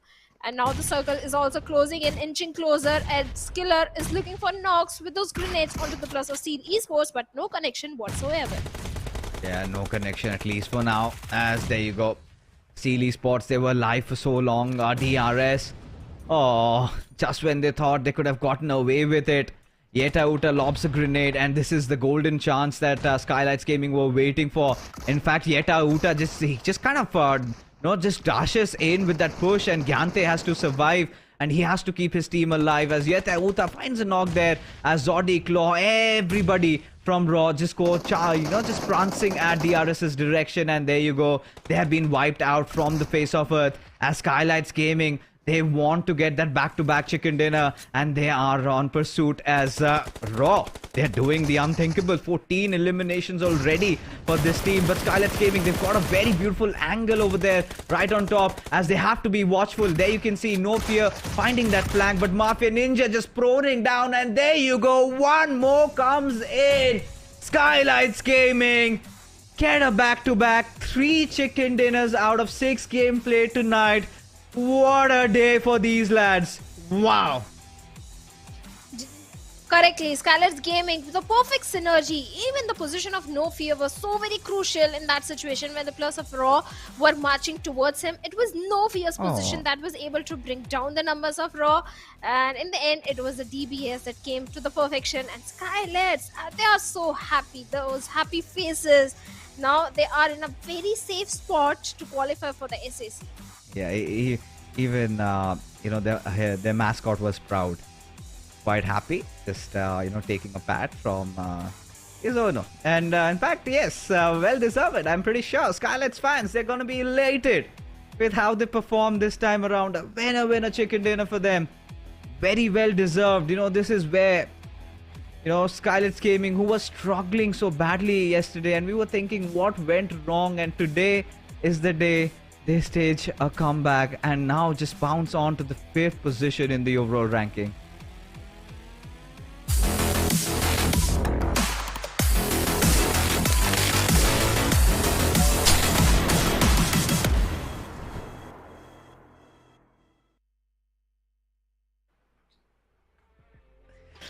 Oh, what a game it was. I mean, it just could have been anybody's. And SKYLIGHTZ Gaming, just that one small tiny play where I've seen, on multiple occasions, No Fear kind of likes to stay aloof from his squad. There have been times where he's also the entry. Sometimes he kind of stays, kind of creates that flank, and that is what made all the difference, right? Because Raw committed their entire force in going straight head on for a push. They managed to deal with DRS. That was fine. But SKYLIGHTZ Gaming were just one step ahead. And then Mafia Ninja, all he did was just prone down and just tap along with the DBC and now enjoy the sweet little victory. Because had No Fear not created that opening, not gotten that knock, then things could have been either ways. But SKYLIGHTZ Gaming still came through. But this was such a heated encounter, right? So many of those moments, so many things to break down. One of the best fights that we got to see, Stalwart versus for Medical Vibe, 2 of the biggest Mongolian forces going up against each other. This was the closest, and this was in fact the best performance from Stalwart so far, but well, wasn't enough because it was kind of helpful. Now this is something where we can't really scoff at them because they had no other choice, right? Well, Stalwart Esports, instead of rushing directly onto the compounds of Raw officials, had they gone for a knock down one player and then rush into the compound, had they dealt with Yeta Uta, things could have been different. At the same time, Raw officials, had they left one player exactly where No Fear was, they could have been checking that flank angle, which was created by SKYLIGHTZ Gaming. But rather they went for the aggressive push onto the plus of DRS, then towards the side of SKYLIGHTZ Gaming. When they were dealing with the plus of DRS, SKYLIGHTZ had enough time for No Fear to send to him for the flank angle, and that is where SKYLIGHTZ Gaming got a beautiful chicken dinner for themselves. Oh, they certainly did. And Raw officials, Yeta Uta, he's going to be the MVP, and especially when they were kind of the odds were against them. These players, they kind of living the last ride over here in this tournament. They were right at the very bottom, and it was a really nice game. And they need to, I think with this second position finish, if they can pull off a chicken dinner, or can be sort of like literally consistent with these plays tomorrow in the 6 matches that we have remaining, then maybe the dreams can still be alive for this squad. Just when it's said, and I asked you, is it too late for the players of Raw officials to deliver a very high fragging game? But yes, they need to keep up the consistency because the chances are still not in their favor, considering they have very few points in their hands and they are right at the bottom on the last spot in the overall ranking. They have to bring in the consistency because only 6 games remaining, not too many games that they can experiment. They have to be the aggressive force. well, as they say, the fortune favors the brave. You have to be brave enough to take the fights, and maybe Raw officials can make it into SAC, because, well, they made it in the grand finals also on the very last day, but just few points. Of course, and as we take a look at the top players, we've got Mafia Ninja, Zordi, No Fear, and Nima. So SKYLIGHTZ Gaming. Of course, I mean, we'll come back to them, right? They were the ones, and they did so much in this game, right? Kind of took over. Rozok, this time they dropped off at Pochinki, were very patient, and I think that so far that's been working out for them, right? Patience is the key. And towards the end, it all kind of broke.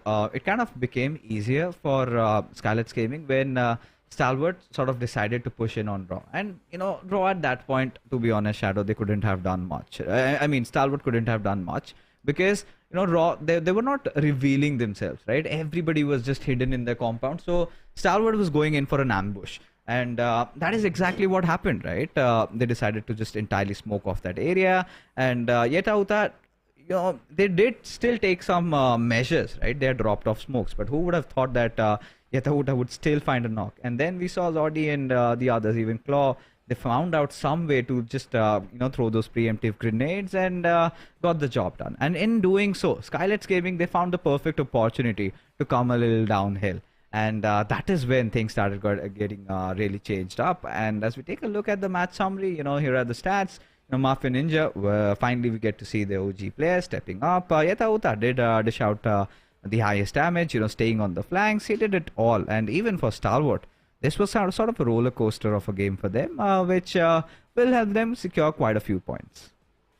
Yes, they do have few good points, and one more player who could have got few more points in his favor was the last man standing from the side of SITM. He could have tried to bring down the number of SKYLIGHTZ Gaming towards the very end stages of the game, but instead rather chose to go down by the play zone, went for the heal battle. That didn't work in his favor, and now SKYLIGHTZ Gaming, they have the beautiful chicken dinner and 21 points in their favor. Raw officials, 14 elimination, 20 total points, but is it enough? No. They have to keep the consistency, bring the consistency on the very last day. Stalwart, for them, it was a very high fragging game. In fact, like you pointed out, it was the best game for Stalwart, 10 points to their name, and on the third spot. Yeah, and look at the placement points. Kind of hurts, doesn't it? And yeah, I think, you know, Assassin did whatever he could to survive for his team. Did not have a lot of eliminations as a result. Even DRS Gaming, you could see that panic sort of set in. But I think considering NB still have a few more points lead, they're going to be ending day number 2 staying on the top spot. As we take a look at the bottom half of the table, where Eliminate Crew, we've kind of seen them falling off, right? This is not exactly where they're supposed to be. MABETEX also, throughout the entire day, the way they performed in day number 1 was sort of missing. And the same can be said for IHC also. Well, IHC, yes.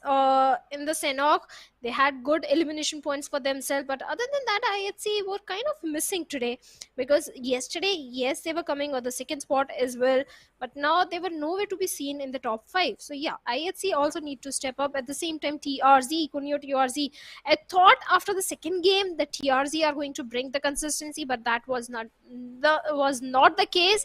And in the overall ranking, I think they are still not in the safe area. But NB Esports, well, they are on the top, like you said, 161 points to them.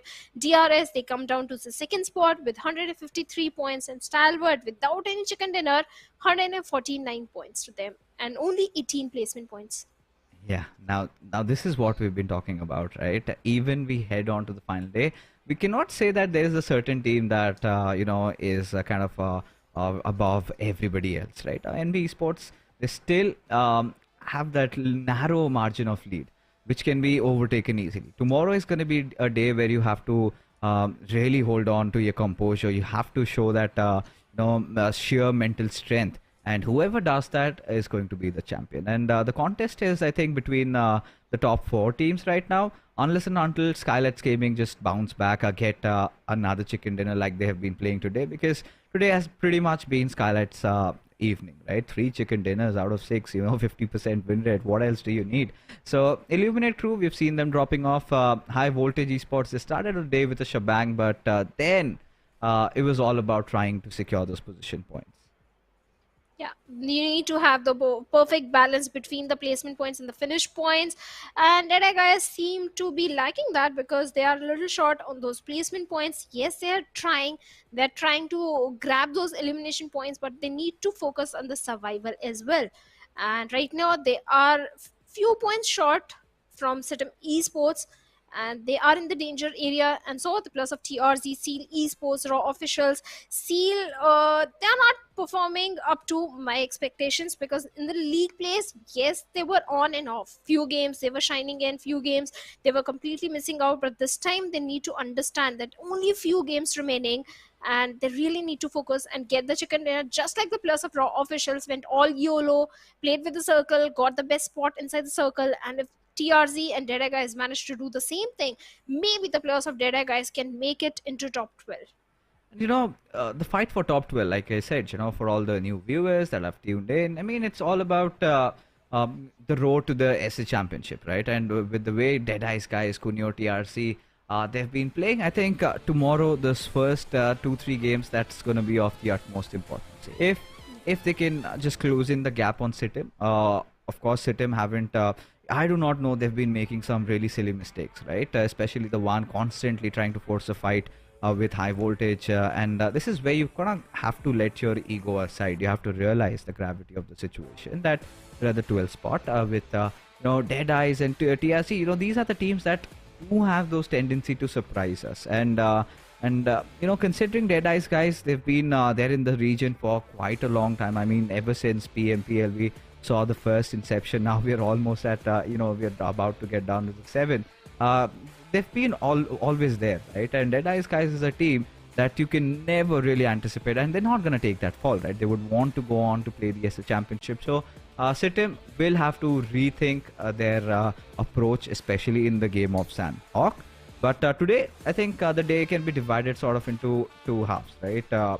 One was SKYLIGHTZ Gaming, and the others were the remainder, right? Because initially, had SKYLIGHTZ Gaming not won this one, Shadow, we could have told that, yes, I think today was the day of comeback for the teams that were around in the bottom 8. But SKYLIGHTZ Gaming, when we thought that today might be the day where Stalwart do something like what SKYLIGHTZ Gaming did, SKYLIGHTZ were the ones who took the opportunity, showed the right composure, the right patience, they were at the right spot, at the right time, and it did pay back. But they need to do the same on the last day number 3 as well, because I8, they kind of did similar thing yesterday.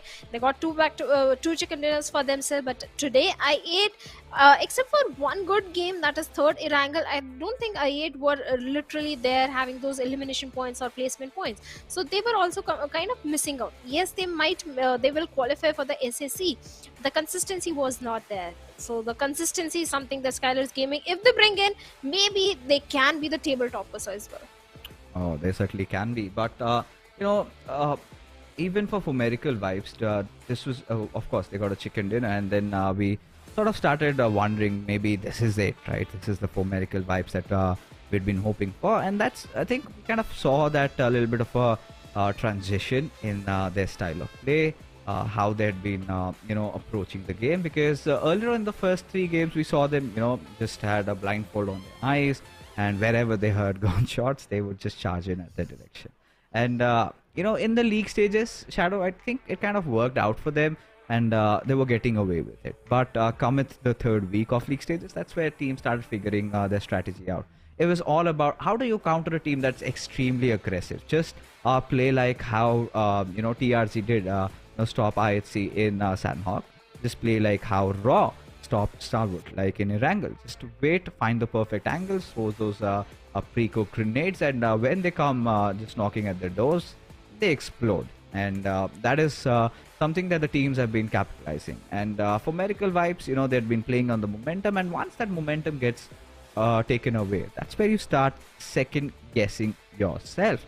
So for Miracle Vibes, we could see a little bit of control being exercised tonight, but then Stalwart Esports, that one fight was so beautiful from their side, the way they executed, right? I see especially, being on top of that hill, making sure that no matter whatever happens, he's not going to let Action fall. And Action, I think, has to be the MVP, right? Constantly keeping himself alive when Top and Nirzed both were falling down. He went on, forced the revives. they did everything, and this is exactly the kind of Stalwart I think even the fans would want to watch.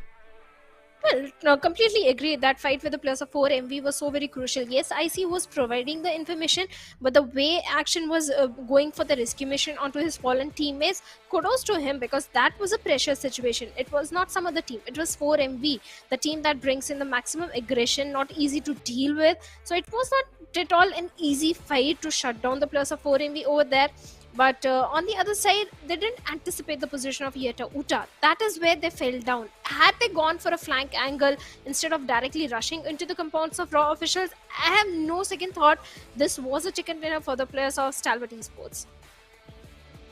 And of course, I mean, there are a lot of ifs and buts, a lot of probabilities. But SKYLIGHTZ Gaming just, in fact, Stalwart just took their chances. But let's take a look at SKYLIGHTZ Gaming's performance, the team card of how they've been playing, and you can see no fear on he's got 13, but Mafia Ninja has been the hero so far, 18 eliminations for his team. But all these players, everybody has contributed, and I must say you cannot say that you could pick one player over the other. 100%. Yes, no fear usually goes for the flank angles, but the perfect stats are coming in. It's the perfect synergy that the players of SKYLIGHTZ Gaming are bringing in when they try and take down even the top dogs in the lobby. That is why the 3 chicken dinners are coming in. Perfect rotations. Rotations were never a problem for the players of SKYLIGHTZ Gaming. It was the 4v4 fights which they were engaging in, or the players being caught off guard individually. And SKYLIGHTZ Gaming, well, they have worked perfectly on it. That is being showcased in their stats as well. Perfect synergy. Nima being the one providing the information to his teammates. AJ, No Fear, and Mafia Ninja, especially Mafia Ninja. He's the main player who kind of brings in the creates the opening, finds post knock onto the opponent, and then go ahead and rush onto the opponent. Yeah, I think they've kind of had a little bit of a change in their roles, and that's kind of working out really well for SKYLIGHTZ Gaming. And I think with the morals boosted up, tomorrow is going to be an interesting day, because they've kind of inched in that gap. One more good game, and I think they could also be on the race for the top spot. And if they can carry on doing this, and I think this could be a comeback that SKYLIGHTZ Gaming is not going to forget anytime soon. But before we get things to a close, let's take a quick look at the MVP rankings. Let's see who's the prime contender for those $1,000. And yes, can't really keep tops away. Despite Stalwart Esports not performing the way they were supposed to, Tops has kept himself in the top of the order. Oh yes, certainly. Tops this time, even in the league plays, this guy was in the race of the MVP for the huge individual prize money. Along with them, it was East, but this time it's only Tops. And with that, we have Doc also with 20 elimination of his own. Less survival time, but I don't blame Doc, because yeah, the entire team of 4MV was not able to survive for very long, but still Doc was able to bring those elimination. I wonder how many are just through grenades, because this guy and the grenades projectile are always the perfect one. But we have Fist Boy from the side of MB Esports this time with 19 elimination of his own, and Sek has also stepped up on this day, I have to say. 17 elimination. This guy was completely missing in the league place, but the way he has been playing in the grand final Sek from NB Esports, he's looking very impressive. Yeah, I think when yesterday was all about Fistboy, and in those end phases was Mondo, today Sek sort of took command and kind of provided that perfect support for his teammate and teammates, and was kind of like felt like the anchor, right? Every single time they were under extreme duress, this guy, he used to be the savior for his team. As a result, now he's also gotten himself on the contention, and he's been can't really say he's the flashiest of the player of the team, because that has to be Fistboy, but he's been doing things undercover, right? And he's been getting the job done. But DRS Gaming, I think yesterday was a much better day than what was today. They still are kind of having that one simple mantra, that is just to be consistent and get the job done. As we take a look at the day summary and find for ourselves, it is like I said, was a SKYLIGHTZ day, as they've managed 3 out of 6 chicken dinners, and then we did see the thing starting off with High Voltage playing really well. I mean, the way they've won Miramar, I thought, they're gonna do wonders. They were trying, and even in Sanhok, but the same spell sort of haunted them, right? Where they used to win that one fight, and then suddenly DEADEYES guys would just find them and take them down. Yes, then we have Erangel, where the players of Leo Esports finally did a comeback and showcased a very good gameplay.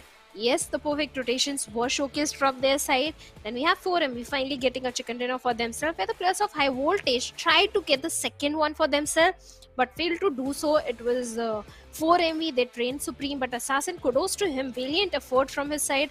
In the second Miramar, in the Sanhok, it was again SKYLIGHTZ Gaming coming on the top and Leo Esports coming so close to getting the second chicken dinner for the day, but it was SKYLIGHTZ. And after the third chicken dinner, SKYLIGHTZ Gaming, well, they are looking so comfortable in the overall ranking and too many elimination points. Yes, the previous Sanhok, they were not able to get those elimination points, but the last Erangel, they were looking so confident. 11 eliminations. SKYLIGHTZ, they are doing everything to the perfection. Oh yeah, I think it all, SKYLIGHTZ Gaming, it just kind of aligned for them tonight. And like I said, right, in a Battle Royale game, you have to be at the right position in the right time. And they did all of that, right? Especially in that final game, we did see the glimpses.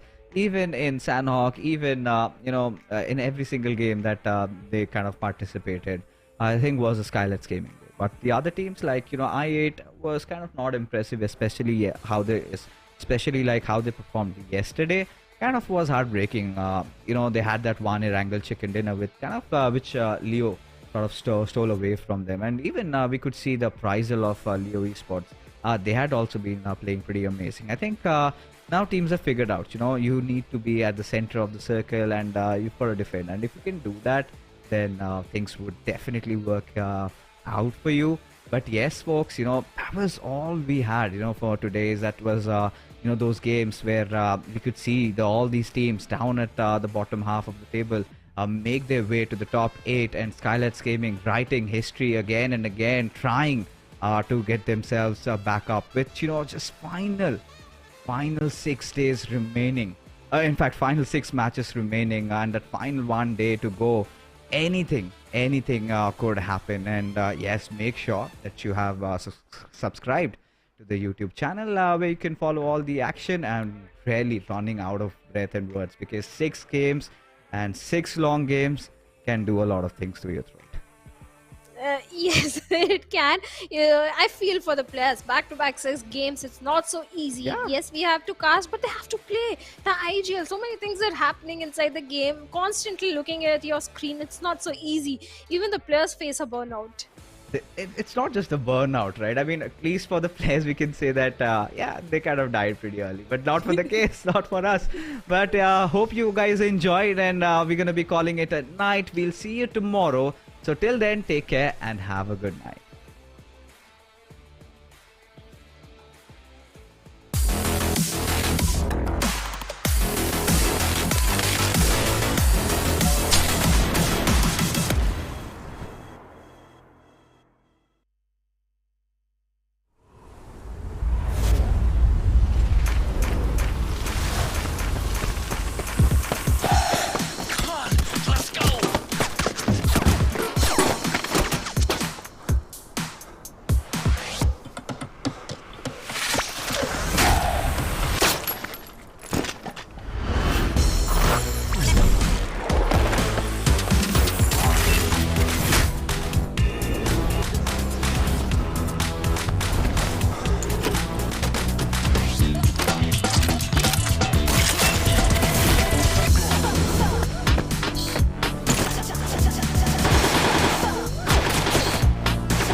Your order is here. Oh, thank you, thank you.